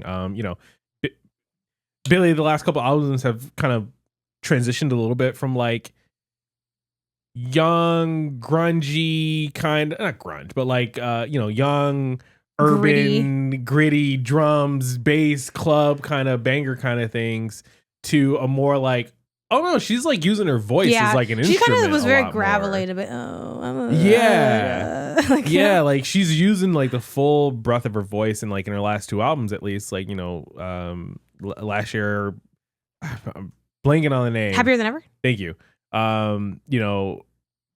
Incredible songs, incredible like just like melody, musically, sonically, like tracks that was on that album. This year with Hit Me Hard and Soft, I feel like it's the same thing, but it almost feels like a part two to her last album, where it's like, okay, cool, like you had more to say. Maybe it didn't make the album, maybe you just wanted to do it differently. Again, I'm not super into the lyric. I couldn't tell you the lyrical breakdown or like underlying meanings or things like that. I wish I could hear stuff how you hear it. I wish you could hear stuff how I hear it. Yeah, but just so like fun. Audibly, I love this album. Yeah, it's a great album. It's just one that it kind of has the, like I said, the Bando Stone problem for me, where it doesn't isolatedly stick. I know I like it, but I don't. I also I don't come back to it, and I haven't like gotten to know it enough to really like rank it in there. Which funny enough also didn't make the list. The Clairo album that apparently I listened to a lot as well, according to Apple Music, kind of fell in that same spot of like, oh yeah, like I said, I kind of have a hard time like piecing the songs apart individually. But yeah, Hit Me Hard and Soft, definitely a dope album. That these are both like gonna go in my like that and Bando, like listen to more so I can like kind of get to know them more because they're really strong. My number one is Cowboy Carter. Okay, really? Okay, yeah. I wasn't sure. I figured it was either going to be Cowboy Carter or Chaperone.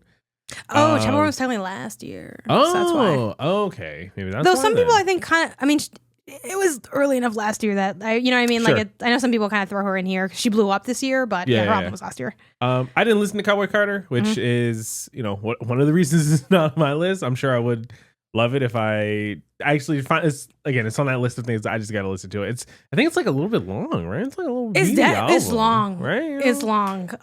It's like definitely over an hour. And I wonder what you think, because it is a country album. Now it is like the singles I've heard and like the songs I've heard either from you playing it or hour 19. Mm-hmm. That's not as long as I thought it was going to be. It's a lot of tracks, but though, that too. So it goes to 27 tracks. Ooh, Jesus Christ, that's a long You list. Want content, baby. Here you go. You over here listen to RPGs of albums. A cool 27, just in and out, That's crazy. Okay. All right. But what you said, but from the stuff you heard. Yeah, no, from the stuff I heard, I really like it. The Levi G, I love that song. I love that track. Everybody good. There's the one with Shabuzi. Yeah, there's two tracks with Shabuzi actually, but I play one a lot. I play Sweet Honey Buckin' a lot. Okay. The Buckin'. Yeah. I wanted the fucking bangs. Yeah. Every song I've heard on this album has been good. I just have not listened to the album, so I didn't feel totally confident putting it on the list. Okay. For you, I'm guessing. Yeah, it was GNX by Kendrick. Man, talk about the way to cap off the year of like for this artist, for this city, for like this album to me encompasses the year almost. Like it starts off with the beginning of the year. We were on the tail end of For All the Dogs by Drake, first person shooter. That's where the controversy between Drake and Kendrick started. And in the summer, at the heat of the battle, we got, back and forth diss tracks left and right. We dropped Not Like Us, which I don't know, still a bop, still blowing up, still, huge numbers. Ends it with, a couple more diss tracks, and we find out, Kendrick's going to do the Super Bowl. Oh, he's probably going to perform Not Like Us at the Super Bowl. That's crazy. And then it's like, not only that, he's going to drop an album before that secret silent dropping album, like at the beginning of November. Yeah. That has it's front to back. It is an incredible album. Yeah. Like it is an album I can play with no skips. And I enjoy every song, and I rap along to every song. That's an album that I listen to the lyrics for, and I'm still trying to catch things. Like I actively listen to it, and there are still things that I'm missing, and I catch like, oh, that's what he meant. Oh, snap, he's talking about. Oh, it's Man, it's just such a good ass album. Yeah, this album is I heard it, I liked it immediately pretty much, but I will say I like it more now than I did the first day I listened to it. Mm-hmm. Just because I think more of the lyrical content and the vibes like settled in for me. Yeah, this easily could have been my number one. I put Cowboy Carter because I think Cowboy Carter is more sorry, you can't hear it from the mics, but our cat's like screaming outside the door, but she's fine. Cowboy Carter is a bit more sonically dense and musically eye/ear catching to me. I think there's like a little bit more of an interesting album. Mm-hmm. But also it's like really listenable too. Like I don't want to just make it like, well, Cowboy Carter is like really artsy and GNX is just like a fun hip hop album or something. Because Cowboy Carter is like very listenable. There's like great tracks on Cowboy Carter that I'll pick out individual tracks and have like the fun and excitement like I do with Chromacopia as well. But yeah, GNX, it dropped in November and it's like I had to throw Chromacopia in the garbage can because I was just like, before that I was like, oh, Chromacopia every day. I love this album. It's great. And I still love the album and I've gone back and picked up Chromacopia again and taken the dust off of it because I just was like, you know, Chromacopia got woodied to this Buzz Lightyear. You know what I mean? I was like, oh, this is way cooler. Yeah, it's so fun. You know, but also like it's Kendrick just talking his shit a bit, but also still being like metaphorical and lyrical. Like I know he has like that one line that's like basically like, oh, I'm not gonna like speak in metaphors, I'm gonna speak straight out for how he says it. But it's still a very like plenty metaphors, plenty of like things he's reaching for. Yeah. Maybe one of the best uses of features in an album. Every feature eats in this album, and not just eats, but I think amplifies the song. Some of my favorite parts of this album, and this is no damnation on Kendrick because Kendrick is incredible on the album, are the features. The feature verses have really grown on me as time has gone on. Yeah, it's just, it feels like a celebratory yet also like kind of healing album. Like it's, you know, they got like Dodger Blue on there. The, you know, Luther is so soothing, but then there's also like there's still good. The bops. Like TV Off is just not like Us's Cousin, which you've learned from being at Dana Health Park, and that's like so fun. Yeah. And I haven't done it yet. I've been dragging my feet to do it. I need to do it. But I definitely want to go to each of the features and check out their discographies. You know, but yeah, there's just and this album's just fun. Like there's so many fun quotable lines. The like, tell him Peso did it, you know? Or the you know, his like spooky, scary, hilarious. Yeah, like, you dropped that earlier. Exactly. Like it's just so culturally and referentially rich. I think, yeah, it's just, it just hits really hard. And when I was thinking about my number one, I was like, okay, it's really just between these two. And I had picked Cowboy Carter because I also had more time, had already thought about it before because someone had asked me that like in a chat somewhere, like, which one? I'm like, it's so hard to pick. But I'm like, I think I'm going to pick Cowboy Carter because it's still, it is up, and this is kind of a weird like justification, but like Cowboy Carter is debatably Beyonce's best work, tied with Renaissance, which is like, oh no, actually tied with maybe, really, Beyonce's been on a run because Lemonade, Renaissance, and Cowboy Carter are all incredible. So yeah, I guess it's not really a good use for that, but like, yeah, I just, I think I'm still just going Cowboy Carter. It's one that I have just like reached for a lot, and I think, kind of like GNX, like it has ones that like grow and pop at different times and that are like interesting, and yeah, it's just a really strong look at. It's a strong experience of like what country music is, but also like the idea of like American culture and Americana. Like I think there's just so many layers to Cowboy Carter of like the, you know, the cover of the Beatles song, which it's like obviously the Beatles aren't like, oh, they're not an American band, but you know, like that's such like a like, you know, pop culture stuff, the inclusion of like, you know, talk about Willie Nelson, the Dolly Parton stuff, the kind of take on Jolene, and then the play on like the spaghetti western stuff, and there's also just so many different like, I think Cowboy Carter achieves almost what it's like, what if Bando Stone felt a little more cohesive? That's kind of what Cowboy Carter, it's like it reins it in though a bit. Everything has its own like ideas and positioning in the album, and they all like work to like lift up concept in a way that's really like hard to do and interesting but also still fun. Like there's like Tyrant's a bop, like Sweet Honey Buckin'. Again, Levi Jeans is a fun like kind of ballady thing. Alligator. Like, there's like literally every song. I have good things to say about basically every song. Like I was trying to find like the weakest song on here.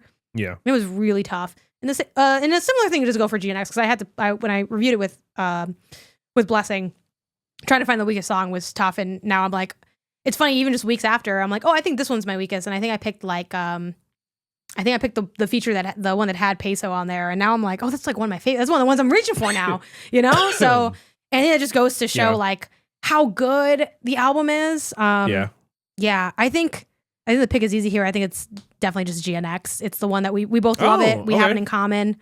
I think in a different world where you listen to more Cowboy Carter, we could have more of a conversation to really pit them against each other. But I feel like without that aspect, you know, I don't want to make it simple as it's the one and the two and the one in common. But you can't go wrong with either of these picks. And that one at least has overlap for us. I think it's GNX. This is one. Now I don't mind conceding to you because at least this album, like GNX, is way better than Metaphor for Fantagio. Like that's I don't even want to think about that. We'll think about that later. Yeah, for the end of the episode, GNX makes Metaphor for Fantagio look like a hot pile of garbage. Like, what do you mean? What do you mean? That's really funny. Yeah. Is this okay? I was like, is this a little in debt? You okay? There you go. Boom. That's albums, and now we're finally in an we have to congratulate. Oh yes. You want to do the run back? Oh yeah, sure. Why not? Number 5. Should we do these individual lists up or just like 5 slot you and me? It was 5 to 1. Okay. You know. 5 to 1. We got Chromacopia and Brat, Sweet and Short, and Bando Stone in the New World.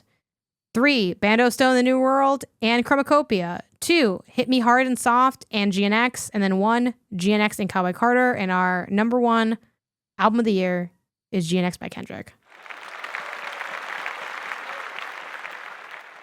All right, and now for experiences. Isaiah, what do you encapsulate as an experience? I went into this list thinking, what were the events, times, moments that really stood out, that could be distilled down to like one thing, right? Obviously, you know, I think something like, the month of February would be too big. Yeah. But you know, if it was like a weekend thing or something like that, I think that's totally fine. I tried to just come up with moments that, you know, years from now, am I going to be thinking about this? How often am I going to be reflecting on this, thinking about it, looking at it? And maybe we took photos or like, you know, there's like souvenirs or something, memorabilia for a thing. Sure. It's like, okay, what experiences stood out this year? All right. This, I think we can just kind of go back and forth. And I don't think we need to do like a 5 and 5, but I think give me some of we'll try to do like the biggest ones we have. Sure. And then kind of go from there. So are we still doing sort of the metaphorical 5 to 1, or are we starting at the 1? And I think we're almost starting at the 1. Like, give me the strongest stuff you got. Because I have quite a few things. I think I wrote like 10 or 12 things. But there are some clear, like, stronger ones to me. I cut some to get it down to 5, which is just why I asked. All right, so for me, I think it's selfish, or, you know, a very personal. Us getting engaged. I have that as you. Yay! Yeah. It's we got engaged. I think it's gonna be obviously, you know, stuff, wedding planning and stuff that we're doing, and you know, figuring that stuff out. But you know, it was still a big moment for us, taking another step on this journey of life. Yeah, it was a fun day too. It was a fun day. I liked going to the museum, and then I got food and stuff. I got food 2 different times. I got fed twice that day. So, which one of those places turned out to be a complete banger? That like sandwich place we went to for lunch? I like that sandwich place. Yeah, we've been there like 2 other times since. I think only one other time, but we tried to go. Sorry, we tried to go in Seattle. They were closed. Yeah. It's good. It's like a smaller chain. Yeah. What's the name of it? Do you know of it? Not off the top of my head. I'll save it for best food or something. We'll figure it out. Yeah, I have that on there too. I think it's the kind of a no-brainer, like easy highlight. I have, of course, the other kind of obvious one, MLS Cup Championship. Yep, that was my number 2. Championship win. How often do you win? For us, it's now 6 times, but it was our first time with the team, personally, as fans of the Galaxy, and we saw it live, which is like crazy. Yeah, that was awesome. Another one I have, I have a lot of soccer ones, honestly. And I feel like, this is going to be MLS Cup because, I feel like MLS Cup is the obvious win.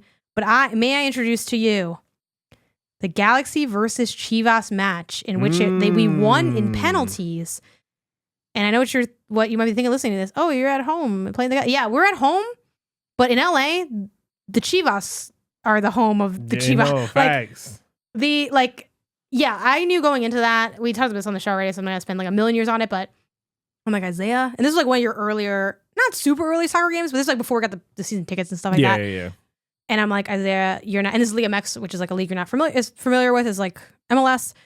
I'm like, I promise you, we are going to be heavily outnumbered at this Galaxy versus Chivas game, even though the game is at our house, which is Dignity Health Park. I'm like, there is a 0% chance that we are not insanely outnumbered. Yeah. You will feel you are at an away game. Yeah. And at an away game for the most passionate team you've ever seen. It was insane. The sea of just red. Insane. When you look out. Yeah. I never felt more disrespected. Looking back at it. I feel like it kind of is implied, but like we have a huge I guess I'll say just Mexican population in LA because it's like not that you have to be Mexican to follow Liga MX, but obviously like there are plenty of Mexican people that like soccer, they like Liga MX. And when it comes to picking, if it's Liga MX versus MLS, Liga MX is going to win people's hearts 8 times out of 10 for an individual or person, I would say. So that's the other thing too. So you don't only it's like you don't just have the Chivas fans that live in LA, but you have Galaxy fans that are also Chivas fans, which have many. I'm guessing there are many. And then you also have the added thing of if you're a Chivas fan living in the United States, you're probably not really watching your team play live because they're a Mexican team. So all of that means that place is going to be packed to the gills with Chivas fans. Yeah. Again, I feel that it's a strong club. They have a big passionate fan base. I don't like them. I don't want good things to happen to them. I hate them. The only thing that I can say nice is that they are very passionate for their team. And I think I think that would be a lot more respectable if it wasn't Chivas that they were passionate about, but that is not the world that we live in. And yeah, just winning in penalty. And also, again, they're a great club. Mm-hmm. So I'm like, I thought it'd be competitive. It was competitive. Yeah. And then to win in penalties. Man. And we had amazing view of the penalty shots too. Like where our seats were and everything. And Paintsel was he the winning shot or was he just like one of the core? I think he was just one of them. He was just one of the kind of like sudden when it got to like kind of sudden death. Because also the penalties went on long. It was like it was just the penalties and like someone fucked it up and it was done.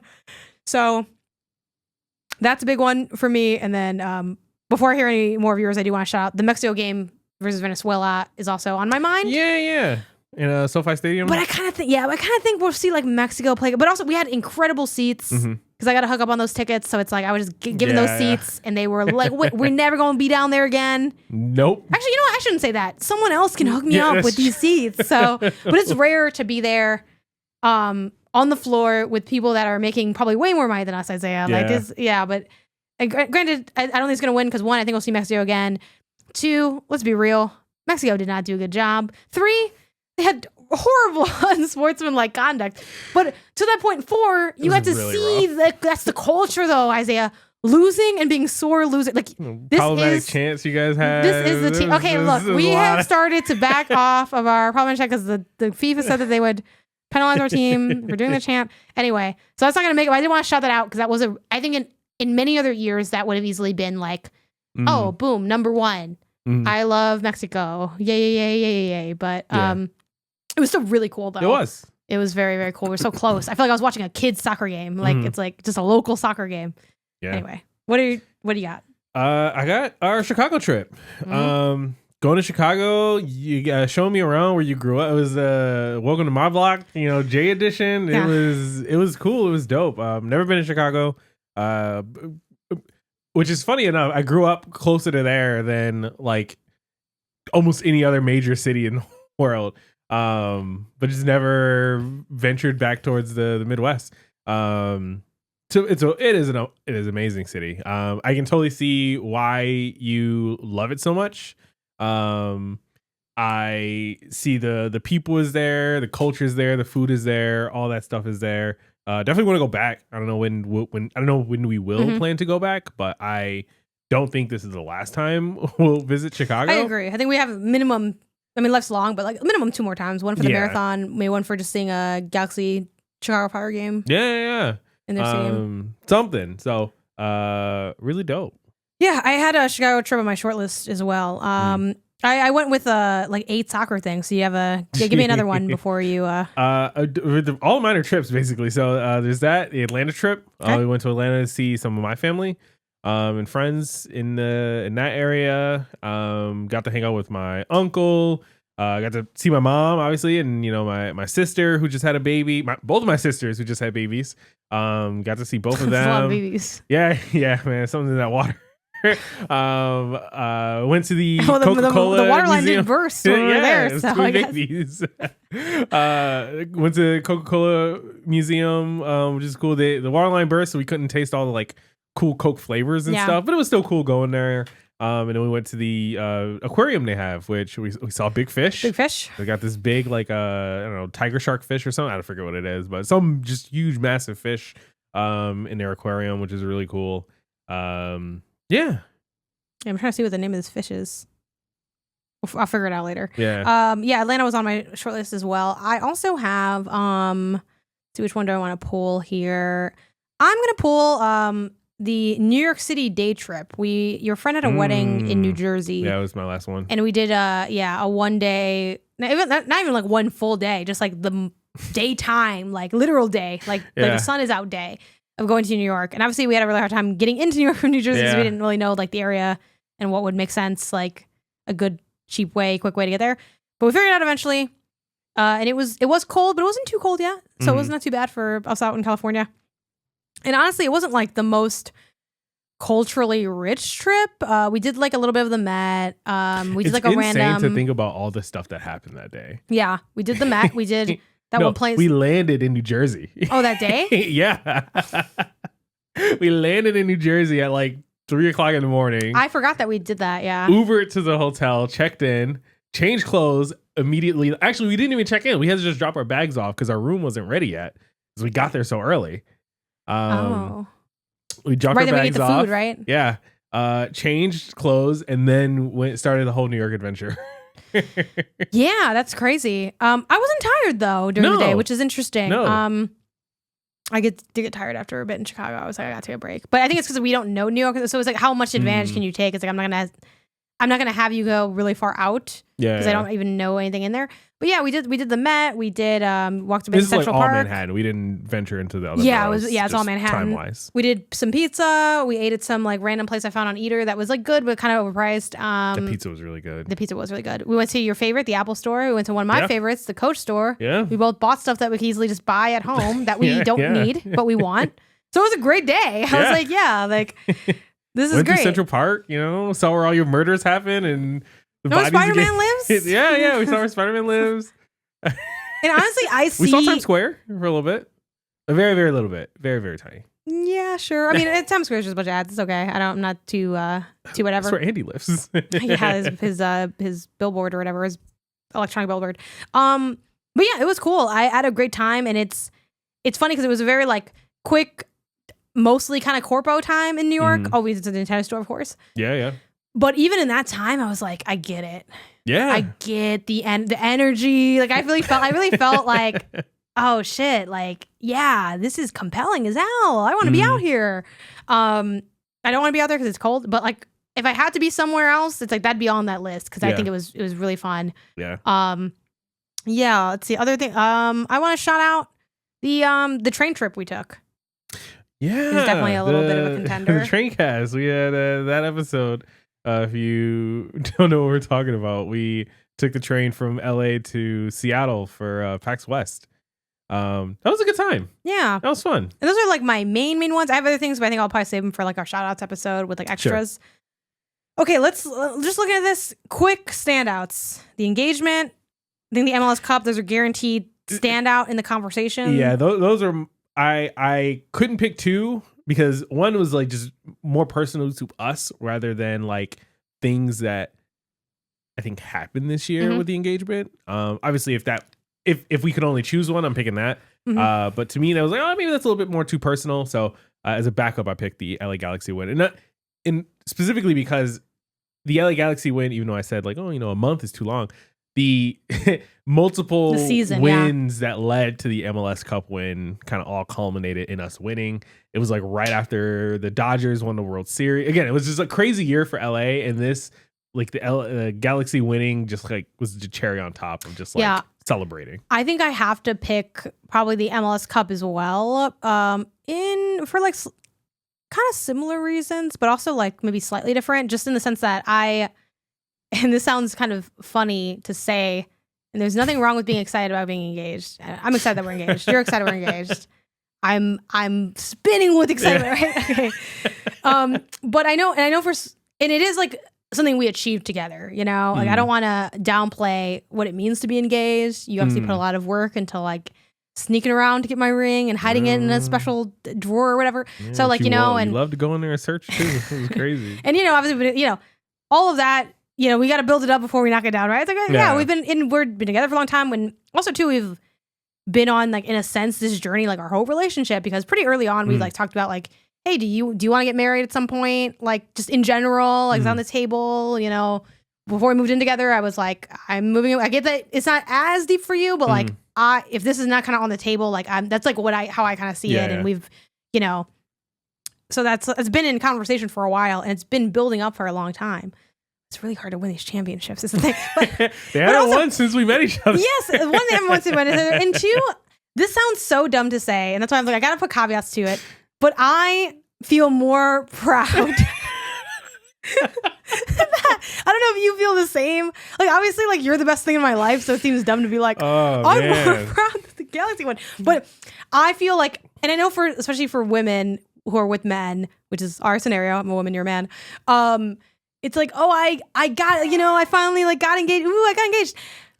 But I'm kind of like, I'm bragging on the cup a little bit more. So I feel like that is why maybe I'd list it as also, well. There is still the wedding. I shove the cup in people's faces, and I'd never shove my engagement in someone's face. And I know some people do like kind of like being like, oh, yeah. I know people get kind of more into the I'm a fiance, and I love being a fiance, but it's just I don't know. Some people like kind of there are people that have been dreaming their whole life of being engaged, and there are people who really love the LA Galaxy, and I think we're more of a I love the LA Galaxy household than a I'm obsessed. I'm obsessed with wanting to be engaged. Yeah. Do you know what I mean? That's fair. And the other cherry on top is, and this is I hate like alluding to stuff that hasn't happened yet because I don't want to spoil content for other shows I did, but we had like kind of a shout outs thing for like Min-Max this year where it's like, oh, what did you like achieve that you want to shout out? And I shout out our podcast. Mm-hmm. And I think I added like, oh, and the LA Galaxy won the MLS Cup.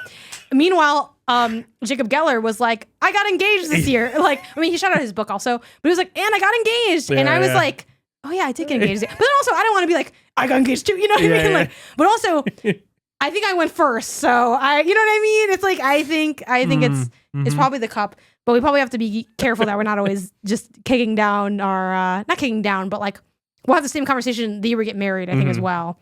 Well, that I think will be. I think the honeymoon might, if we do it in the same year, I think the honeymoon might be. It's kind of a bundle thing in a way. It depends on what the gap is. I think the thing is, and I know no one. Well, again, it doesn't really matter what people think, but I'm sure people aren't listening to this like, whoa, like they're falling apart. But I think the thing is too is like, and now it sounds like, honey, I love the Galaxy because of you. But I love just having like this shared experience of like the MLS season together, and like that was special. And we're so like homebody oriented. Yeah, we're so engagement. the engagement, oh whatever, fucking take it or leave it. But the us getting engaged, that was Wednesday. We're two people. Us at the cup, I was talking to the old man, and he was like, "We won," and I said, "Yeah," like he didn't care that I was engaged. Yeah. There were 50,000 people in that place. Yeah. Do you think any of them cared? Again, if I had been to sports earlier, maybe that Galaxy engagement would have been that kind of maybe in a different universe that would have been what hit. Yeah, I think the MLS Cup. This sounds so dumb, like to put them against each other. Maybe we're bad people. Y'all let us know in the comments. I don't know. I think that we are two happily engaged people who love the LA Galaxy, but there can only be one winner in it.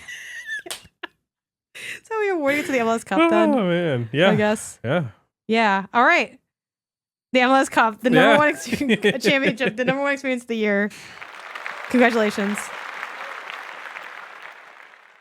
And now this brings us to our final category, which is a funny way to end, I think, actually. I mean, it should have been flipped. Food. Isaiah, tell me about these yummy yums you had. Yeah. Similar to and I think we'll do the same kind of setup. Yeah, just kind of shout out what you're feeling. I think number one meal I had this year, which, man, I think about this meal every so often, was Castaway. You already started typing it. Yeah. Castaway. It's this Castaways. location over in Burbank. Right? Yeah. It's kind of like up on the hill. It like overlooks the city. It's very, very beautiful. And the food we went for not on Valentine's Day, but we went for Valentine's. Kind of like, you know, a day or so away weekend kind of vibe. Food was really good. They had these like, I don't know, spicy bread dessert side thing. It was I don't know what it was. That on mine, I wrote so the good. free bread given at Castaway, which sounds super dumb, but it was like the greatest bread I've ever eaten in my life. Yeah. And the only ding I have for Castaway is that the rest of the meal could not hit that high. That's fair. Now, granted, the high was. Like when we had that bread, I said, "Are we gonna have the best meal of our life?" And for me, that answer ended up being no, but it was still a really, very good meal. Yeah, which is crazy because that might have been the best meal of my life. It was a very good meal. And would you get like a steak or something? I think. Yeah, I got a steak. Some veggies on the side. Maybe some like mashed potatoes or something. I don't even remember. I remember the steak and I remember the veggies. And I just remember being there, and it was a great time. The atmosphere was great. It was like busy, but it wasn't like loud. It's very like, it's not fully classy, but it's also not like an TGI Friday. You know what I mean? Like, I think it definitely leans more on the classy side. Yeah, like you don't have to go dressed up, but it is the kind of restaurant where if you're dressed up, it does not look weird at all. Yes, if you're dressed up, it doesn't look weird, and if you're in like at least like a button up. You also kind of blend in. Yeah, I don't think you rocking in with like a graphic music t-shirt. Band T-shirt. Yeah, I mean it's LA, then. So you definitely could because it's like, oh, that guy must be really rich, you know. Yeah. But like, facts. Yeah, and obviously a lot of people. We went Valentine's Day weekend, so it's a very date centric night. But yeah, it's definitely it is one of those like, which I've been on the hunt for this for a long time, and I want to add like a nice list of like, hey, when we have something good happen. So when we want to celebrate and we want to dress up a little bit, what's a restaurant that we can eat at that tastes good? Yeah. Isn't just expensive, but tastes good. Because that's hard to, I've taken you to some not good, expensive restaurants in our day. Yeah, Castaway was also on my list, specifically that bread. I'm excited to go back. We already know that we're going back at least for your birthday. I've been dying to go back for a brunch at some point. Which with these B.O.B. prices, the price might be the same. Honestly, yeah. Because I'm like, it was like February, so it was cold, so we ate inside. I also think we maybe didn't have I forgot if we had our pick. I'm cold anyway, so I tend to eat inside. But I want to do like brunch, like daytime on the outside area. You're seeing the views and stuff of the city. I'm looking at the menu now because I was kind of jogging my memory, and literally, I'm not trying to be gross. My mouth kind of started watering reading the menu because they have something called I remember their mac and cheese. Didn't wow me. I vaguely remember that. But they have something called the lobster and truffle potato. That sounds right up your alley. Bro, I want that so bad. Get the fuck out of here. I want this shit so bad. Yeah, it was good. And it was just a good time. Also, shout out to our waiter. Obviously, he was gunning for that review. Like at the end, he was like, hey, if you can give me a review on this thing, like they have a competition at work where the winner wins Disneyland tickets and I want to go with my son. I hope you won. I hope you won. 2, I know a hater will say, well, he was just doing that for the bitch. It's a job. He doing the whole thing for something. So I'm not going to be a hater. Maybe it's I also have a soft spot, of course, for like service work. We both have like, blue collar in our family for sure. My dad works at a hotel. He's worked at many restaurants. And I don't need you to fucking, do crazy shit for me as a waiter ever. I'm going to tip you the same regardless. Yeah. But I feel like he was on it. And the reason I want to compliment him is I was going to order something. I wanted this like course menu, which I still want to try. And he was like, I got to be honest with you. That shit going to take forever to come out. Someone else ordered it and they're still waiting. You can still order it. I recommend that you don't order it. And he was nice about it. He didn't say, I'm kind of making him sound more casual than he obviously sounded at work.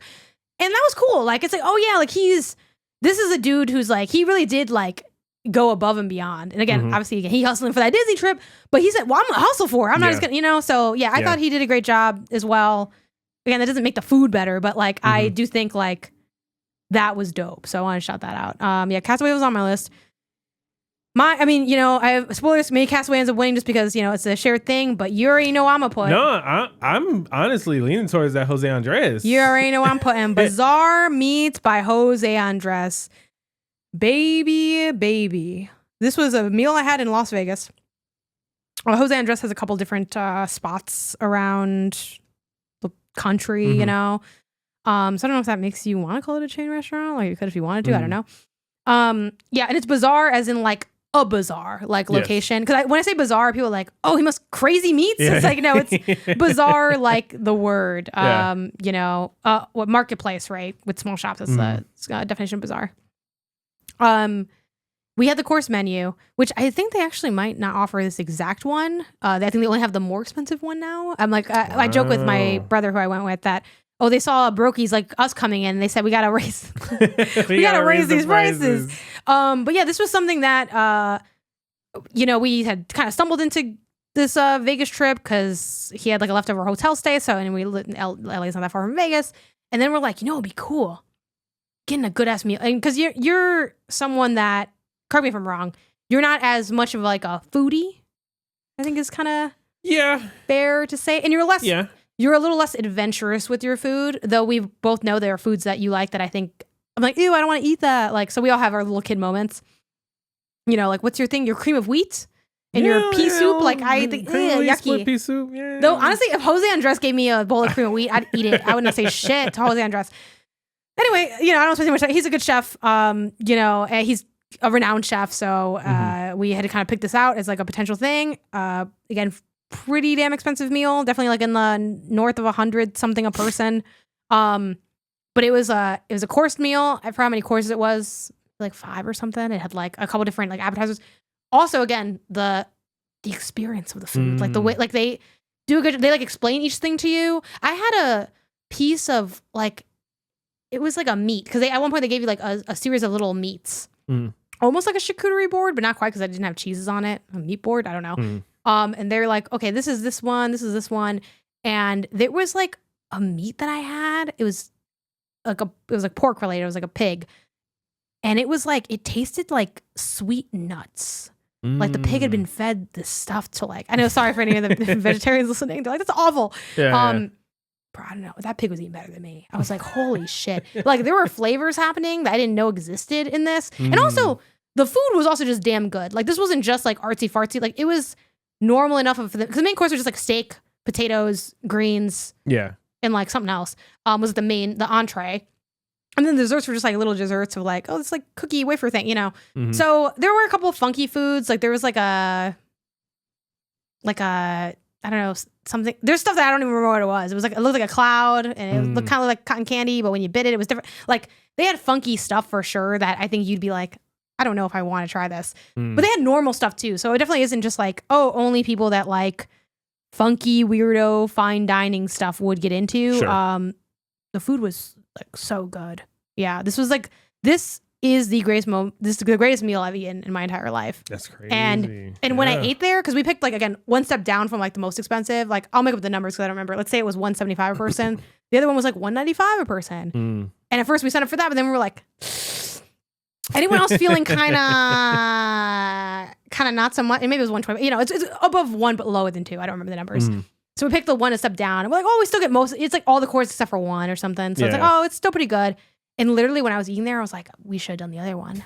Like I would give so much to eat there again. I just want to, it was crazy. I mean, yeah. We'll put it on the list. Vegas. Yeah, he's on the list. Yeah. Short ride away. I wish you were there. When I was eating the meal, I was like, you would like this meal. It's pretty fucking good. Yeah. I mean, we could, you have to make reservations for it, but we could go. I don't know. Yeah. We won't do much else if we go, but we could do it. What else is there? Yeah. Any other ones you got on here? The Mendocino Farms. That was the lunch place. We discovered that this year. When sandwiches. When we had our date day for the engagement and everything like that. Really just solid place. Cool place. Love the meal. Price is fine. It's easy to get to. It's like, not too crazy, like in a super high traffic dense place, at least like, one of the ones here. Yeah. Good place. They got some good creative sandwiches. They got like some classics. Like they have a prosciutto and chicken. They have like a chimichurri steak and bacon. Like they just have some good. The pork belly. What's it called? Banh mi, I think is how you say that. But they just have like some good combos. Yeah. Just a good ass sandwich place. Yeah, I like that place a lot too. I forgot the name of it. The pizza we had in New York. Yeah, I forgot the name too. It was so good. Here, I can try and find it. Yeah, I know I can dig for it in my Instagram. But yeah, not too much to say on this one. Just some good pizza. We live in California. The pizza out here is not good. It is actually, I would say it's actively bad. I could get better pizza almost anywhere in Chicago than I can at the best pizza place in LA. And I don't know what we have to do. I feel like there's a lot of money getting thrown around in LA. Somebody get to work. Figure it out. Which I will say, there is a pizza. I might be able to find it because there's this pizza place has like multiple locations, and one of them is in LA, and the reviews are like, this is not that good. Like it's not like what it is in the other one, you know, kind of thing. But yeah, that might still not be enough to quite find it. I know it's somewhere on my Instagram. But yeah, it was just a good slice. They had a couple of different options for like the pie. Like varying degrees of like spicy or maybe like, and maybe I don't want to say pesto because I don't know if that was one of them, but they had just like different options. We got some classic stuff. It was very much like a stand and eat kind of place. A bunch of celebrities on the wall. It felt very cozy. Again, it's a little funny to mention these other elements, but I guess I'd be lying if I didn't say that atmosphere does kind of add and change a meal a little bit. It does. You know? And who's to say that, I think we would have liked that sandwich place no matter what, but I think it definitely helped that we also like got engaged. But only a little bit, because we were talking about the sandwiches right after we ate them. We're like, that was really good. We got to go back. Yeah. Yeah, that's on the list. And while you look that up, it's funny. This one I also have to look up. I really like the meal we had in Chicago by the Art Institute at that hole in the wall place. That we went to. That I'm also gonna have to dig for the name. Oh yeah, where you got the pizza puff. Yeah, pizza puff was so good. I think it was like Joe's Deli or something like that. I really should have written these down, but yeah, like I would eat there all the time after work, but it literally just was like, I don't know the name of it. I just walked to it, you know. Yeah. I do not have the pizza place. Yeah, we did a bad job on this one, guys. My bad. These are your items. I don't know, man. Well, you know what? Did you not have the pizza place down? What'd you have? Do you have anything else? Oh, wasn't it Prince Street Pizza? Sounds right. I think that's right. Yep. Yeah, I think that's the one. I got it. Yep. Okay. Yeah. So that's where it was. I had the homemade pizza that we made. Oh yeah, that was really good. Even though the only good pizza in LA was that homemade pizza we made. Obviously, you know, I wouldn't say it tastes better than the Prince Street Pizza that we got in New York City, but it was fun to make. It was something new that I've always wanted to try to make, like a pizza from scratch kind of thing. And it turned out actually pretty good. Like pretty a good. I mean, here it was California. It was like a 9 out of 10. Oh yeah, that would go viral out here. And it was good. It was genuinely good. Yeah. I should clarify. It's not just because the market is really bad out here. It was like, and it was fun to make too. And it was just like, this sounds dumb because like, yeah, bitch, that's called making something at home. But I'm like, it was so customizable. Yeah. it's fucking you idiot. get whatever toppings you want, no extra, And then I had Bob's Donuts, which is that place we went to when we went to GDC. We went to SF. Bob's Donut. It's like this donut shop. That shit was good. Stupid good donuts, made fresh. I got just like a twist and I think like a regular glazed, and man, some of the best donuts I think I ever had. Which I don't know how, And LA does donuts really well. So LA I think that is saying, really well. Saying a lot. I wanted to try more Randy's. I know we have there's a couple Randy's in the area, the greater LA area. We gotta see if we can go buy one and check it out. I found the Chicago place. What was it? Do you want to try to guess the name? Was it not Joe's Deli? You're close. What? No, Isaiah, it's not Joe's Deli. That would be fucking stupid. It's Jimmy's Gyros and Grill. Oh. Okay. Obviously. Oh my God. Excuse me. Jimmy's Gyros and Grill. Yeah, it was just some good ass food. Good classic good ass food. I mean, it's very like run of the mill for Chicago, to be honest. That's like kind of what we do best for casual food. Mm-hmm. But it was very tasty. I had more than just the pizza puff too. I think I had. You got a dog? I think I did get the hot dog, yeah. And then because I also wanted, besides the fact that I'm like, oh, I like hot dogs, but I wanted you to also taste like a hot dog that wasn't as chainy as the one I gave you at Devil Dogs.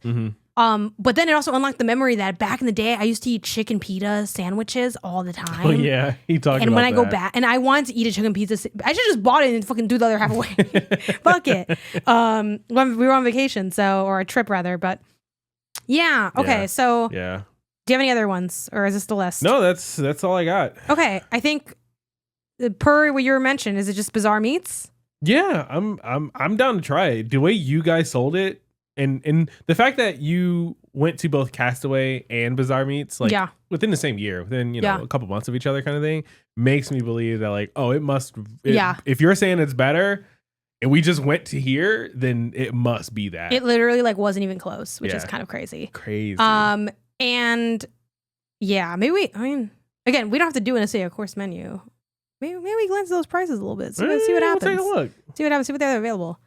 I'm like, okay, what about? Well, a lot of restaurants actually aren't open on a Monday, but we'll just look and see what the vibes are, maybe. But yeah, it's a really good meal. So boom, easy winner for food. If it wasn't that, I do think it probably would have been Castaway. But you named some really good food here. I do think that Bob's Donuts. You like reminded me of like. Yeah, I want to go back to SF to get more of them donuts. Those donuts are good as hell. And when we're in Chicago, I promise we're going to Jimmy's. And I also think that is a good sign of like, that was a banger meal. When you're like, I'll repeat. I don't need new. Yeah, I got just this one. It's like going back to Buffalo. It's like, I know I want Lenovo's. I honestly care. Like if we had gone to Buffalo, I was like, oh, I'm like all the Buffalo stuff, and then I was like, oh no, that was like last year. But yeah, man. So my flight touched down. I'm heading to Lenovo. I don't care. Add it to your award shelf, Jose Andres. Bizarre Meats by Jose Andres. And now, all of our efforts, all of our conversations, our memories, our arguments, every food we've eaten, every experience we've had, every album we've heard, which even though you can argue an experience is all of these things, but shut up. Every show we've watched, every movie we've seen, every board game we've set on the table, and every video game that's graced our screen, it all culminates to this. The Gang of the Year. The world's most comprehensive award. Yeah. We have, facing off against each other, Bizarre Meat by Jose Andres. This is where we'd have like a really banger cinematic and music going on. Also sidebar, during the we have very short breaks in between segments depending on the recording length. I found out, guys, it's closing in 2025. I'm so sorry I told you guys about this restaurant because you will never go to eat there. And then we're going to Vegas for something like pretty soon. And I was like, I knew it was like, there's no way in hell. Yeah, of course, booked freaking solid. Dang. We could wait there for 2 hours and maybe get a table, which I don't want to do because that's too much. Yeah. Now, if they said for sure I get a table, I would do that. But like just for a chance, no, I can't do that. Anyway, the Galaxy's MLS Cup championship win. GNX by Kendrick Lamar. Owning Manhattan, Ryan Serhant's show. Dune Part 2. Gloomhaven, Jaws of the Lion. Metaphor, Refantasio. These are our nominees for the Gang of the Year. Hopefully you remember them because I interrupted myself when I was reading them. Yeah. Well, I think we can. How about this? How about we both? I already know owning Manhattan's not gonna win. I say you don't gotta. Let's go back and forth. Let's go back and forth and cut one each. I'm gonna cut owning Manhattan. I think that's the easiest one to cut. I think we can. We know it's probably not gonna be owning Manhattan. I think every other thing on this list is probably better than owning Manhattan. It's funny that you start with the cuts. I would start the opposite. But we can do cuts. Want to definitely keep? Yeah, but the same difference. Let's just keep going with the cuts. So owning Manhattan, I also saw as the weakest link. Other potential weak links. Here's a question. Let's just get it out of the way. Well, let's do Doom Part 2 because I'm kind of confused. It's a little confusing. Let's talk about the elephant in the room. This Bizarre Meat by Jose Andres, greatest meal I've ever had in my life. I do feel like it's rough because you didn't eat it, so and you can never eat it. So do we have to cut it inherently because it's like it's tough because I think competitive with some. I think it's competitively potentially one of the best things on here, but you didn't eat it. I didn't, and you can't eat it. Yeah. I mean, by that logic, I would have to say, yeah. But how do you feel about that? Or do you say, no, you it was so delicious and you loved it so much? I will say, I do think that. And then almost for the same reason, I feel like we have to cut Metaphor then, because you also didn't finish Metaphor. And it's weird for our Gang of the Year to be a thing that neither of us finished, we both haven't fully experienced. Yeah. You know what I mean? I was busy eating the bizarre meat. You're eating the bizarre meat. And for that reason, I think we got to cut both. Okay. I'm okay with that. Okay, here's the thing. Now I'm jumping to the end. Is it just this MLS Cup championship win? That's definitely one of the big hitters here. I think GNX is also. I think it's between. Is it really just these three? I think Gloomhaven is probably the next weakest thing. I think so too. I love Gloomhaven. Though I hate this conspiracy theory that I hate Gloomhaven. Yeah. That's not true. Yeah. He's the one who said we should cut it. He's the one who said it. I had never win teeth. You had one teeth. I would say we probably have to cut Gloomhaven. And it comes down to the MLS Cup Galaxy win and the GNX by Kendrick. I'm gonna be honest. We got to this point a lot quicker than I thought we were gonna. Oh, I thought this would take like 10 seconds. Yeah. Oh, really? This is the only thing that's gonna be fast because I guess it's fair. It's hard to explain why I thought it'd be fast. I think you seem so sure of wanting to compare a sandwich to Astrobot. I thought you were gonna be all for this. Well, like, I thought. Oh well, is no. I mean, I like the conversation. Like, I don't want to. Like, if you have stuff to say, I don't want to be like, oh no, like let's just go down to these two. But I thought it's fun to compare these things because they are all so different. Yeah. And it's tough because just like the MLS Championship Cup, it's like so iconic, you know. But it's does it ding it that it can happen again? I mean, Kendrick put out every year. Kendrick drops an album. Yeah, you know what I mean? That is true. That is true. Does Kendrick have 6 good albums? He might, right? What is it? How many albums? Do you count Section 80 as an album? Does he count it as an album? I don't think so. Maybe not. Good Kid, Mad City, Butterfly, Damn, Mr. Morale, and this one, 5. Ah, man. So it is more rare to get a banger Kendrick out. Also, I think this is one of Kendrick's better albums. Yeah, best albums. You know, it's for me, it's tied with. I think Damn is his. Before this, I thought Damn was his best album, and now actually, I got to go back and listen to Damn. Before and see this, about this I was to Butterfly. I think I'm still T-Pab pilled. I think I'm pilled just like forever. I think everyone who loves that as their favorite album, it's like Unshakable. But GNX might be my second favorite of Kendrick. Okay, and I think that at first was very questionable, and now it feels very clear. With the caveat of I still need to listen to Mr. Morale a bit more. It's been out for like years, and I'm like, I think I still gotta listen to it.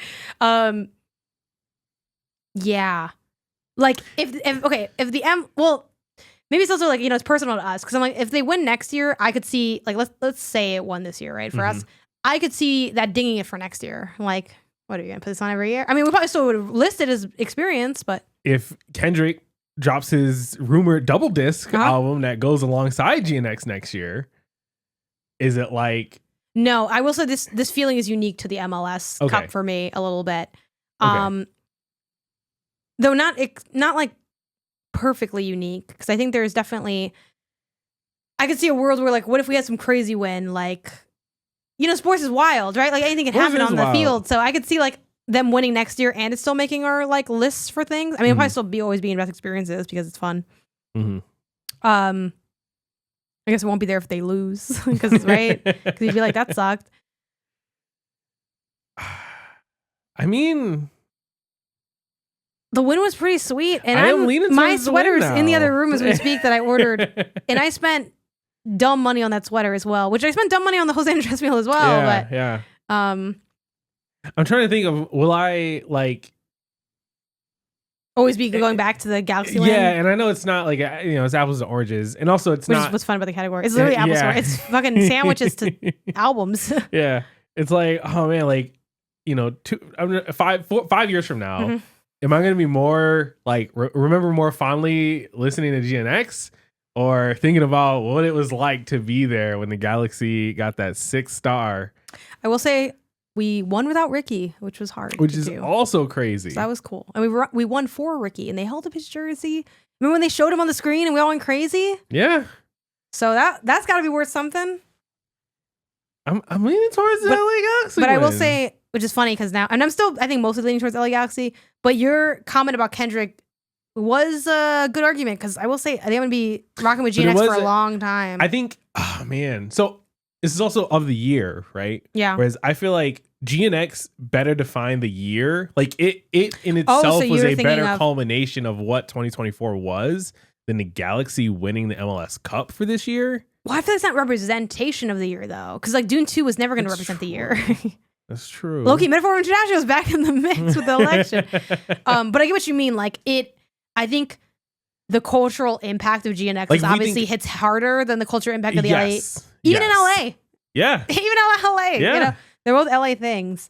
I guess here's the thing.